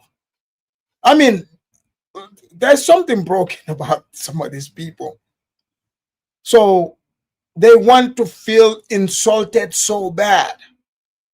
They want to feel insulted. I don't know what their deal is, but they get offended by everything. The man is here explaining to them the cultural difference, and now all of a sudden they feel insulted. Now let's hear what their so-called intellectual is going to add on to this. He's not trying to make it an insult, Jude. Yeah, no, he's not. I'm just saying It's not an insult. It's not an insult You can because say it until the cows come. You don't understand. I told you from the beginning.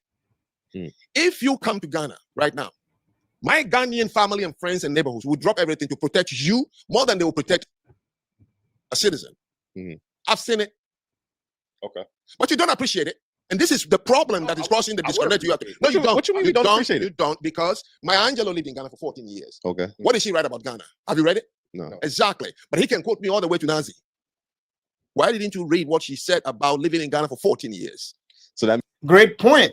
See, Maya Angelou lived in Ghana. She wrote books. W.E.B. Du Bois lived there, wrote books. But throughout this, these guys were out. Their so-called intellectual was quoting us the Nuremberg, the Zuckerberg, all the slave stuff. But how come they wouldn't even read what Maya Angelou and W.E.B. Du Bois and other Black Americans that lived there, what they wrote about their experience? Somehow they wouldn't read that, but for them to get the American perspective in Africa, but they just want to feel offended. They want to continue the victimhood. I like how Frank is cooking them and calling them out. How about W.E.B. Du Bois, who moved to Ghana and died in Ghana? What he wrote about Ghana, did you read it? No, you didn't. How about the myriads of other academics who moved out of this country to Ghana because Ghana was a black star? Nkrumah was the first person to get independence, so everybody thought, whoa, whoa, whoa. So it became a place when Muhammad Ali and Malcolm X met in the elevator and refused to shake hands, which is what hurt Muhammad Ali until he died in Ghana. So you didn't read anybody who went to Ghana or West Africa what they said about that place. So you wouldn't have a reason, and you are right, to even understand how the people in Sub-Saharan Africa wanted so much. And then we arrive here. And then we have these kind of feelings, so we don't. Okay, so what I would say is, because I'm a man and a man of honor and respect, I apologize if I was taken. You're a good man. Right? Good man. But in the same way, I want you to understand, like, I'll even go to the minuscule thing of African booty scratch, whatever the case. How young Black kids connect. You guys hold hands, right? So teenagers, you could be 30 years old holding a man's hand, and that's how you bond, right? But how me and these young Black brothers, we crack on each other. Yeah. You can have That's our culture, you can have $1 million, and I'm gonna find a way to make somebody laugh at you. You fucking rich motherfucker, get out of my face. That's what Black men do. So so that's a passive way of hating on somebody. So why is it everything? Now we understand why you shoot each other. The aggression is like you're disparaging the person, but pretending like you're joking. Why is that a culture? Like, why do you feel the need to do that? So calling somebody African booty scratcher, that's not a term of endearment. Come on, let's just keep it real. Why is everything that, is toxic, that's what you go with and call it your culture? Why is a grown man going around talking like that to each other? Now I understand why one of the reasons Blacks easily shoot each other. Because everything seems so toxic. My goodness. Why do you need to crack on the person? What? Because you are hating on him? Because they are rich? But you want to put them down, but you are not brave enough to come directly, so you make it like it's a joke. But it's not. That's how you feel. It's an African thing. No, but look, I'm telling you, we cannot distinguish and understand from your culture. I apologize. Oh no. You're good. We have different Yeah, ways. I'm glad you brought it up because it allows us to know. When we speak to African brothers and we're cracking jokes at them, they have that disdain for us, but that's how we bond. Yeah. So what he's saying is, in essence, the term African booty scratcher is just like any other thing. Like when I was a kid, you know, I got called chubby, I got called big head, I got called egghead, all that. So I got called Sinbad and Arsenio because I had a high butt. Like that's just part of who we are. It means you guys are toxic people. Like they were making fun of you because you were fat. That's what it is. So that's not a term of endearment. Like, what's wrong with you people, man? Because that's not something, what's the word I'm looking for? That's something that's not uniquely ingrained in your culture. It can be a core memory insult to you, a sign of disrespect, or a sign of disrespect when it's actually a term of endearment. It means that you part of the crew. You notice how, like, they sit here and they said, oh yeah, you make cracking jokes on people. That's a term of endearment. That's how they're born. But these are people who cannot take any joke. They've sat here in this almost, 2 hours. I've been breaking this down. They've repeated the word respect them, respect so many times. These are people that like they are snowflakes. There's no way they can take these things. This is why, I mean, think about people that shoot each other over just somebody accidentally stepping on your, Air Force Ones. I mean, think about that for a minute. They see that as disrespect. So get out of here telling us that's a joke. No, it's not. That's just how, these FBA black extremists act. Because you go try, but no. The year of return started in 2019 in Ghana. Yes. Do you know how many people have gone to Ghana? A lot, including Umar Johnson got a citizenship. Yep. Did anybody in Ghana, Nigeria, Benin, Togo call y'all by any name as an endearment? You don't call somebody with a name that is among you and you know he doesn't understand. Exactly, Frank. Somebody brought a good point. So since they are such jokesters, they love joke, right? To a point, how come they can't take a kata? They complain, oh, why you all call us akatas? Why you all call us black, white, black, black rednecks? So we know it's a lie. They can't take it. This is people who've been crying about akata. I mean, I've had somebody complain to me about, oh, you all call us akata. I was like, man, do you guys know I learned the word akata from FBA blacks? I didn't even know. I was like, what the hell are you talking about? Oh man, you all Africans call us akata. I was like, what is that? Oh yeah, you pretending not to. I was like, dude, I literally never heard the word. I don't know what that is. Then I started here, watching, different videos, and I see they're explaining. Some of them said it means wild cat. Some of them said cotton picker. Some of them gave it the meaning that it's what is it called? Black, white. I was like, what the hell?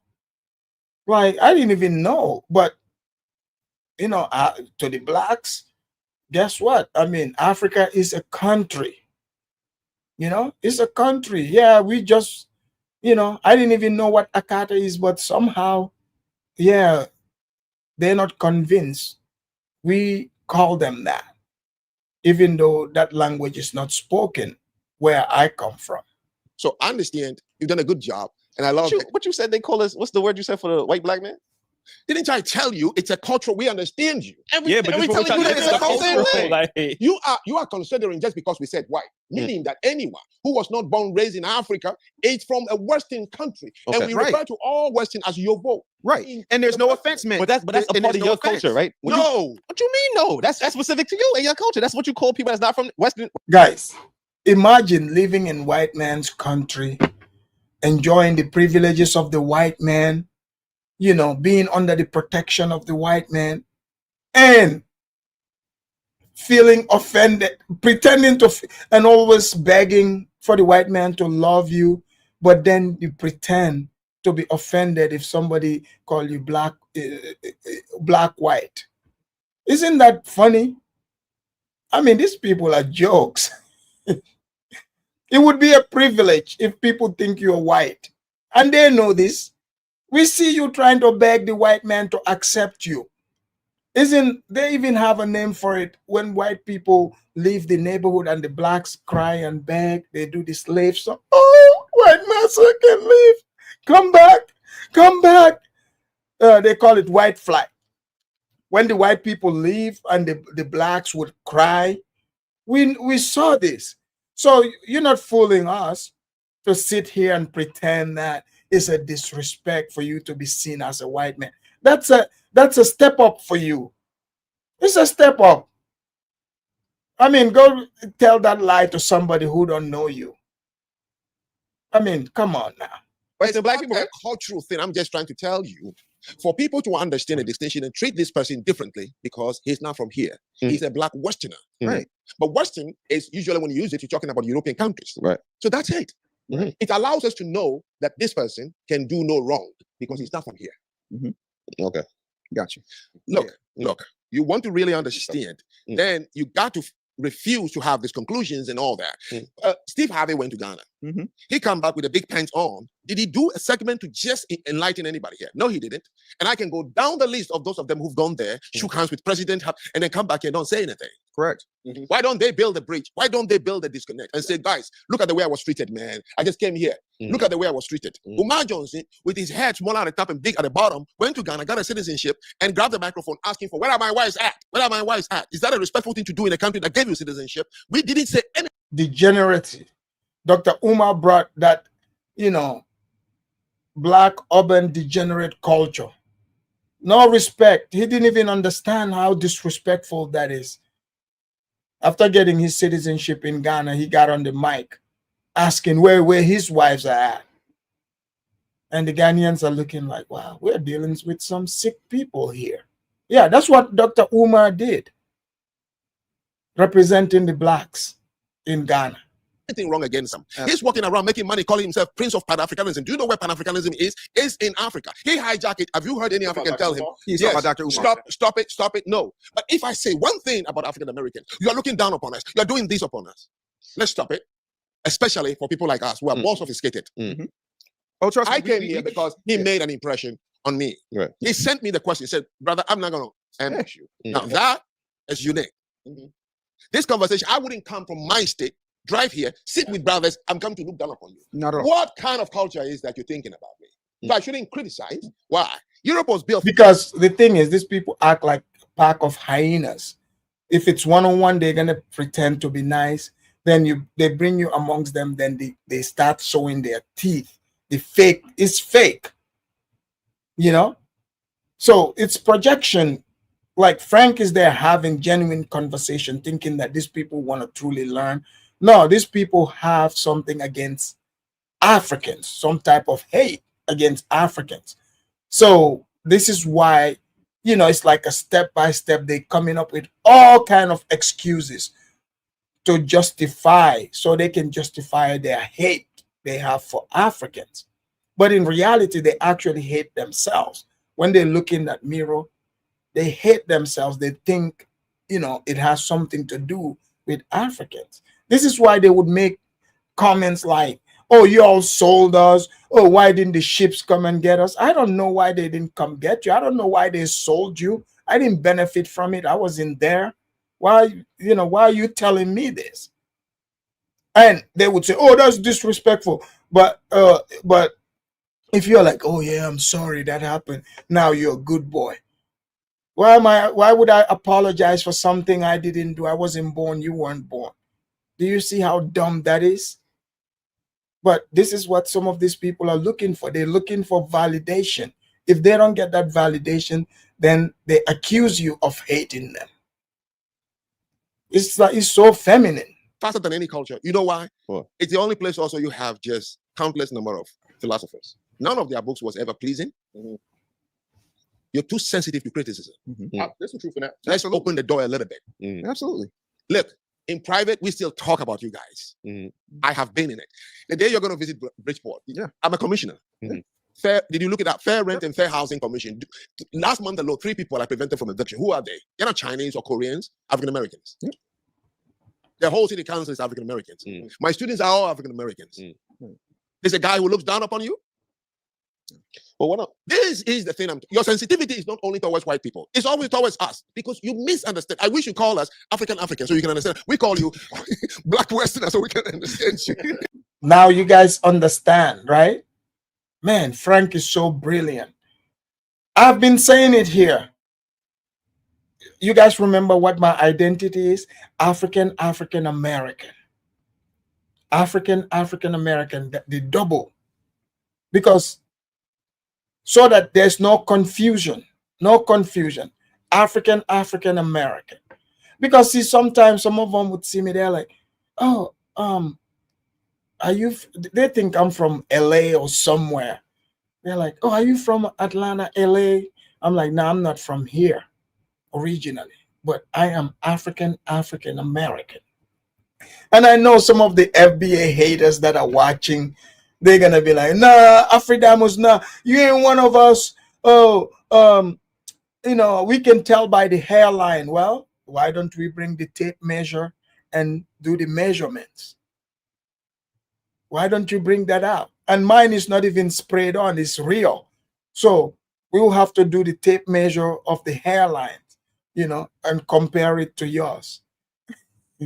But yeah, Frank is right. These blacks are too sensitive, always offended.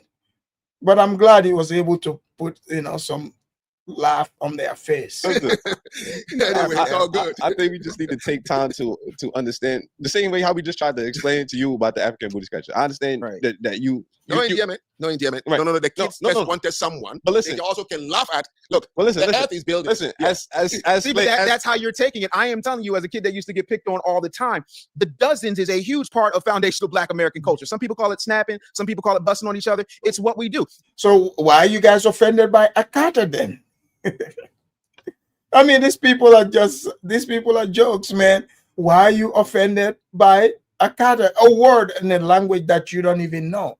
So, in your culture, if this is what you guys do, that's amongst you. You should keep that within you.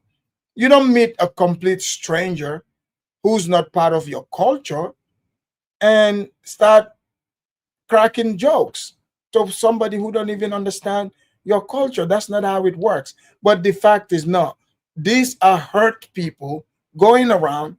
They're looking for people they can hurt. That's just the fact. They are looking for people they can also crack jokes on because they feel less than. So they want to make other people feel less than. This is just the truth. D.L. Hughley, when he was hosting Comic View, would find people in the audience and be like, hey, man, listen, stop that right there. Your neck is too small. Like, it's because I went to the space. It's a comic space. So I would take it as a comic. But if I'm brought to come and speak in a school and kids are laughing and throwing things at you and saying, you know, what they have heard. Why do you think hanging on the tree? Why do you think it got to that point? It started from somewhere. It started in the schoolyard and then evolved into the comedy club. So, to your word, I've seen it in my comment section. No, it doesn't at all. I have trained myself. Yeah. It's a word the person used. Right. That's it. Right. What is there to hurt me about this word? And even with the way you've explained it, as long as I know that is never part of who I am, then the person is free to use that word and it will never. And I don't take people off my comment section. I don't. No. If you're going to go out there to speak on a public platform, you better be ready that you're going to have people that, okay? And so both those who call me names and those, they are all the same to me. They are all the same. Right.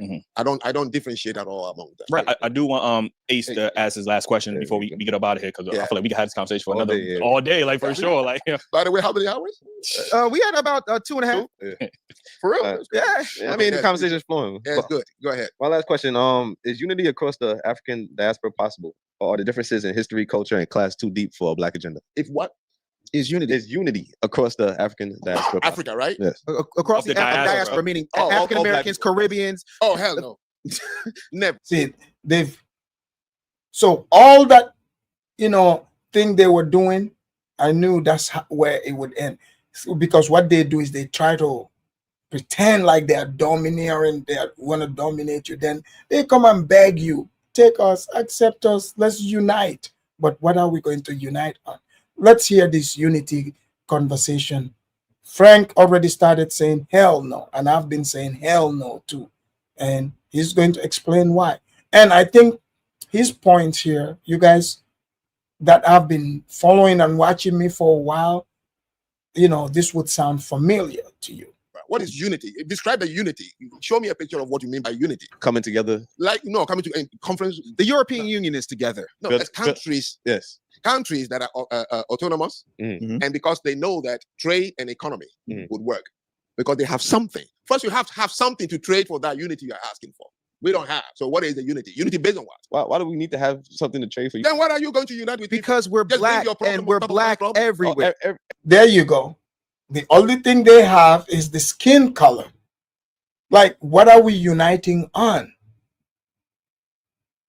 I mean, since you blacks are the best blacks, you're builders, why didn't you say, hey, you know, we can unite on this and trade this?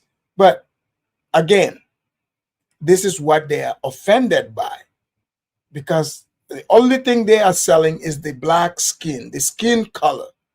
So you as an African, you don't see the world through that lens. So therefore you are considered a sellout. So yeah, they can't tell you anything other than we are black. I see that, but okay, everybody in Africa is black. Not everybody, but majority is black where we come from. But different cultures. So let's hear them talk on this one, not even a debate. Every other culture has unity. Show me one culture that has unity, but they have nothing to trade among themselves. No, take a continent, because we're talking about a continent. Oh, a continent. Asia.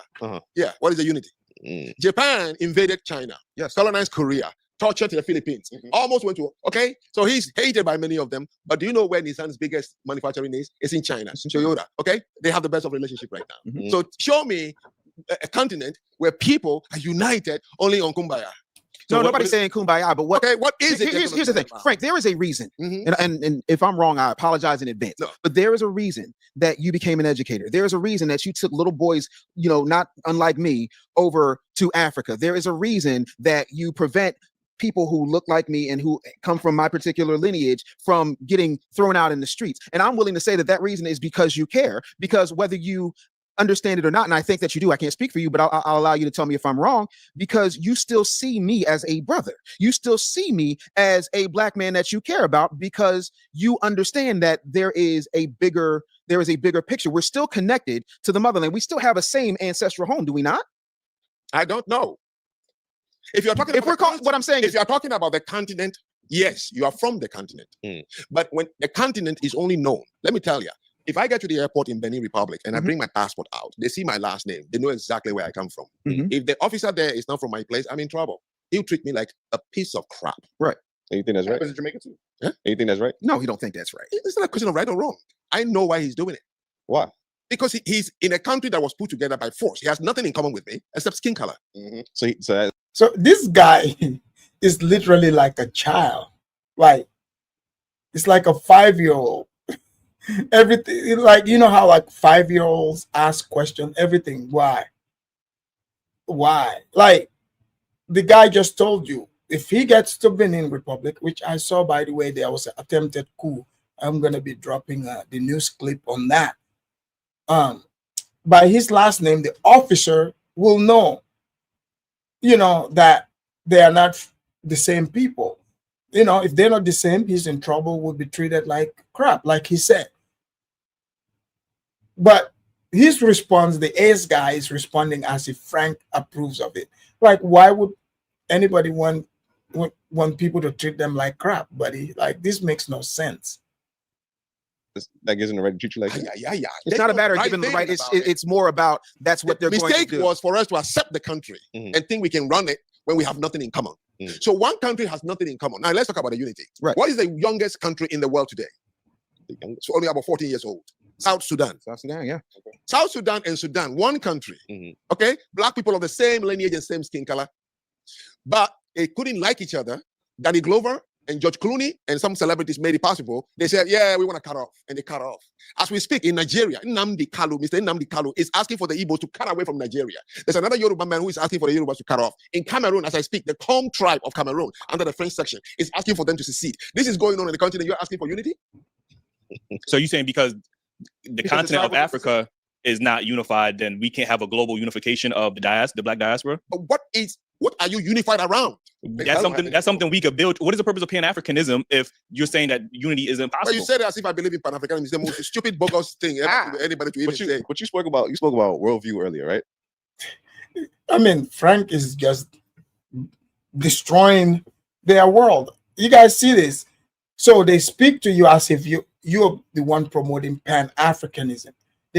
I've been asking, when they say, oh, let's unite, what are you uniting on? They can't tell you. People, they get offended. They cannot tell you. No wonder these people have been running around. They just throw, stupid little jabs at people, calling people names, calling them coons and all, because they just think, oh, we should unite. But when you ask them, unite on what? They can't tell you. What? Criminality? Sir, I'm not a criminal. Okay? Maybe I don't want to be a criminal. Is that okay? All right. So what if our worldview was to uplift each other? Whose worldview? Black people. Which black people? All black people. No, there is no such thing. You can't go to Asia and say all Asian people. But why not? I am telling you, this is the mistake. We are the only ones who walk the earth, and as soon as we see a black person at the airport, oh, brother. No, I'm not your brother. What's wrong with that? Oh, Jesus Christ. Have you gone to Europe and you had an Italian man calling a German brother? Fuck them. What's wrong with me seeing you at the airport? This is the problem. You might have to explain it to me then. Okay. I don't get it. Let me ask you. Man, that guy, he is slow. I mean, like, how is this this is a child. Like, people that are raising their kids to think this way, you are doing them a disservice.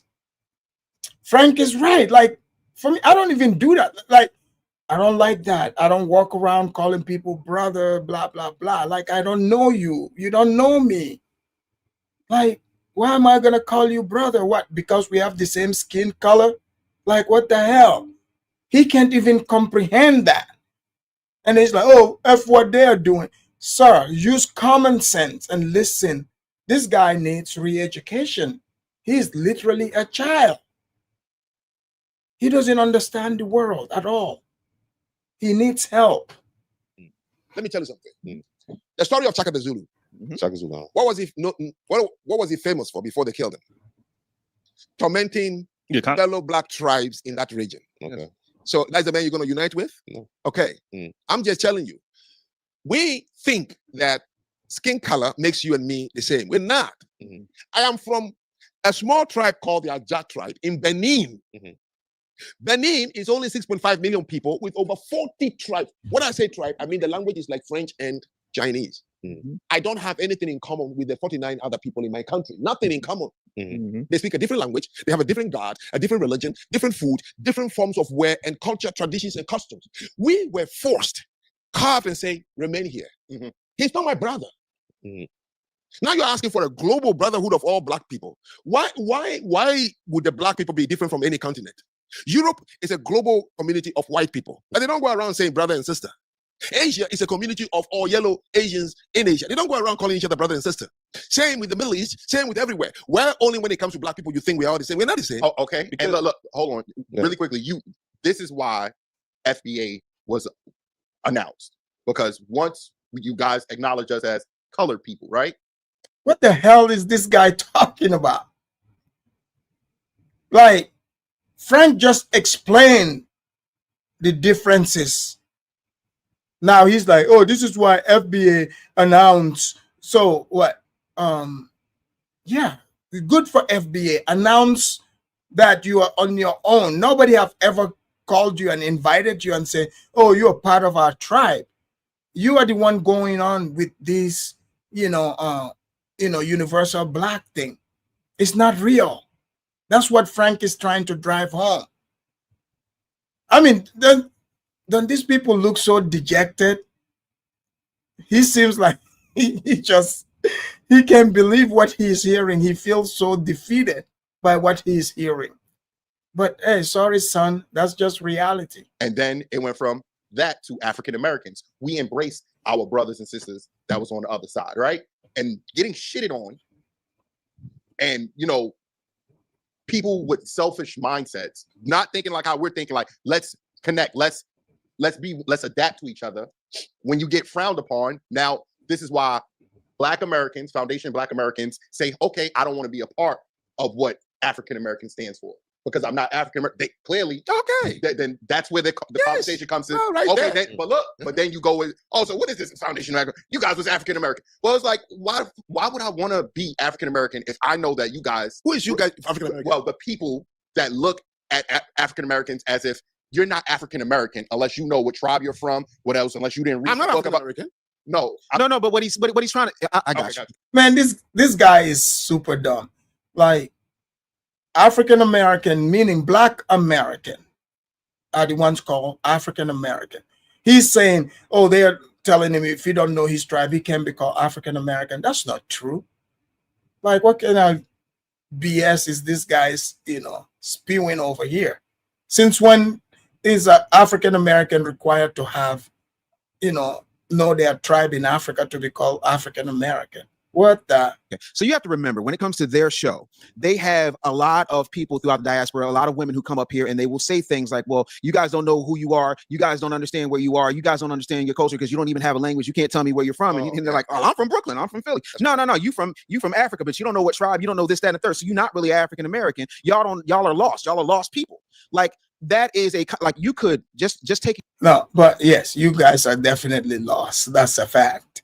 You've proven it here. Their show as a case study. You could pick any random episode and find somebody saying something along those lines. Yes. None of that does anything I see. for things. Let me explain something. So, the term African American is correct. It's Afro-Brazilians, Afro-Cubans, Afro-Americans. The Afro, you can make it African. I am not African American because I'm from Benin. Right. So I'm a Beninois American. Obama is Kenyan American. Right. You are African Americans, which means I can look at you and trace that you are from the continent, except that I can't trace which specific tribe. That's why we use the continent as a whole as a prefix to your current nationality. So would you call somebody from Haitian, Afro-Haitian, or Afro-Jamaican, or Afro-Trinidadian? Now, very good point. You see, those who live in the Caribbean, they are homogeneous by skin color and they don't have any mix of people. So you just call them Jamaicans, Haitians. You don't say Afro. But Brazil is not originally all Black Caribbean country. It was Portuguese, and then they took blacks there. So to differentiate, you say Afro-Brazilians. Man, what would these blacks do? How would they be able to navigate this place without us Africans teaching them very simple things like this? How do these people live in this world and not even understand why these terms are used and applied? Maybe they need to stop getting out of their feelings. With this Afro-Brazilian, meaning, it's not a Black country. Blacks were brought there. Okay? African American, you're brought into a white country. That's why you're called that. Afro-Cuban. Haitians are there, their majority, they're Blacks. Jamaica, the same thing. So no need to add the Afro on it. Yeah. So that is the difference. Yeah. Okay. So if I look at you, I say, oh, wow, these are brothers and sisters who once could have belonged to. Now, I bet you, if the African Americans who came here had been able to trace their tribes, their country, that kind of thing, oh, you wouldn't look at me and say, I'm a brother. No. I'm telling you, without that information, I want to call you a brother. Oh, no, I totally, I admire it. Yeah. I admire it because I know it's a very endearing word that African Americans use here to show that we are in a struggle together. Okay, I understand that. We're unified to build together. So I think you're looking. Okay, so that is what he was saying. Right. He said something was interesting, that I educate for a reason. I do. Yeah. I also uneducate. Meaning there are certain promises we are being given. It's just diverting us, and it's not going to happen. You're not going to have a Pan Africanism. That is one. It is only for groups of people who are thinking that there's a reason they can build South Africa. So now you're looking to join because misery loves company. Bingo. He said it. Those of you that's been listening to me, have I not been saying this over here? That this Pan-African thing, It's miserable people trying to shame you to join them because misery loves company. The ideas they're coming up with, these countries, they can't build them. They don't have the brain power to do it. So therefore, they feel very miserable. They want you to join them in that misery. Yeah, so Frank is right. He's helping them unlearn that fake Pan-African thing, dream. It's not happening, guys. Not gonna happen. Give it up. Oh, don't let Dr. Umar hear you say that. So no, I don't believe in Pan-Africanism. It was created after, okay, Kwame Nkrumah made it popular, you know, but even though it was created a long time ago, Kwame Nkrumah, and why was it created here? It makes sense. Because when you are in captivity outside, you long for the people there. You know, you remember the song By the Rivers of Babylon. Here we sat and we remembered Zion, even they don't know. So you are remembering Zion. So it's fine for you to have that need to say, look, if I can only connect with my people. But I am realistic that unless you and I, one-on-one, we decide on how we want to relate, there is nothing common and natural that is going to make me and you ever understand each other easily as an African American and I. Impossible. Well, do you think that we're intentionally divided? Intentionally divided? Black people? No. Which one? Africa from African Americans? No. It's just natural because we don't have anything in common, man. You're not intentionally divided. What do you mean? You were intentionally separated by being taken away from the continent. Now, you are asking for a unity with Africans on the continent. We have huge problems of our own. Curable diseases we can cure. Okay? All right. Inside the United States, the African Americans themselves don't get along.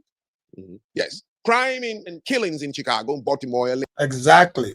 Africans got their problems in Africa. The blacks here they themselves don't even get along. And they speak the same language, like they say, you know, they're supposed to be able to understand each other better than in Africa, where the languages and cultures are like completely different. So if they can't even make that happen here, what makes them think they can unite with, you know, the continent of Africa? Detroit, you name it, in Bridgeport. You know, I'm the gun violence director for my city. So you go to New Haven, Hartford, Waterbury, and Bridgeport, and we don't shoot Asians and white, we shoot each other. Now, when are you going to even fix that to unite in the United States of America first and say, now we can look towards the continent? When we are divided over there, we can't. There's better chance you guys can unite here than we can ever dream. No, don't be fooled by that. And don't let anybody who comes here tells you anything flowery about the continent as if we have accomplished anything. No, we haven't. I think that's one of the biggest weaknesses of Africa is the lack of unity. I think once the Berlin Conference happened and they started putting these invisible borders and created all these countries, you go in and you conquer Africa because everybody is so segregated. And you got things of, y'all don't have racism over there. Y'all created your own form of racism called xenophobia. Like y'all don't even experience racism, but y'all needed to create some system to divide each other. These guys just like to hear themselves. He has no idea what he's talking about. I don't think he was even listening to what Frank is saying. I think these guys, they just kind of like hearing themselves talk, but he has no clue about what he's saying. So y'all created xenophobia. You discriminate against somebody because y'all from a different country. You see them as an enemy. Is no different from gang violence. These are the people that look like you, and they don't respect or want to unify. They see each other as the enemy, and that's the issue. Like telling you, when Frank talks about African American, he points also onto the continent. You have missed the similarities I'm trying to display. It blew me away when I arrived here, man. I'm telling you, when I arrived here, I was yearning for some black women. I mean, I've seen them in movies like Sisters Are Fine, all the fat ones on the continent. Okay, until I got here, and I said I can't. I can't. I'm telling you the truth. I can't. African Americans are impossible. So you wouldn't date an African American woman? He said he married one. His first wife. Okay. Seriously, I'm being honest, man. Because as soon as I walk in here today, I knew I would speak freely. Right. Yeah. For okay. Sure. And I'm telling you, I don't take anything against African Americans. Come to my city and see me and African Americans. Every Father's Day, cards are coming in from all my students. They call me dad. I'm a surrogate to 3 different African American kids who didn't know their dad. I was an MC yesterday. I have to take one with me. But I'm not fooling them that it's because I love you and I want to connect and I want to unite. No, because my worldview, as I was raised in my tribe, as my grandfather explained it to me, as an Ajah man, that's my tribe, okay? When you step outside here, anything in front of you, find a way to embrace it. Find a way for that thing to have part of you. So everywhere I have lived, that worldview is the reason I am a human being, because that's what I believe. So when I went to Japan, it took only 3 months. I started feeling, uneasy because language difference, everything. So I went to my landlord and I said, "Where is the community center?" They call it Kominkan. He said, "What do you want to?" I said, "I want to study Japanese." And he took me, and I said, I would teach English, because there were housewives plenty, right? And homeowners, and foreigners were coming to Japan back in the early 90s and late 80s. So they all embraced it. They thought I was being kind. No, that is me being driven to say, I need to form oneness. Now I am here. And that is it. Next town was asking for me. Next town, I became very popular. I have breakfast with the mayor almost every weekend. As soon as I arrived in Bridgeport, yes, I could have left and gone to California. I could have gone anywhere. But I have been, a board member of the International Institute of Connecticut. I've been on 2 different mayors' board, youth development board. I form my own. It's me just picking something in front of you, because that worldview, my culture says, everywhere you live, if you don't make yourself part of that place, you are not fully human, and your success is limited. So that drives me for community service. Again, I do want to cut the conversation here because we've been here for. Yeah, you guys seen and heard that. So yeah, it's true. At that point, Frank had to, he was just basically schooling them, getting them to understand the world, how cultures work. So it's not about the skin color. You have to understand that there is culture. People have different cultures. So you can't just show up and be like, oh, I just want to unite, like, what are you uniting on? So when you ask this question, people, get all tense and mad. So I hope you guys have, picked up a whole lot from this conversation. Even though it was insufferable to listen to some of their reasoning, but, overall, I enjoyed it, and I hope you did too. And like and share the video. Actually, I'm going to break, chop it up into smaller pieces, because it will be hard for most people to, watch a 5-hour video. But thank you for sticking it out with me here, and I will see you guys on the next one. All right. Lend thy ears to the Afridamers. Pay attention to the Afridamers. The true Saninke warrior. Natural is his intelligence. As a true professor, solution to brainwash diseases. Sit back, relax, and hear the wisdom. Afridamers will heal your minds. Sit back, reflect, you'll find no objection. Afridamers will clear your doubts here. Always log on to the Afridamers. Lend thy ears to the Afridamers. Is the truth and no doubt the Saninke warrior.